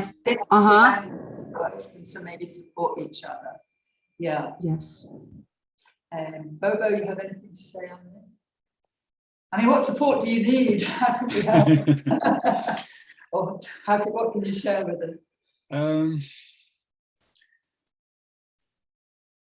In terms of values, I think we can have a very good sharing among people from different continents, global north, global south. No matter what we are doing, we come back to the same common values, I believe. But in terms of activities and strategy and approaches, I have to use another L, locally relevant. So because we need to adapt to our existing local context and culture.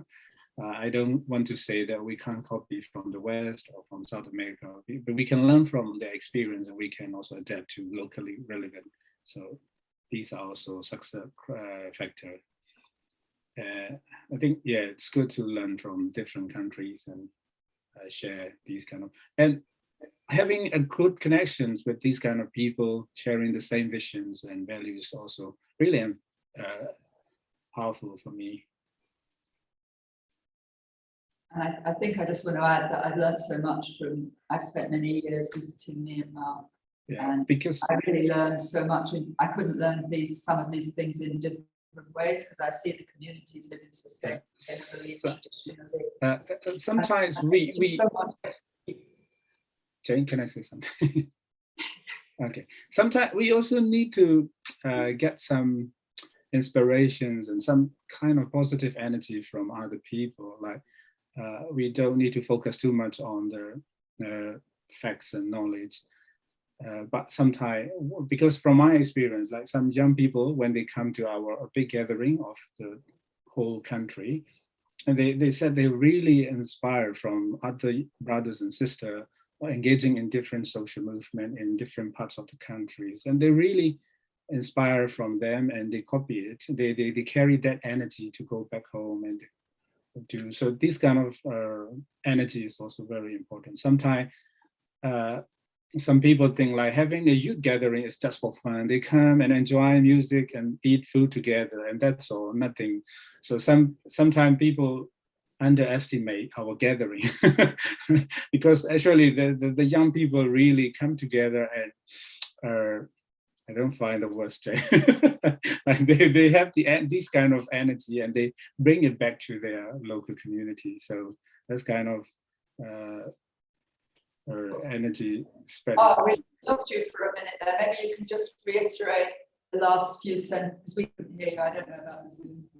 We lost the sound for about a minute. If you can just summarize what you said.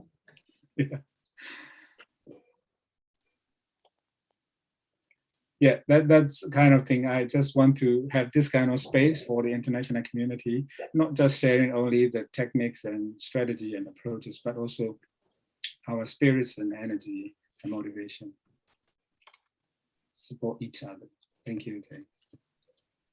Sharing stories is very powerful. Would you like to say something? Yeah, I guess I feel that this is something that we more or less do. Yeah, that's why we are here, and we just have to keep going.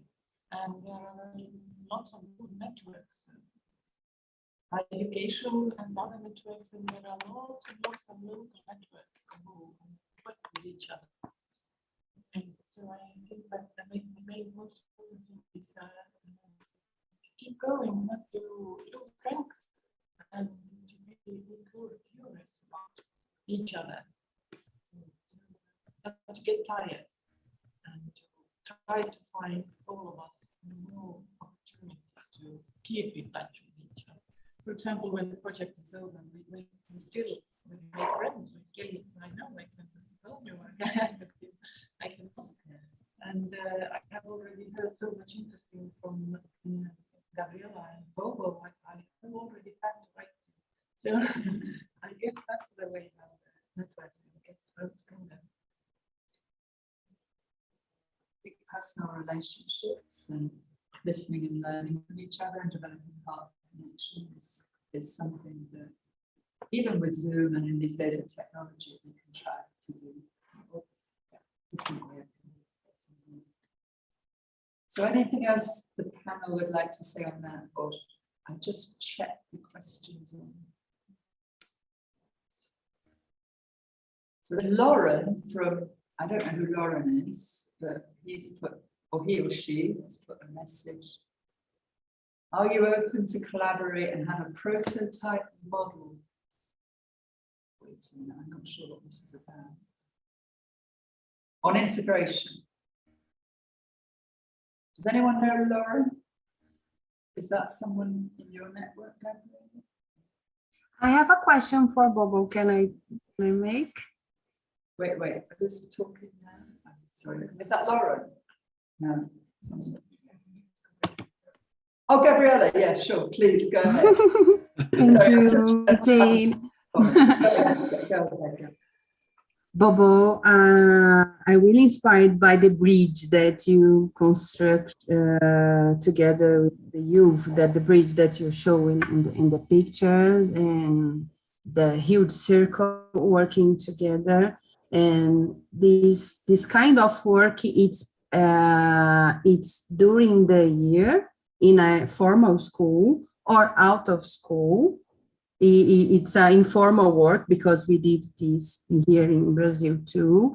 And how you and your community could raising funding for doing this project. So most of our activities are non-formal education, Gabriel. We also engage with the university and school, but our activities are kind of extracurricular or non-formal education. So this kind of project is we train our young people, and when they go back to their communities, they're trying to do community organizing and setting up some projects. So the village that I show with the bridges, they also organize biogas for electricity supply for the village, and they also have a community forest project. So this kind of youth empowerment, I want to show that they go back home and they on ground they really do and apply all these leadership skill, community organizing skill, and sustainable concept in their community. So for fundraising, sometimes we also have to support, because sometimes you need that kind of paperwork support. They hate to write a project proposal or report. Yes. Saying no is very well. So we also have to support, and but the way they lead and manage in the community, we don't need to support. They are experts and they are master. They know everything. Yeah, I see. Thank you for sharing.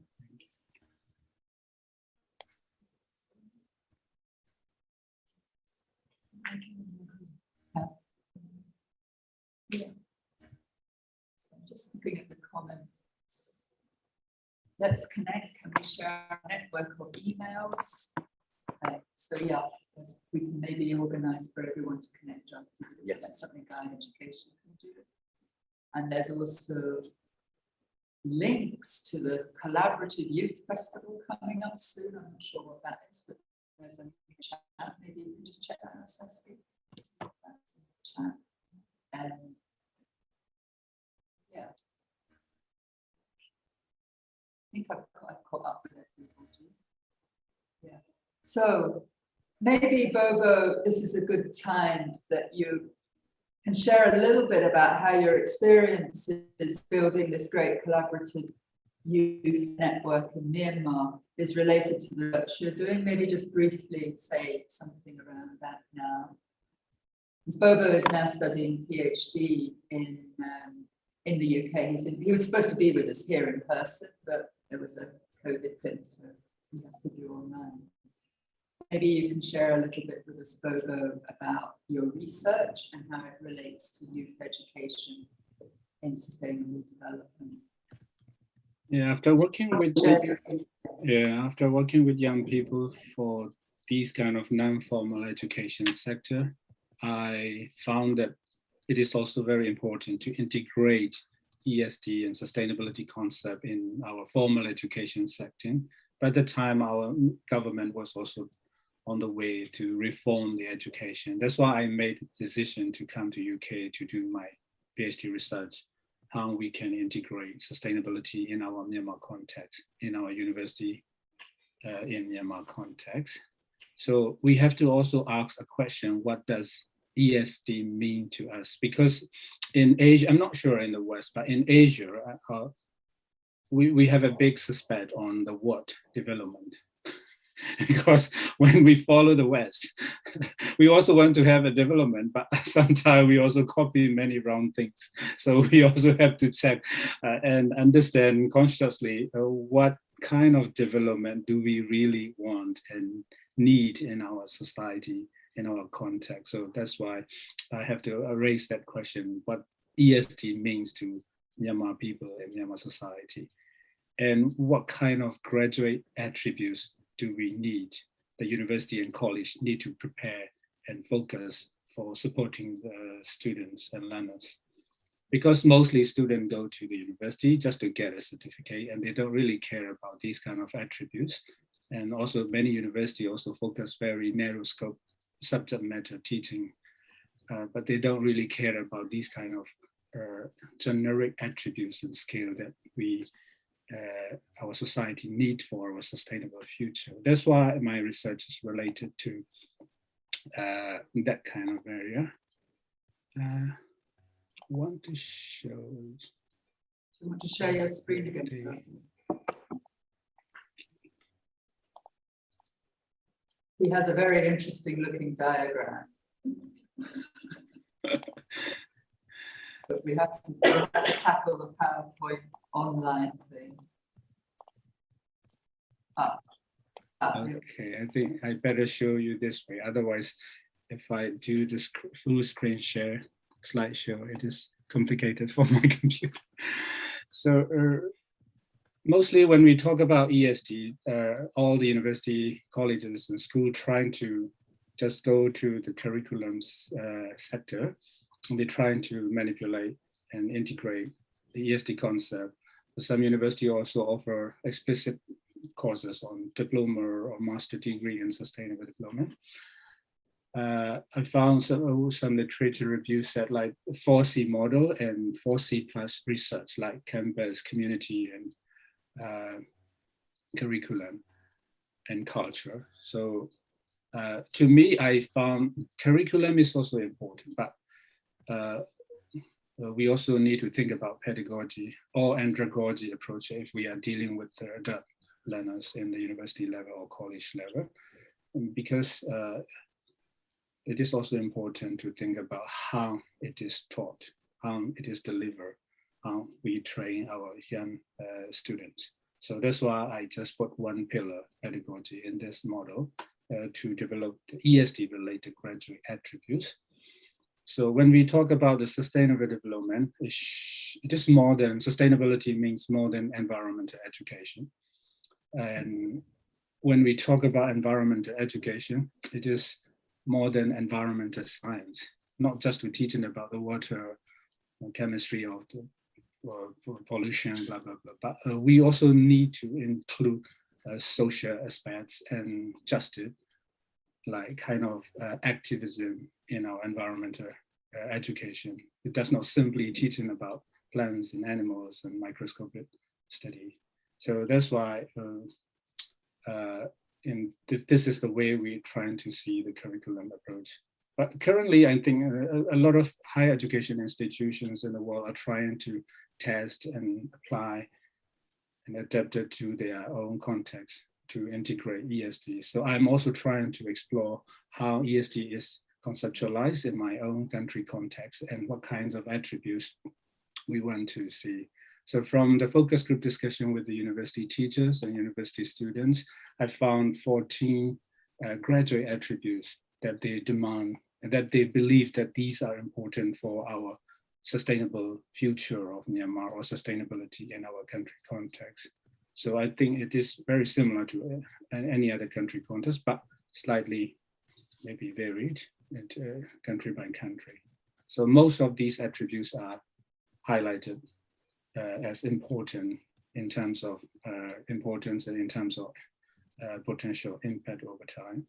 So I'm still running my qualitative analysis, and I will be happy to share when I have completed my PhD thesis.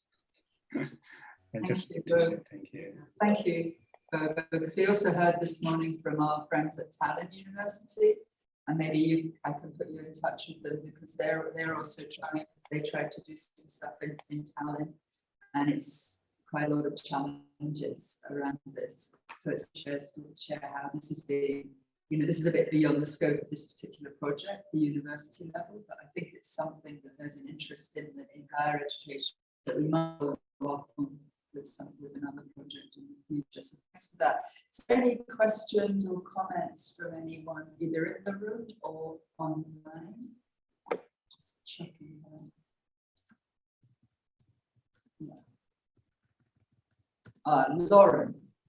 Lauren has said, we hope to continue this conversation with Gaia Education from here onwards in relative to youth advocacy work in relation to regenerative futures. So thank you, Lauren. I don't think I know Lauren, but I feel I know you now from your comments. Yeah. Thank you. Thank you so much. We have a project upcoming. Please. We have an upcoming project. Where are you from? From the Philippines. Oh, okay. So it's in line with this topic. We are working on. We have a model. Doing regenerative design model in working with communities. So we just submitted a project proposal. So I hope, that's why I hope to still continue the conversation with this group, because it's really in line with what we are doing now. And we are already setting up into organizing youth groups. So what Bobo and Gabriela shared is really very amazing and impactful insights that is really learning points for many communities across. Thank you so much. Thank you, Laura. And if anyone else in the group would like to ask a question directly, please just raise your hand or come in now. Don't be shy. Or anyone in the room, if anything like they would like to ask any of the panelists. Yes. Just checking. See any hands raised. Okay. So I think we have one more question I would like to ask you. So this holistic approach, we've been trying with Gaia Education to work with the 4 dimensions of sustainability for like 20 years now. And I know you've all been doing your own ways. I think, let's just say, aligning things that have met somewhere, that we have some alignment with these values. And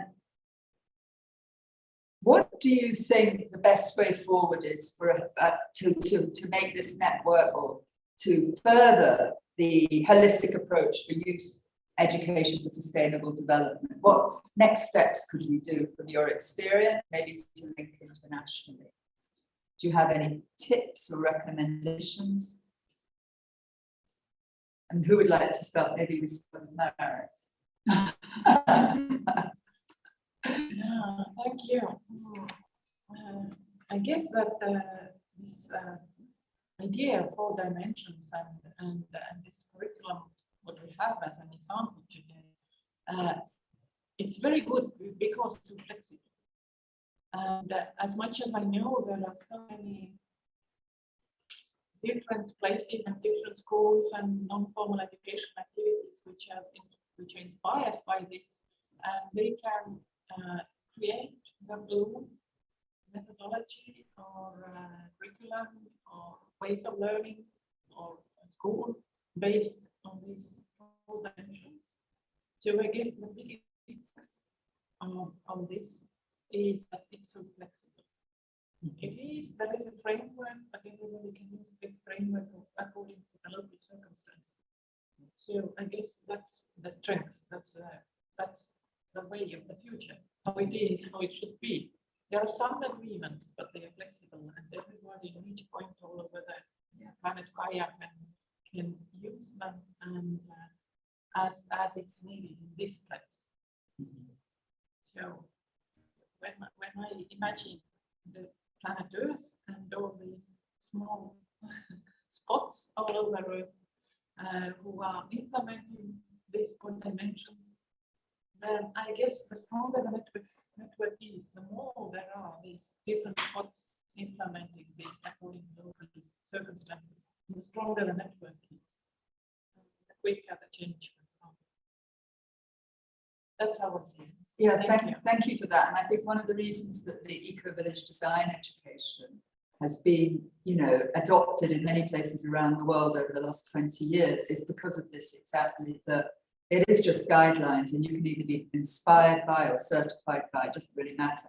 And I've taught on EDEs in Finland many, and in Thailand and in Germany, and they're all different, and everyone is different, even in the same country, because it also is dependent on who's there and the learning community. But how something like worldview is interpreted in Thailand is very different from how it's interpreted in the New Age community like Finland. Yeah.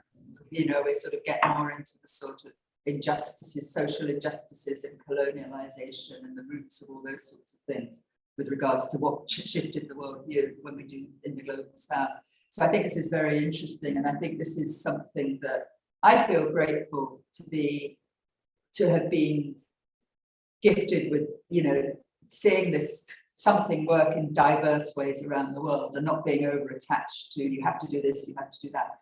And we've seen that very much in our Gaia YES project, where our partners have very different ways of interpreting the curriculum in their own country context. So long may that continue. So thank you, Mary. So maybe, Gabriella, is there something you'd like to say? What recommendations you have for our friends around the world? James, I noticed someone is raising hand. All right, someone is raising Yeah. hand. Okay, who's raising hands? Thank you for noticing, Bobo. Croensa. Oh, it's me. Hello. How are you? I can't see your face, but I can see your hand. No, I will, yeah, turn it on here, my camera. So, Say where you're from and what you would like to say.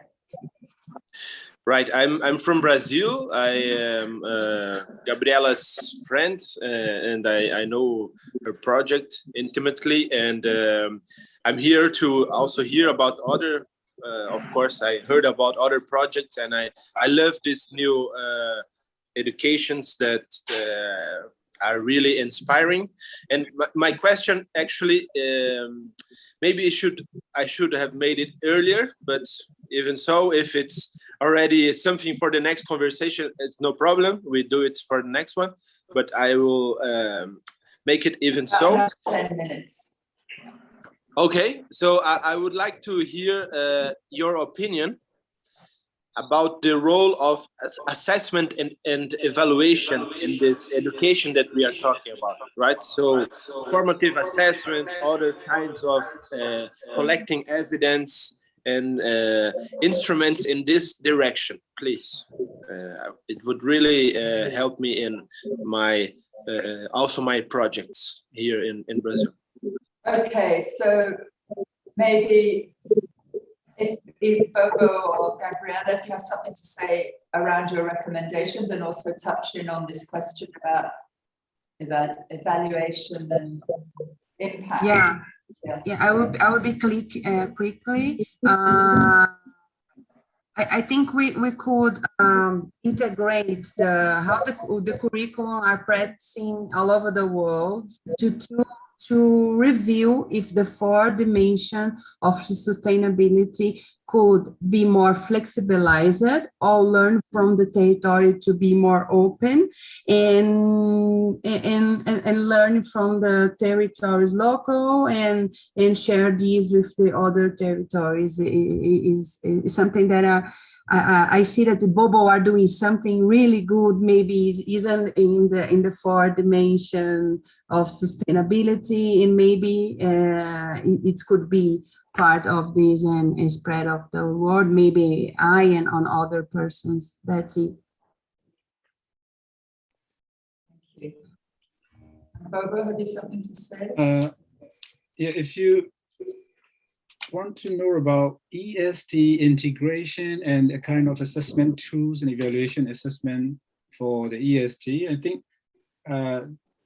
many higher education institution networks are also trying to develop it together, because I joined EAUC, Environmental Associations of University and Colleges in UK. So they have a good communication among different universities in UK, and they always share about all these kind of new ESD strategies, approaches, and tools and for assessments and evaluation. So I think I can find it back in my old emails and folders.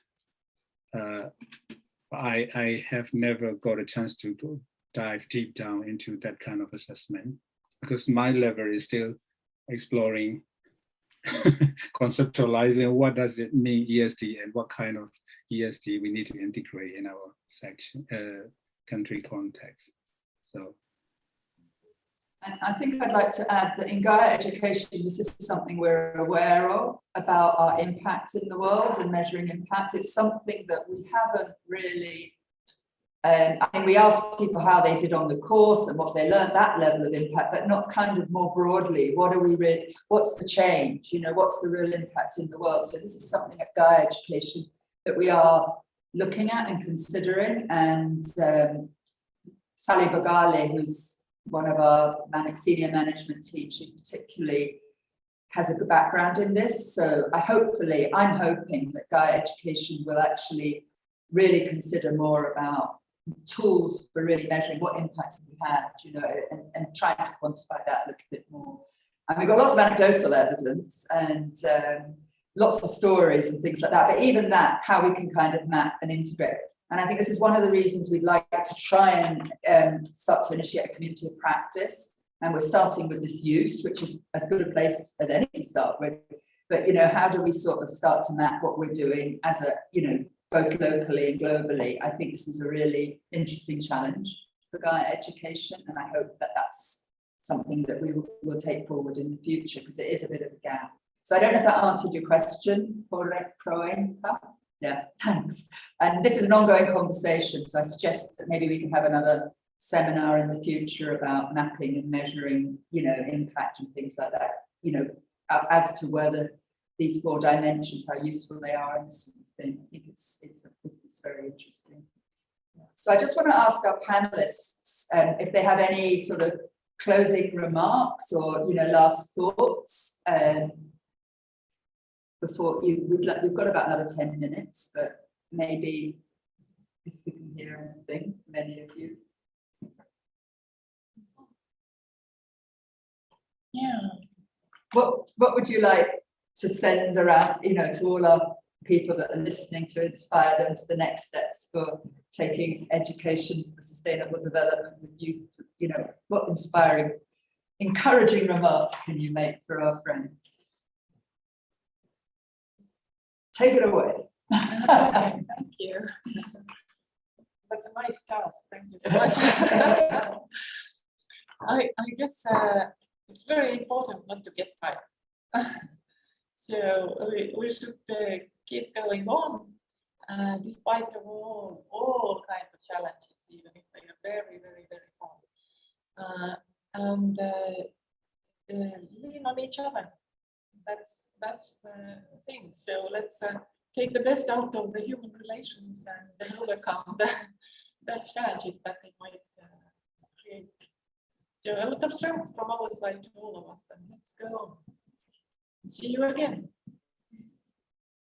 And Gabriella? Wow, I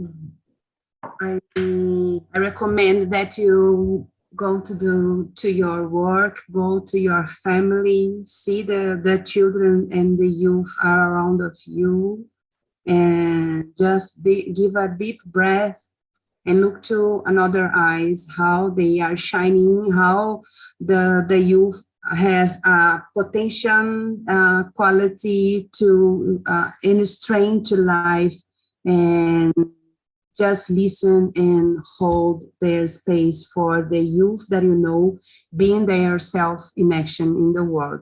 And thank you so much for having me here. It's a pleasure to stay with you. I learned so much, and I just say that I want to keep learning with you. Thank you. Thank you, Gabrielle. Over. Sayabo.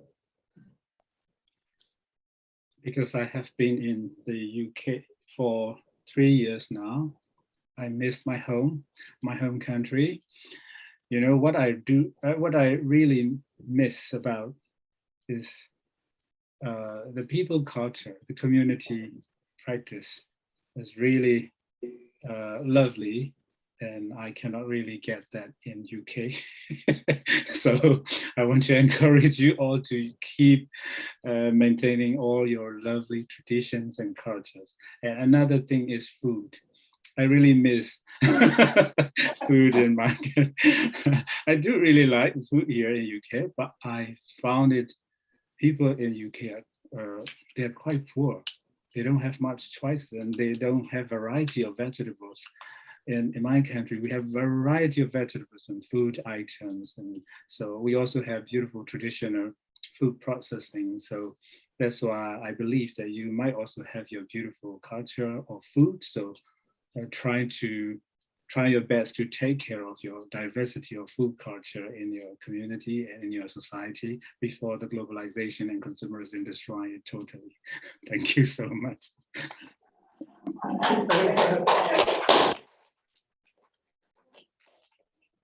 So I just want to thank all our panelists. It's been a very enriching session, and I'm sorry that you weren't all here in person, and I hope at some point we can all meet in person. That would be wonderful. But I think, thank you for really sharing from a deep place, all of you. And I hope that we continue informally or formally to really sort of get our youth holistic ESD connecting around the world through Gaia education and also through informal networks. That would be great. So I'd just like to thank you all and pass over to Pedro, who will say the closing words. Thank you. Yes, for this session, thank you very much, Marit, Bobo, and Gabriela. It was really great. I have a suggestion to make.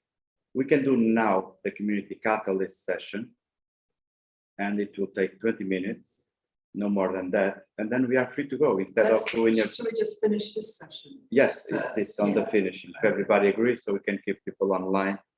But thank you very much. If anybody online has ideas, wants contacts too, I saw that a lot of people were exchanging contacts already on the chat, but you can email Gaia Education and we will for sure put you in contact with some of our panelists or with other people that we know for sure. Thank you very much to all of you. So, yes. So what I understand is that those of you who would like to stay on for the presentation Pedro is going to be, which is more about social entrepreneurship, please stay online. And for those of you that, I would like to leave, this is the time to leave this session. But I just want to say that we'll be in touch with each and every one of you and follow up on this International Youth Education and Sustainable Development Holistic Network. So thanks, everyone. So we will just readjust a few things, and in 5 minutes we add on again for the next session and last of the day. Thank you so much. Thank you. Thank you so much. Thank you for encouraging me.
If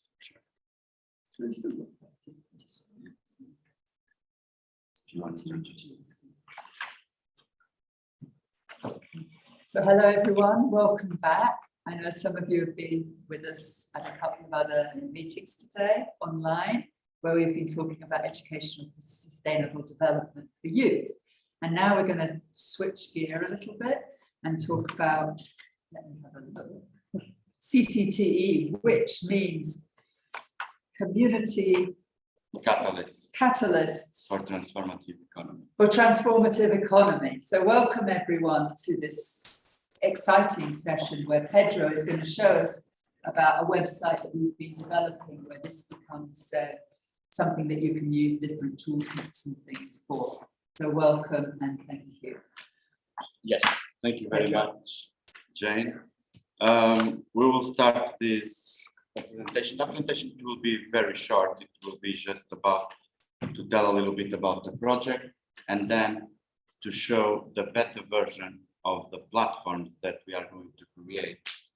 And these platforms will be available for everybody. And if you want, you can also email us. If you want to be the first ones to try it out, we can give you access to it. So I am going to get out of the screen so I can share the screen and I can guide you through the platform. And if you have any questions, you can always interrupt me on Zoom, or you can always ask the questions on the chat room. So I'm going to get out and I'm going to the computer to show you around. Thanks, Pedro. And if anyone has any comments or questions, to the group online, please just post into the chat. Yes. And I'll keep an eye on that. And Pedro, yes. If questions come up. Yeah, feel free to interrupt me. No problem with that. It can be a very interactive way of doing this. So the consortium, it's called Community Catalyst from Transformative Economies. And we are talking about the second Erasmus Plus program from the European Union. This is the second one. The first one was Community Catalyst for Regenerative Development. And I will explain a little bit further why we have different projects for different stuff. So I will start by showing you that everything that we will share, it's available for you later, of course, when it's ready for you to share and for you to use on your networks, for you to use on your projects. Of course, you cannot sell it, but you can use it. You can change it a little bit, and you can actually spread the word and use the tools. The partners of this project are Profilanthrop from Hungary, Resilience Third and Núcleo Social from Catalonia, Projeto Novas Descobertas and Orla Design from Portugal, PAM Manana from Sicily, Italy, Universidade Autónoma de Barcelona from Catalonia, Spain, and Gaia Education from Scotland, United Kingdom. And this is the reason why we will have different projects. So we started already with the Community Catalyst for Regenerative Development, where we use this, we call this the wedding cake, and sometimes it's very common for all the projects with Gaia Education to have this, that is the SDGs, the Sustainable Development Goals, divided into a few sections.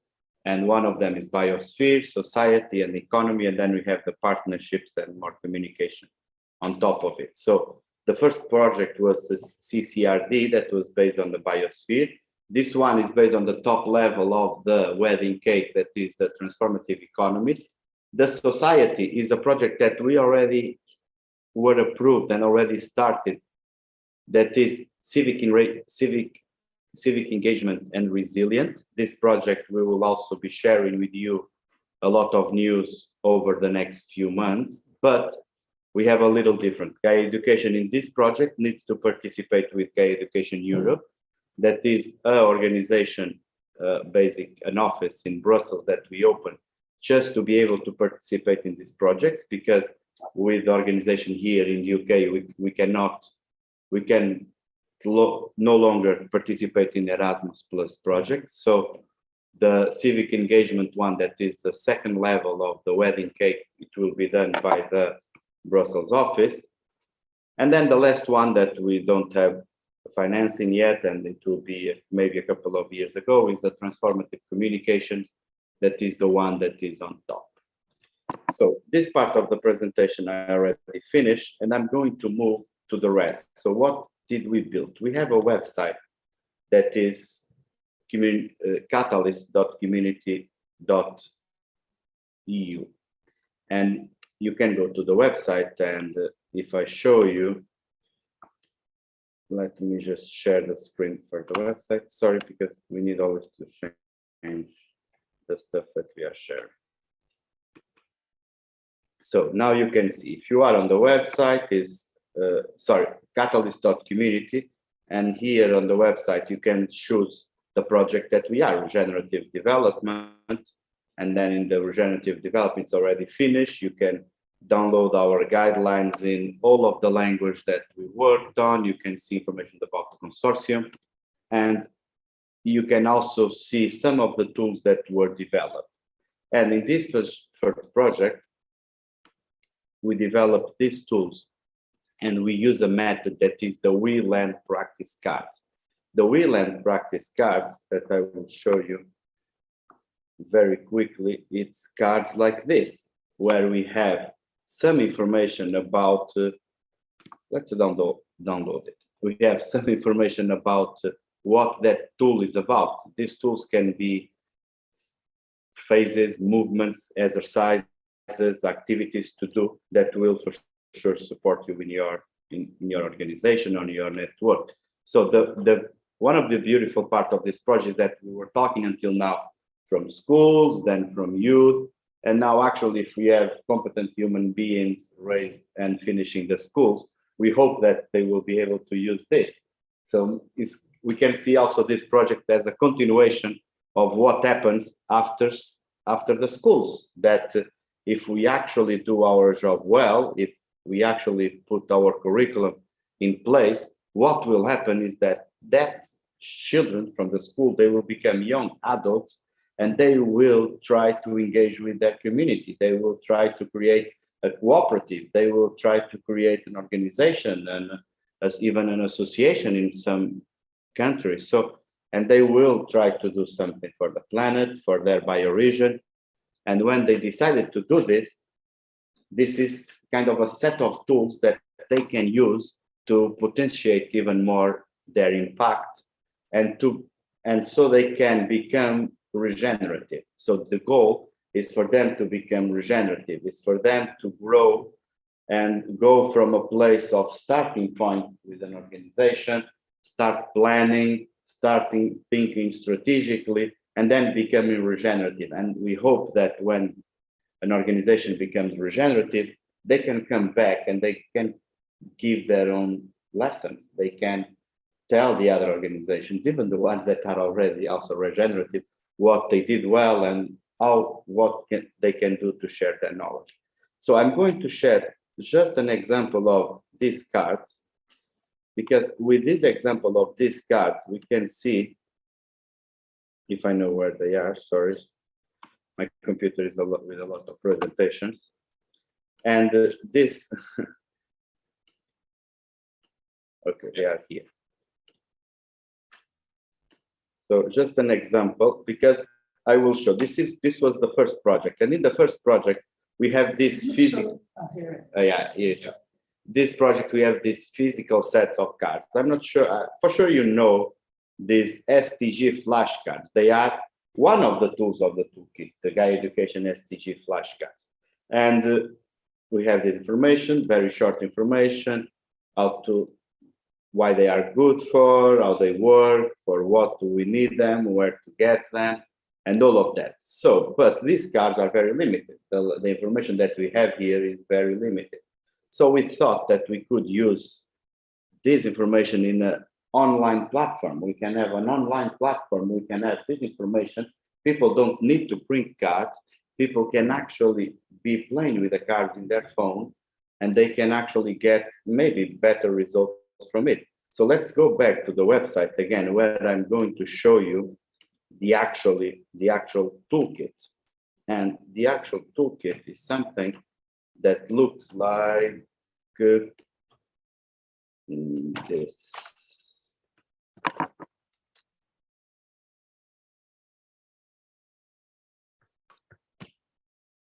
It's something that looks like this thing that will open very quickly. I'm surprised how good the internet is right now. So I just introduced a few cards here for us to play around a little bit with it. Of course, this will have more than 100 tools when the project is finished, but I just introduced some of them here. We saw the flashcard one. So this is the page. If we click on open, we will see the actual card here with the same information that we saw before, and even useful links, more information that we might need. Also a forum link, for example, for you to tell how did you use this card, how it is good for, how it never works or something, so you can give the feedback. And this will be automatically in all the language of the project. The language of the projects are Portuguese, English, Spanish and Catalan, Magyar from Hungary, and Italian. This will be the language of the project. And you will be able to see all the cards in all the languages. So we make sure that when we created cards, we will translate for all the languages. Of course, sometimes they might not be translated, but you will see all the cards. You will see one or two in English or one or two in Catalan, but you can very easily translate it. But idea is, as we go, we do the translation for all the cards. But the beautiful part is this menu here on the top. It's not actually a menu, it's a filter system that we can use the wheel and face. That is a very specific thing from the project that I will tell you a little bit more in a minute. But for example, we want the card to use outdoor, and then we select the outdoor and we just have the outdoor cards. But we want the card to use for SDG number 4. And then we select SDG number 4. In this case, all of them work for SDG number 4. And then if it takes less than an hour, 1 hour, 3 hours, or for example, the expertise level of the group and the status of the group. If it is an existing community or organization, if it is an ad hoc group, like it could be in a conference, for example, an ad hoc group in a conference that we want to use these cards for. And we can have more filters and more cards. And the idea is also for us to add these cards to the favorites. And when we click there, we see all the cards that we have in our shopping list. So this will also work as a shopping list that we can download the PDF if we want, or we can, the beautiful part is actually this. You see this screen. If I do this to the screen, it becomes the mobile phone. And the mobile phone, we see the normal card, the top of the card, and then we see the other part of the card with the useful links and so on that we don't have in the paper version. So this is the toolkit itself, and the toolkit will be available for everybody. And even if you have a project, we can replicate this toolkit and you can use this toolkit with your own tools from your own project. We will delete all of this, and let me just show you. We'll delete all of this. We'll put this on your server for your website, and you are there and you can add your own cards. You have your login, you can add your own cards. It's very easy to do. You just can here, you add cards, you delete, you make them visible, you make them invisible, you translate them. Because when you create one card, a beautiful thing, we can try to create a card. When we create a card, a test card, and then we put the description, we write why, we write how, what, and the tips. Of course, we will need to put a picture. Always a problem. Let's see if I have any cool picture.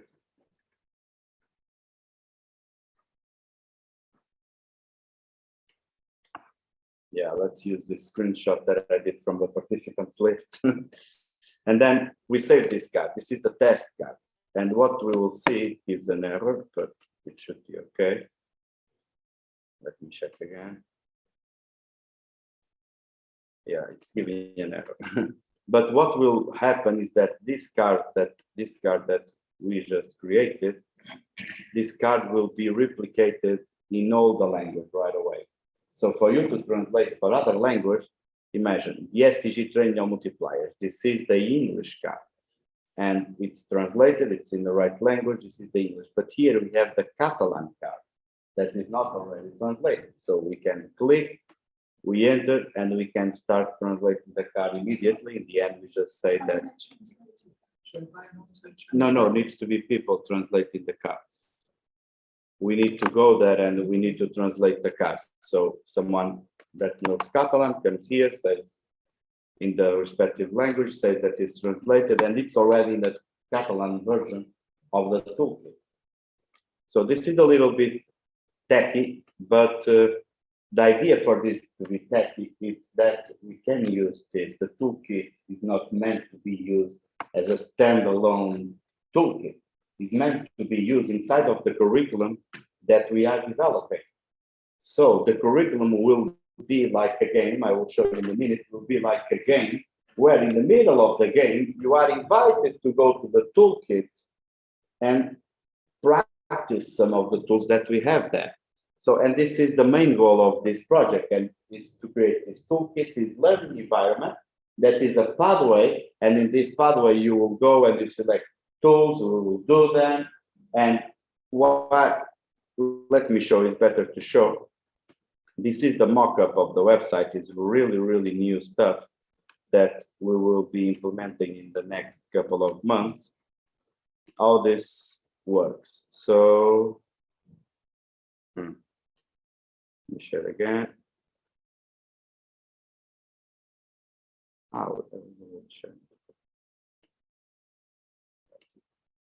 Okay.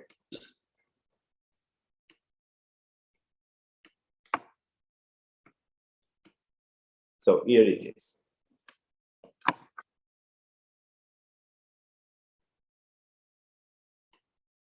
So this project is based, this is the example of the website with information about, we call it the quadrants that we have.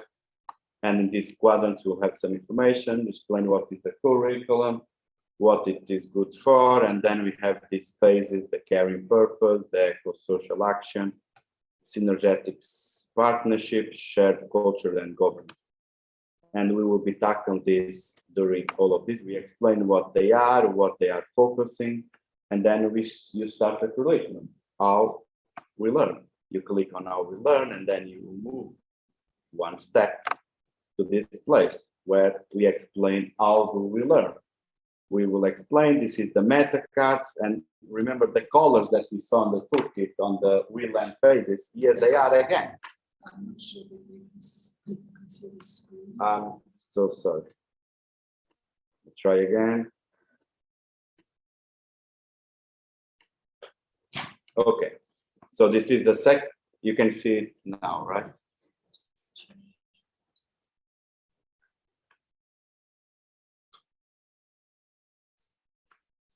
So this is the part that we have these meta cards, we have the actually phases of the we learn phase. And then we explain what this we learn, we explain the different phases of the we learn, then we move on. And we start with the module. And when we start with the module, it's when you need to choose which module do you want. A module for the caring purpose of your organization, a module of the eco-social action, a module of the shared culture and governance and synergetic partnerships. You choose by clicking in one, and then you will start, okay, this is a repeat image, and then you will start. For example, we chose the caring purpose. So let's start the module of the caring purpose. And then we will welcome you, explaining you, and then some process, and then you go to next phase. And in the phases that will come along, what you will have, it's actually directions for the tools from the toolkits. And this is examples of buttons that will be there that you just click on the buttons and you will go for this tool, a walk through the landscape, animal spirit tool, a voice from the territory. And then we will suggest, as long as we go and we explain why you should use this tool for your organization. And then you go along and then you move phases until the end that you will finish all that module for example, and you will get a certificate about that module, and you can finish others. And we actually started this project by doing a PAR, participatory research, where we did a survey in each bioregion, with organizations from each bioregion, where we understood where they were very strong or where they weren't that strong. And we have these quadrants. We did, I'm not sure if you know the spider web. I can put it here, just an example. The spider web chart, a spider web chart, and we did a spider web chart for each of the organizations, where they understood in which quadrant. It was divided in 4 quadrants. I'm just sharing the screen for the people online also to see what is a spider web. I know. Is that a gen? Just on Google. I just looked on Google for a spider web chart so I can show you what it is. And then in this chart, you can see in each quadrant how your organization, from the survey that we did, how your organization is behaving. And after doing this PAR, after doing this form, you can go actually to the curriculum and improve where you are not so good, or where you recognize you are not so good. So this is basically the idea.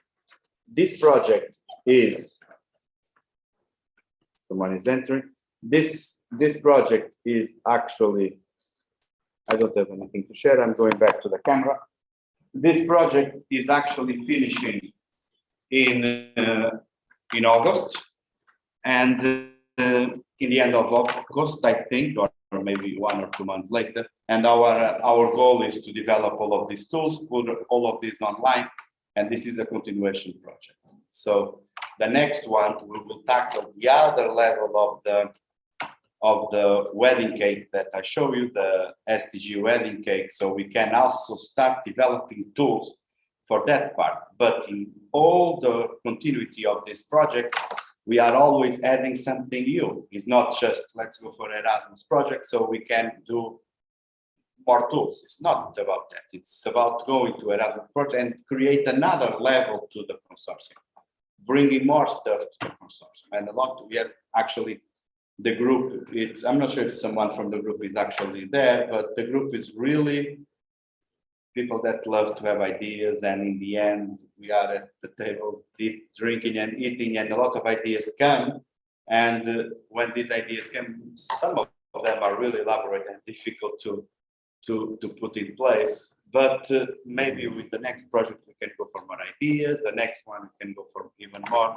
But the idea is that actually that you can go to a place, you can do a survey, you can do like an assessment of how your organization is or community, and then you can have the tools, like tailor-made tools already ready for you. So basically that's it. I will not bother you anymore because it's Friday and it's already 4 o'clock, at least in UK. So I'd just like to thank Pedro for this. It's really sorry. Marcos just arrived because we started earlier. Okay. So Marcos is also working for Gaia Education. He's waiting in the waiting room. I just approved him here, and maybe I will bring him also to talk about the project a little bit. Yeah, because it just arrived. We started early. Yeah. So just as Marcus is arriving, I'd just like to say, you know, it's really important to try and do this kind of blended learning approach. You know, in these days of COVID and just reaching around the world, there's more and more people asking for ways that we can really creatively create content that's shareable online. And I think that although this is a good step in the right direction for that, and hopefully we'll cross-pollinate with some other groups, so, you know, to sort of really develop this methodology. So we have a really inspiring curriculum online, and watch this space, really, isn't it? Yes, yeah. Yes. So, hello, Marcos, how are you? I noticed that you are there. We are going to give you sound. Can you put Marcus on the screen? Like spotlighting him. Marcus, we started a little bit earlier and I did a presentation around the curriculum, sorry, not the curriculum, around the platform and how the curriculum will be in the platform. But I know that you have something to tell us, right? Yeah, hello. So I didn't know that you started already. Sorry for coming late. Don't worry.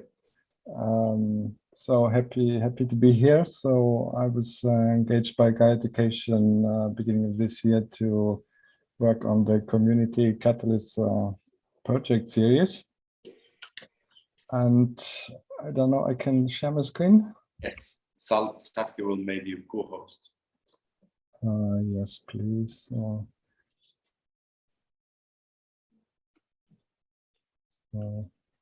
Okay. You can share now. Oh, no, it's going to work. Just a second. So I will just quickly introduce to you the partners of this partnership. Right? You can skip that. I did that. Oh, you did that already. Okay. So you explained that these local partners and with Gaia as an international partner is somehow no. You can do that part. Sorry, you can do that part. Okay, yeah.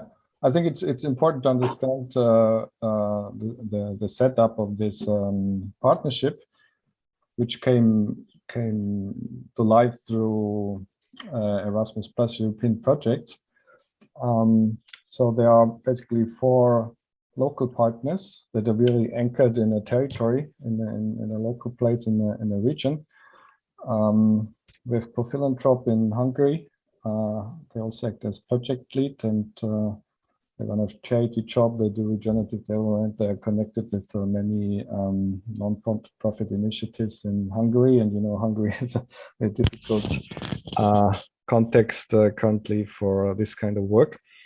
Then we have the Ola Collective for Regenerative Design in Algarve, and they have also connected to them a place, it's called Project New Discoveries, with a regenerative farm and environmental education programs and so on.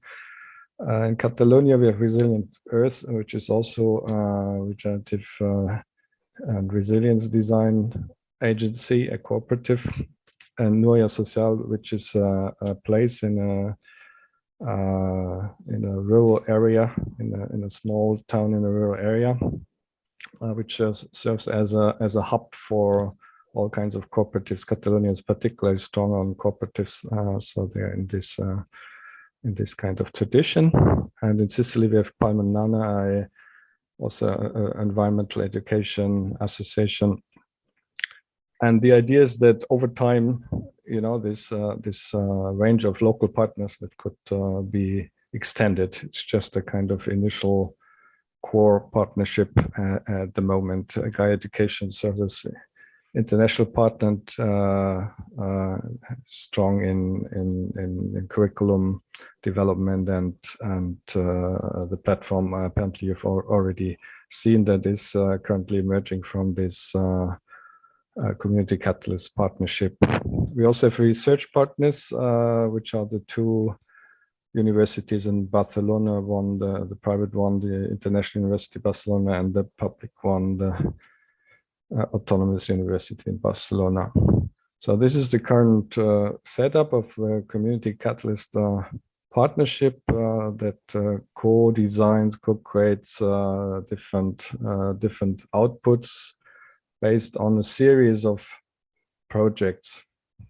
And the project series, it's not all translated here in English yet, but I will explain you the underlying rationale why these projects have been set up in the way they have been set up. You might know the reinterpretation of the Sustainable Development Goals by the the Stockholm Resilience Institute. They have grouped them and said this is basically a wedding cake. There are goals that are related to the biosphere, and then their goals that are related to society, and their goals are related to the economy. And the fundamental idea of the Community Catalyst Partnership was to create dedicated projects for each of those layers of the Sustainable Development Goal wedding cake. So there was a first project on regenerative development related to biosphere Sustainable Development Goals. This project is concluded.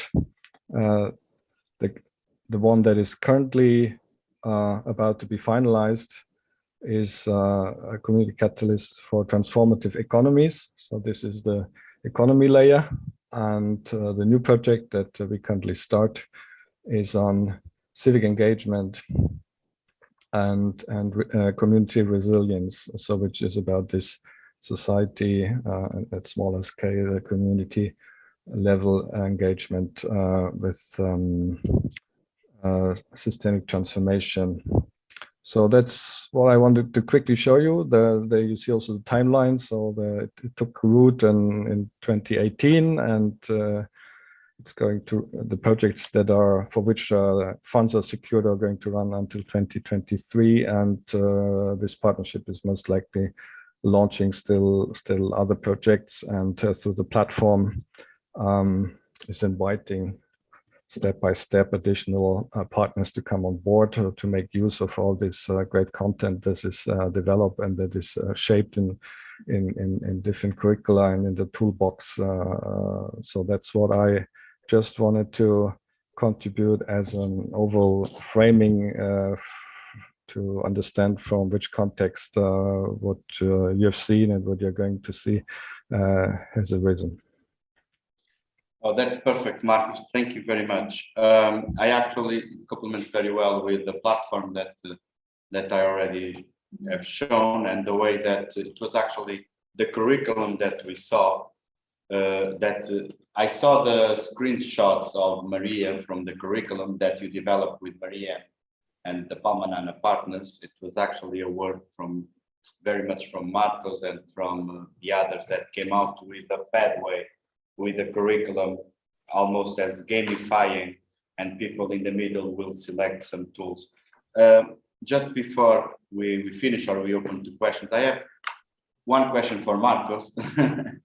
That you can tell, because Marcos, it's funny enough, the organizations evolved, and Marcos worked with Gaia Education from economies. Marcos was working in economies and worked with Gaia Education, another Erasmus project. It's funny that our life goes around Erasmus project sometimes.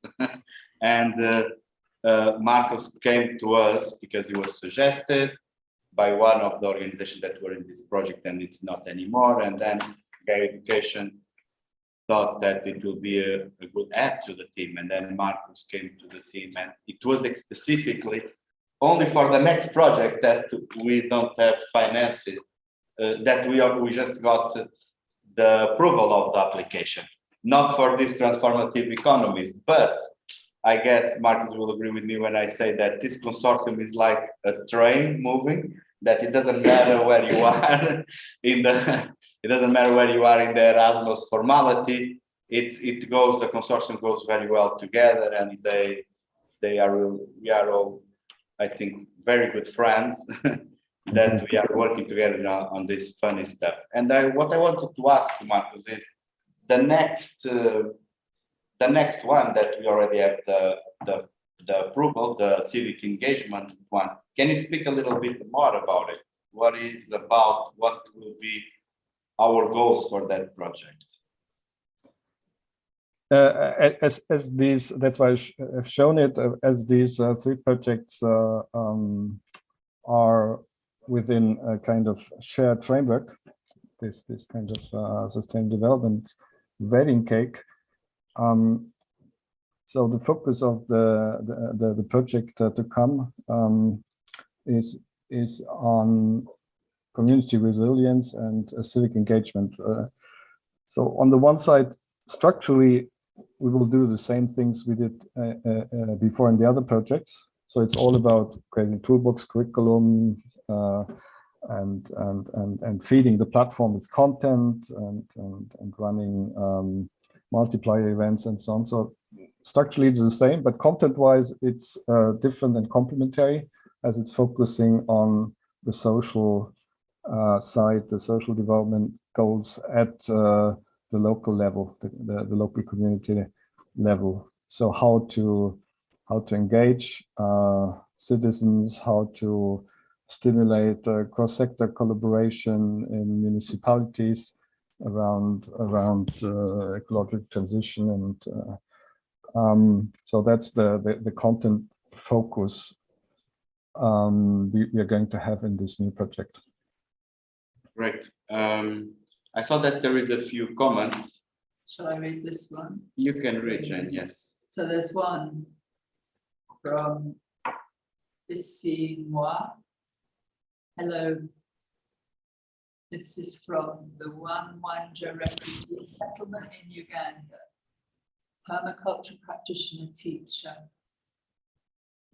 youth mentor in East African refugee settlements. So thank you for sharing that you reached out there. Thank you, Viswama. And then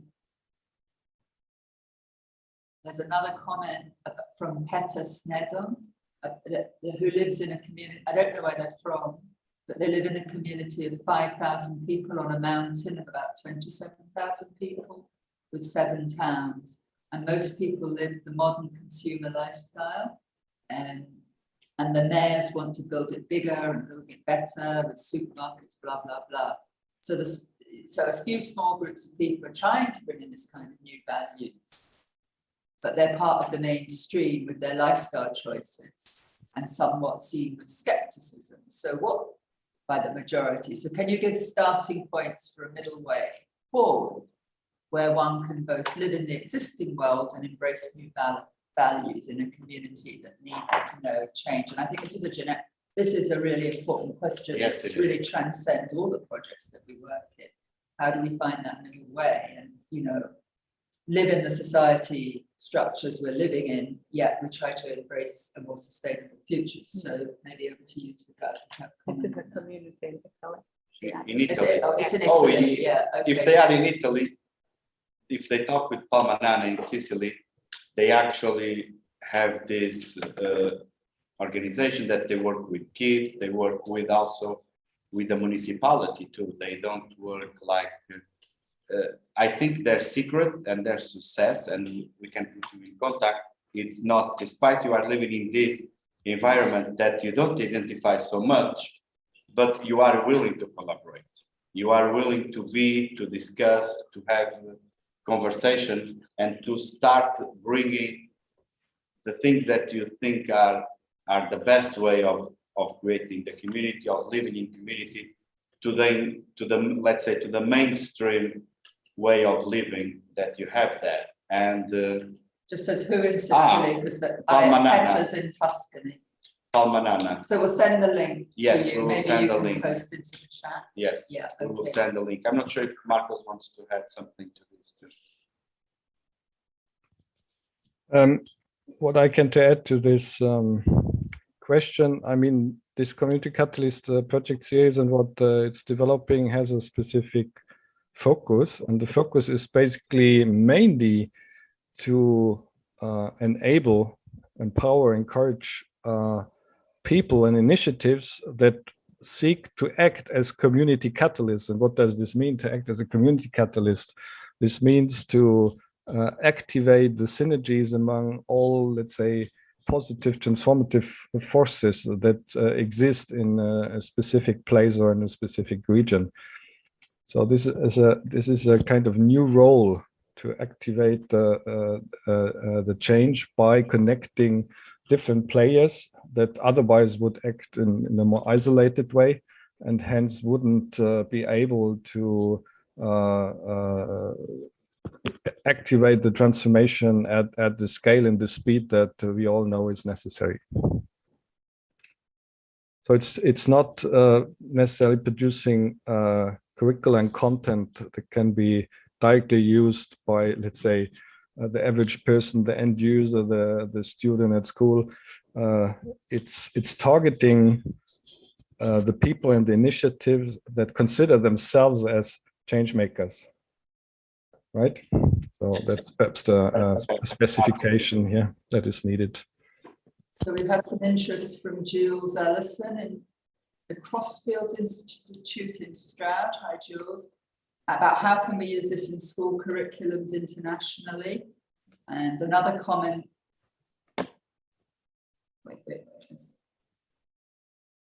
From Aura Alina Moreno Guzman. I don't know if I said that correctly. Pedro and Marcus, amazing work. Could you share the link of the website, please?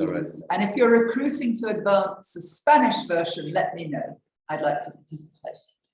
So thank you for that offer, Aura. I'm sure that Pedro will be in touch with you. Yes, just one question about that question about in schools, which was what I said, like the projects that we saw before, they fill this gap in a perfect way. It's actually for the Community Catalyst Consortium to be developing a curriculum for schools and so on. It's going really out of the way.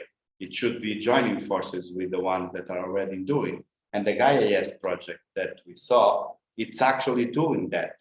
And what we need is actually make this available for the students in schools. And there are a lot of schools that they do this, at least in Portugal.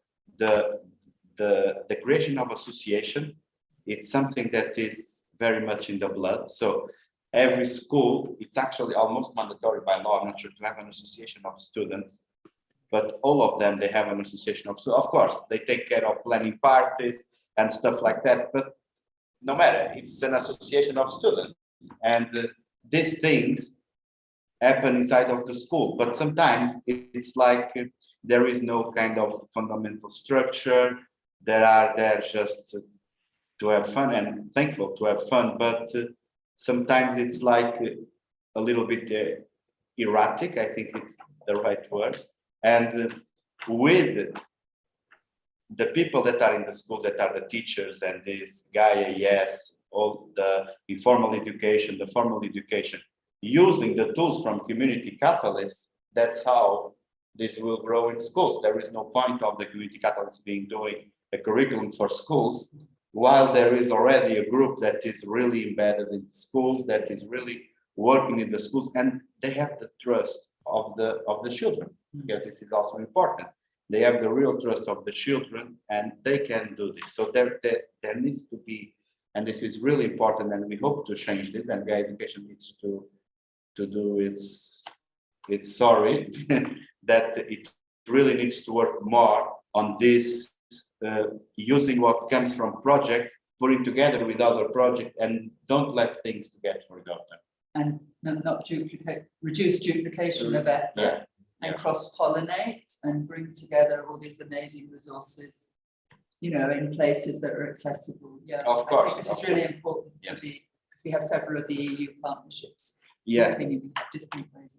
And it's our responsibility, because Marcos, I will give you the word in a minute, Marcos, sorry. It's also our responsibility because, as you saw in Marcos' diagram, Gaia Education is the international partner. So Gaia Education should have the global vision of who is doing and what.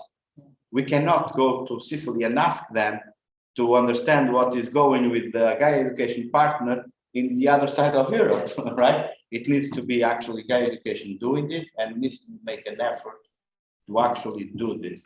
And one minute, Marcos, sorry, that person that mentioned the refugee settlement, this tool can be used there, but we need to realize one thing.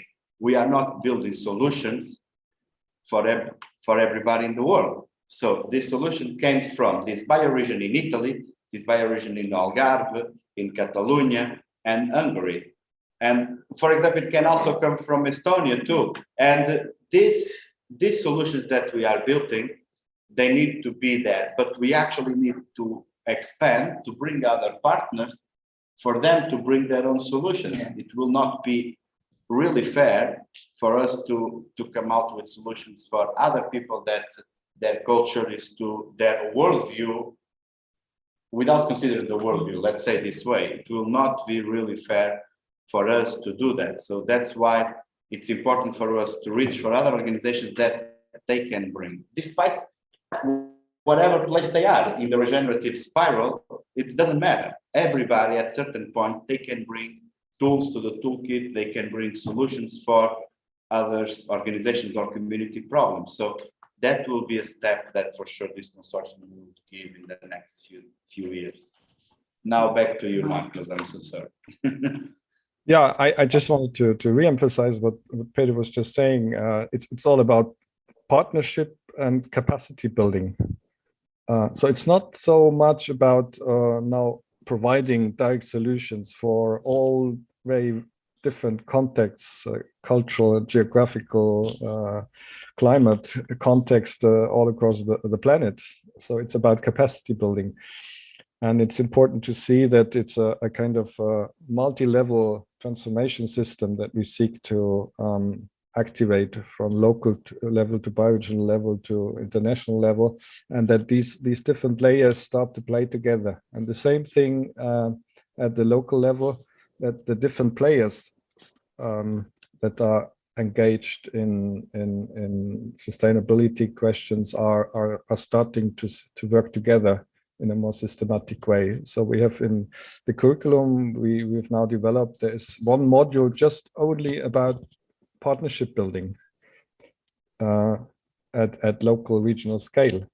So how do you do that? What do you need to consider? What are the different operating systems in business, in municipalities, in civil society?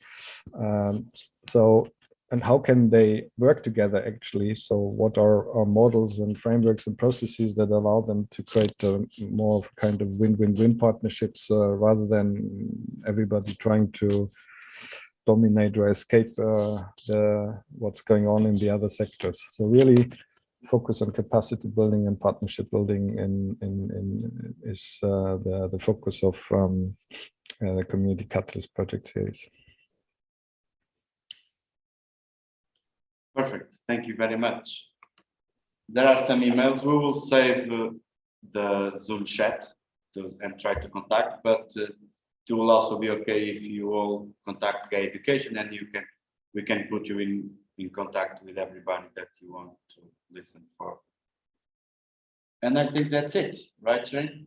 Are you tired? It's time to have a snack. I just noticed Maywish, who I know is here. Hi, hello, Maywish. Just welcoming you. Just saw people I know and some others that are in the group. Anna as well. Yeah, so welcome everyone that I've met over the years.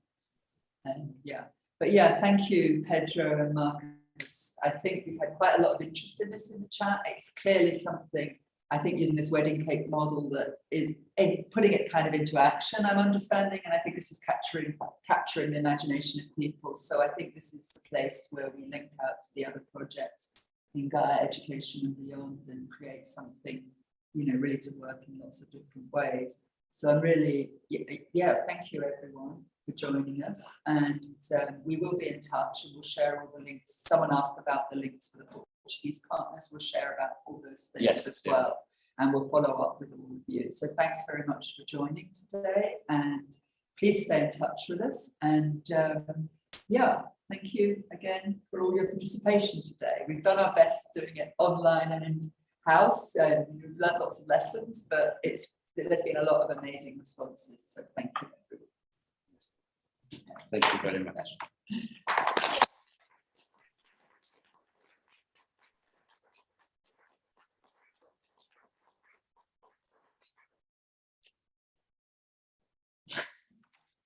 Okay. If people want to stay and chat, if anyone wants to okay.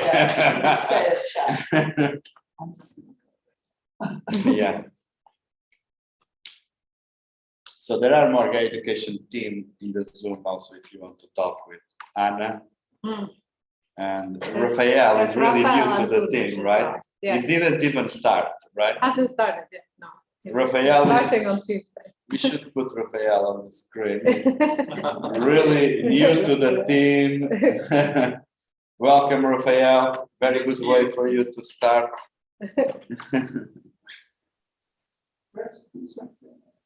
Rafael, it's our new Spanish and Portuguese marketing coordinator. I think that is. Okay. It's very new to the team. And also, So cute. I can also introduce Anna. Anna, are you there? We can bring Anna because Anna is we are here with the Gaia YES partners, Anna. And, hello. You will be working with the curriculum design of the Gaia YES partners. So you can get to know some partners here. Yeah, can you pin? Can you broadcast? Let me. Yeah, you need to come to the camera here if you want. Hello. Hello. You can see it here. Some partners. Oh, hello. I was very happy to see the logo already in the presentation. Well. Great to see you. Great to see you. Yeah. Looking forward.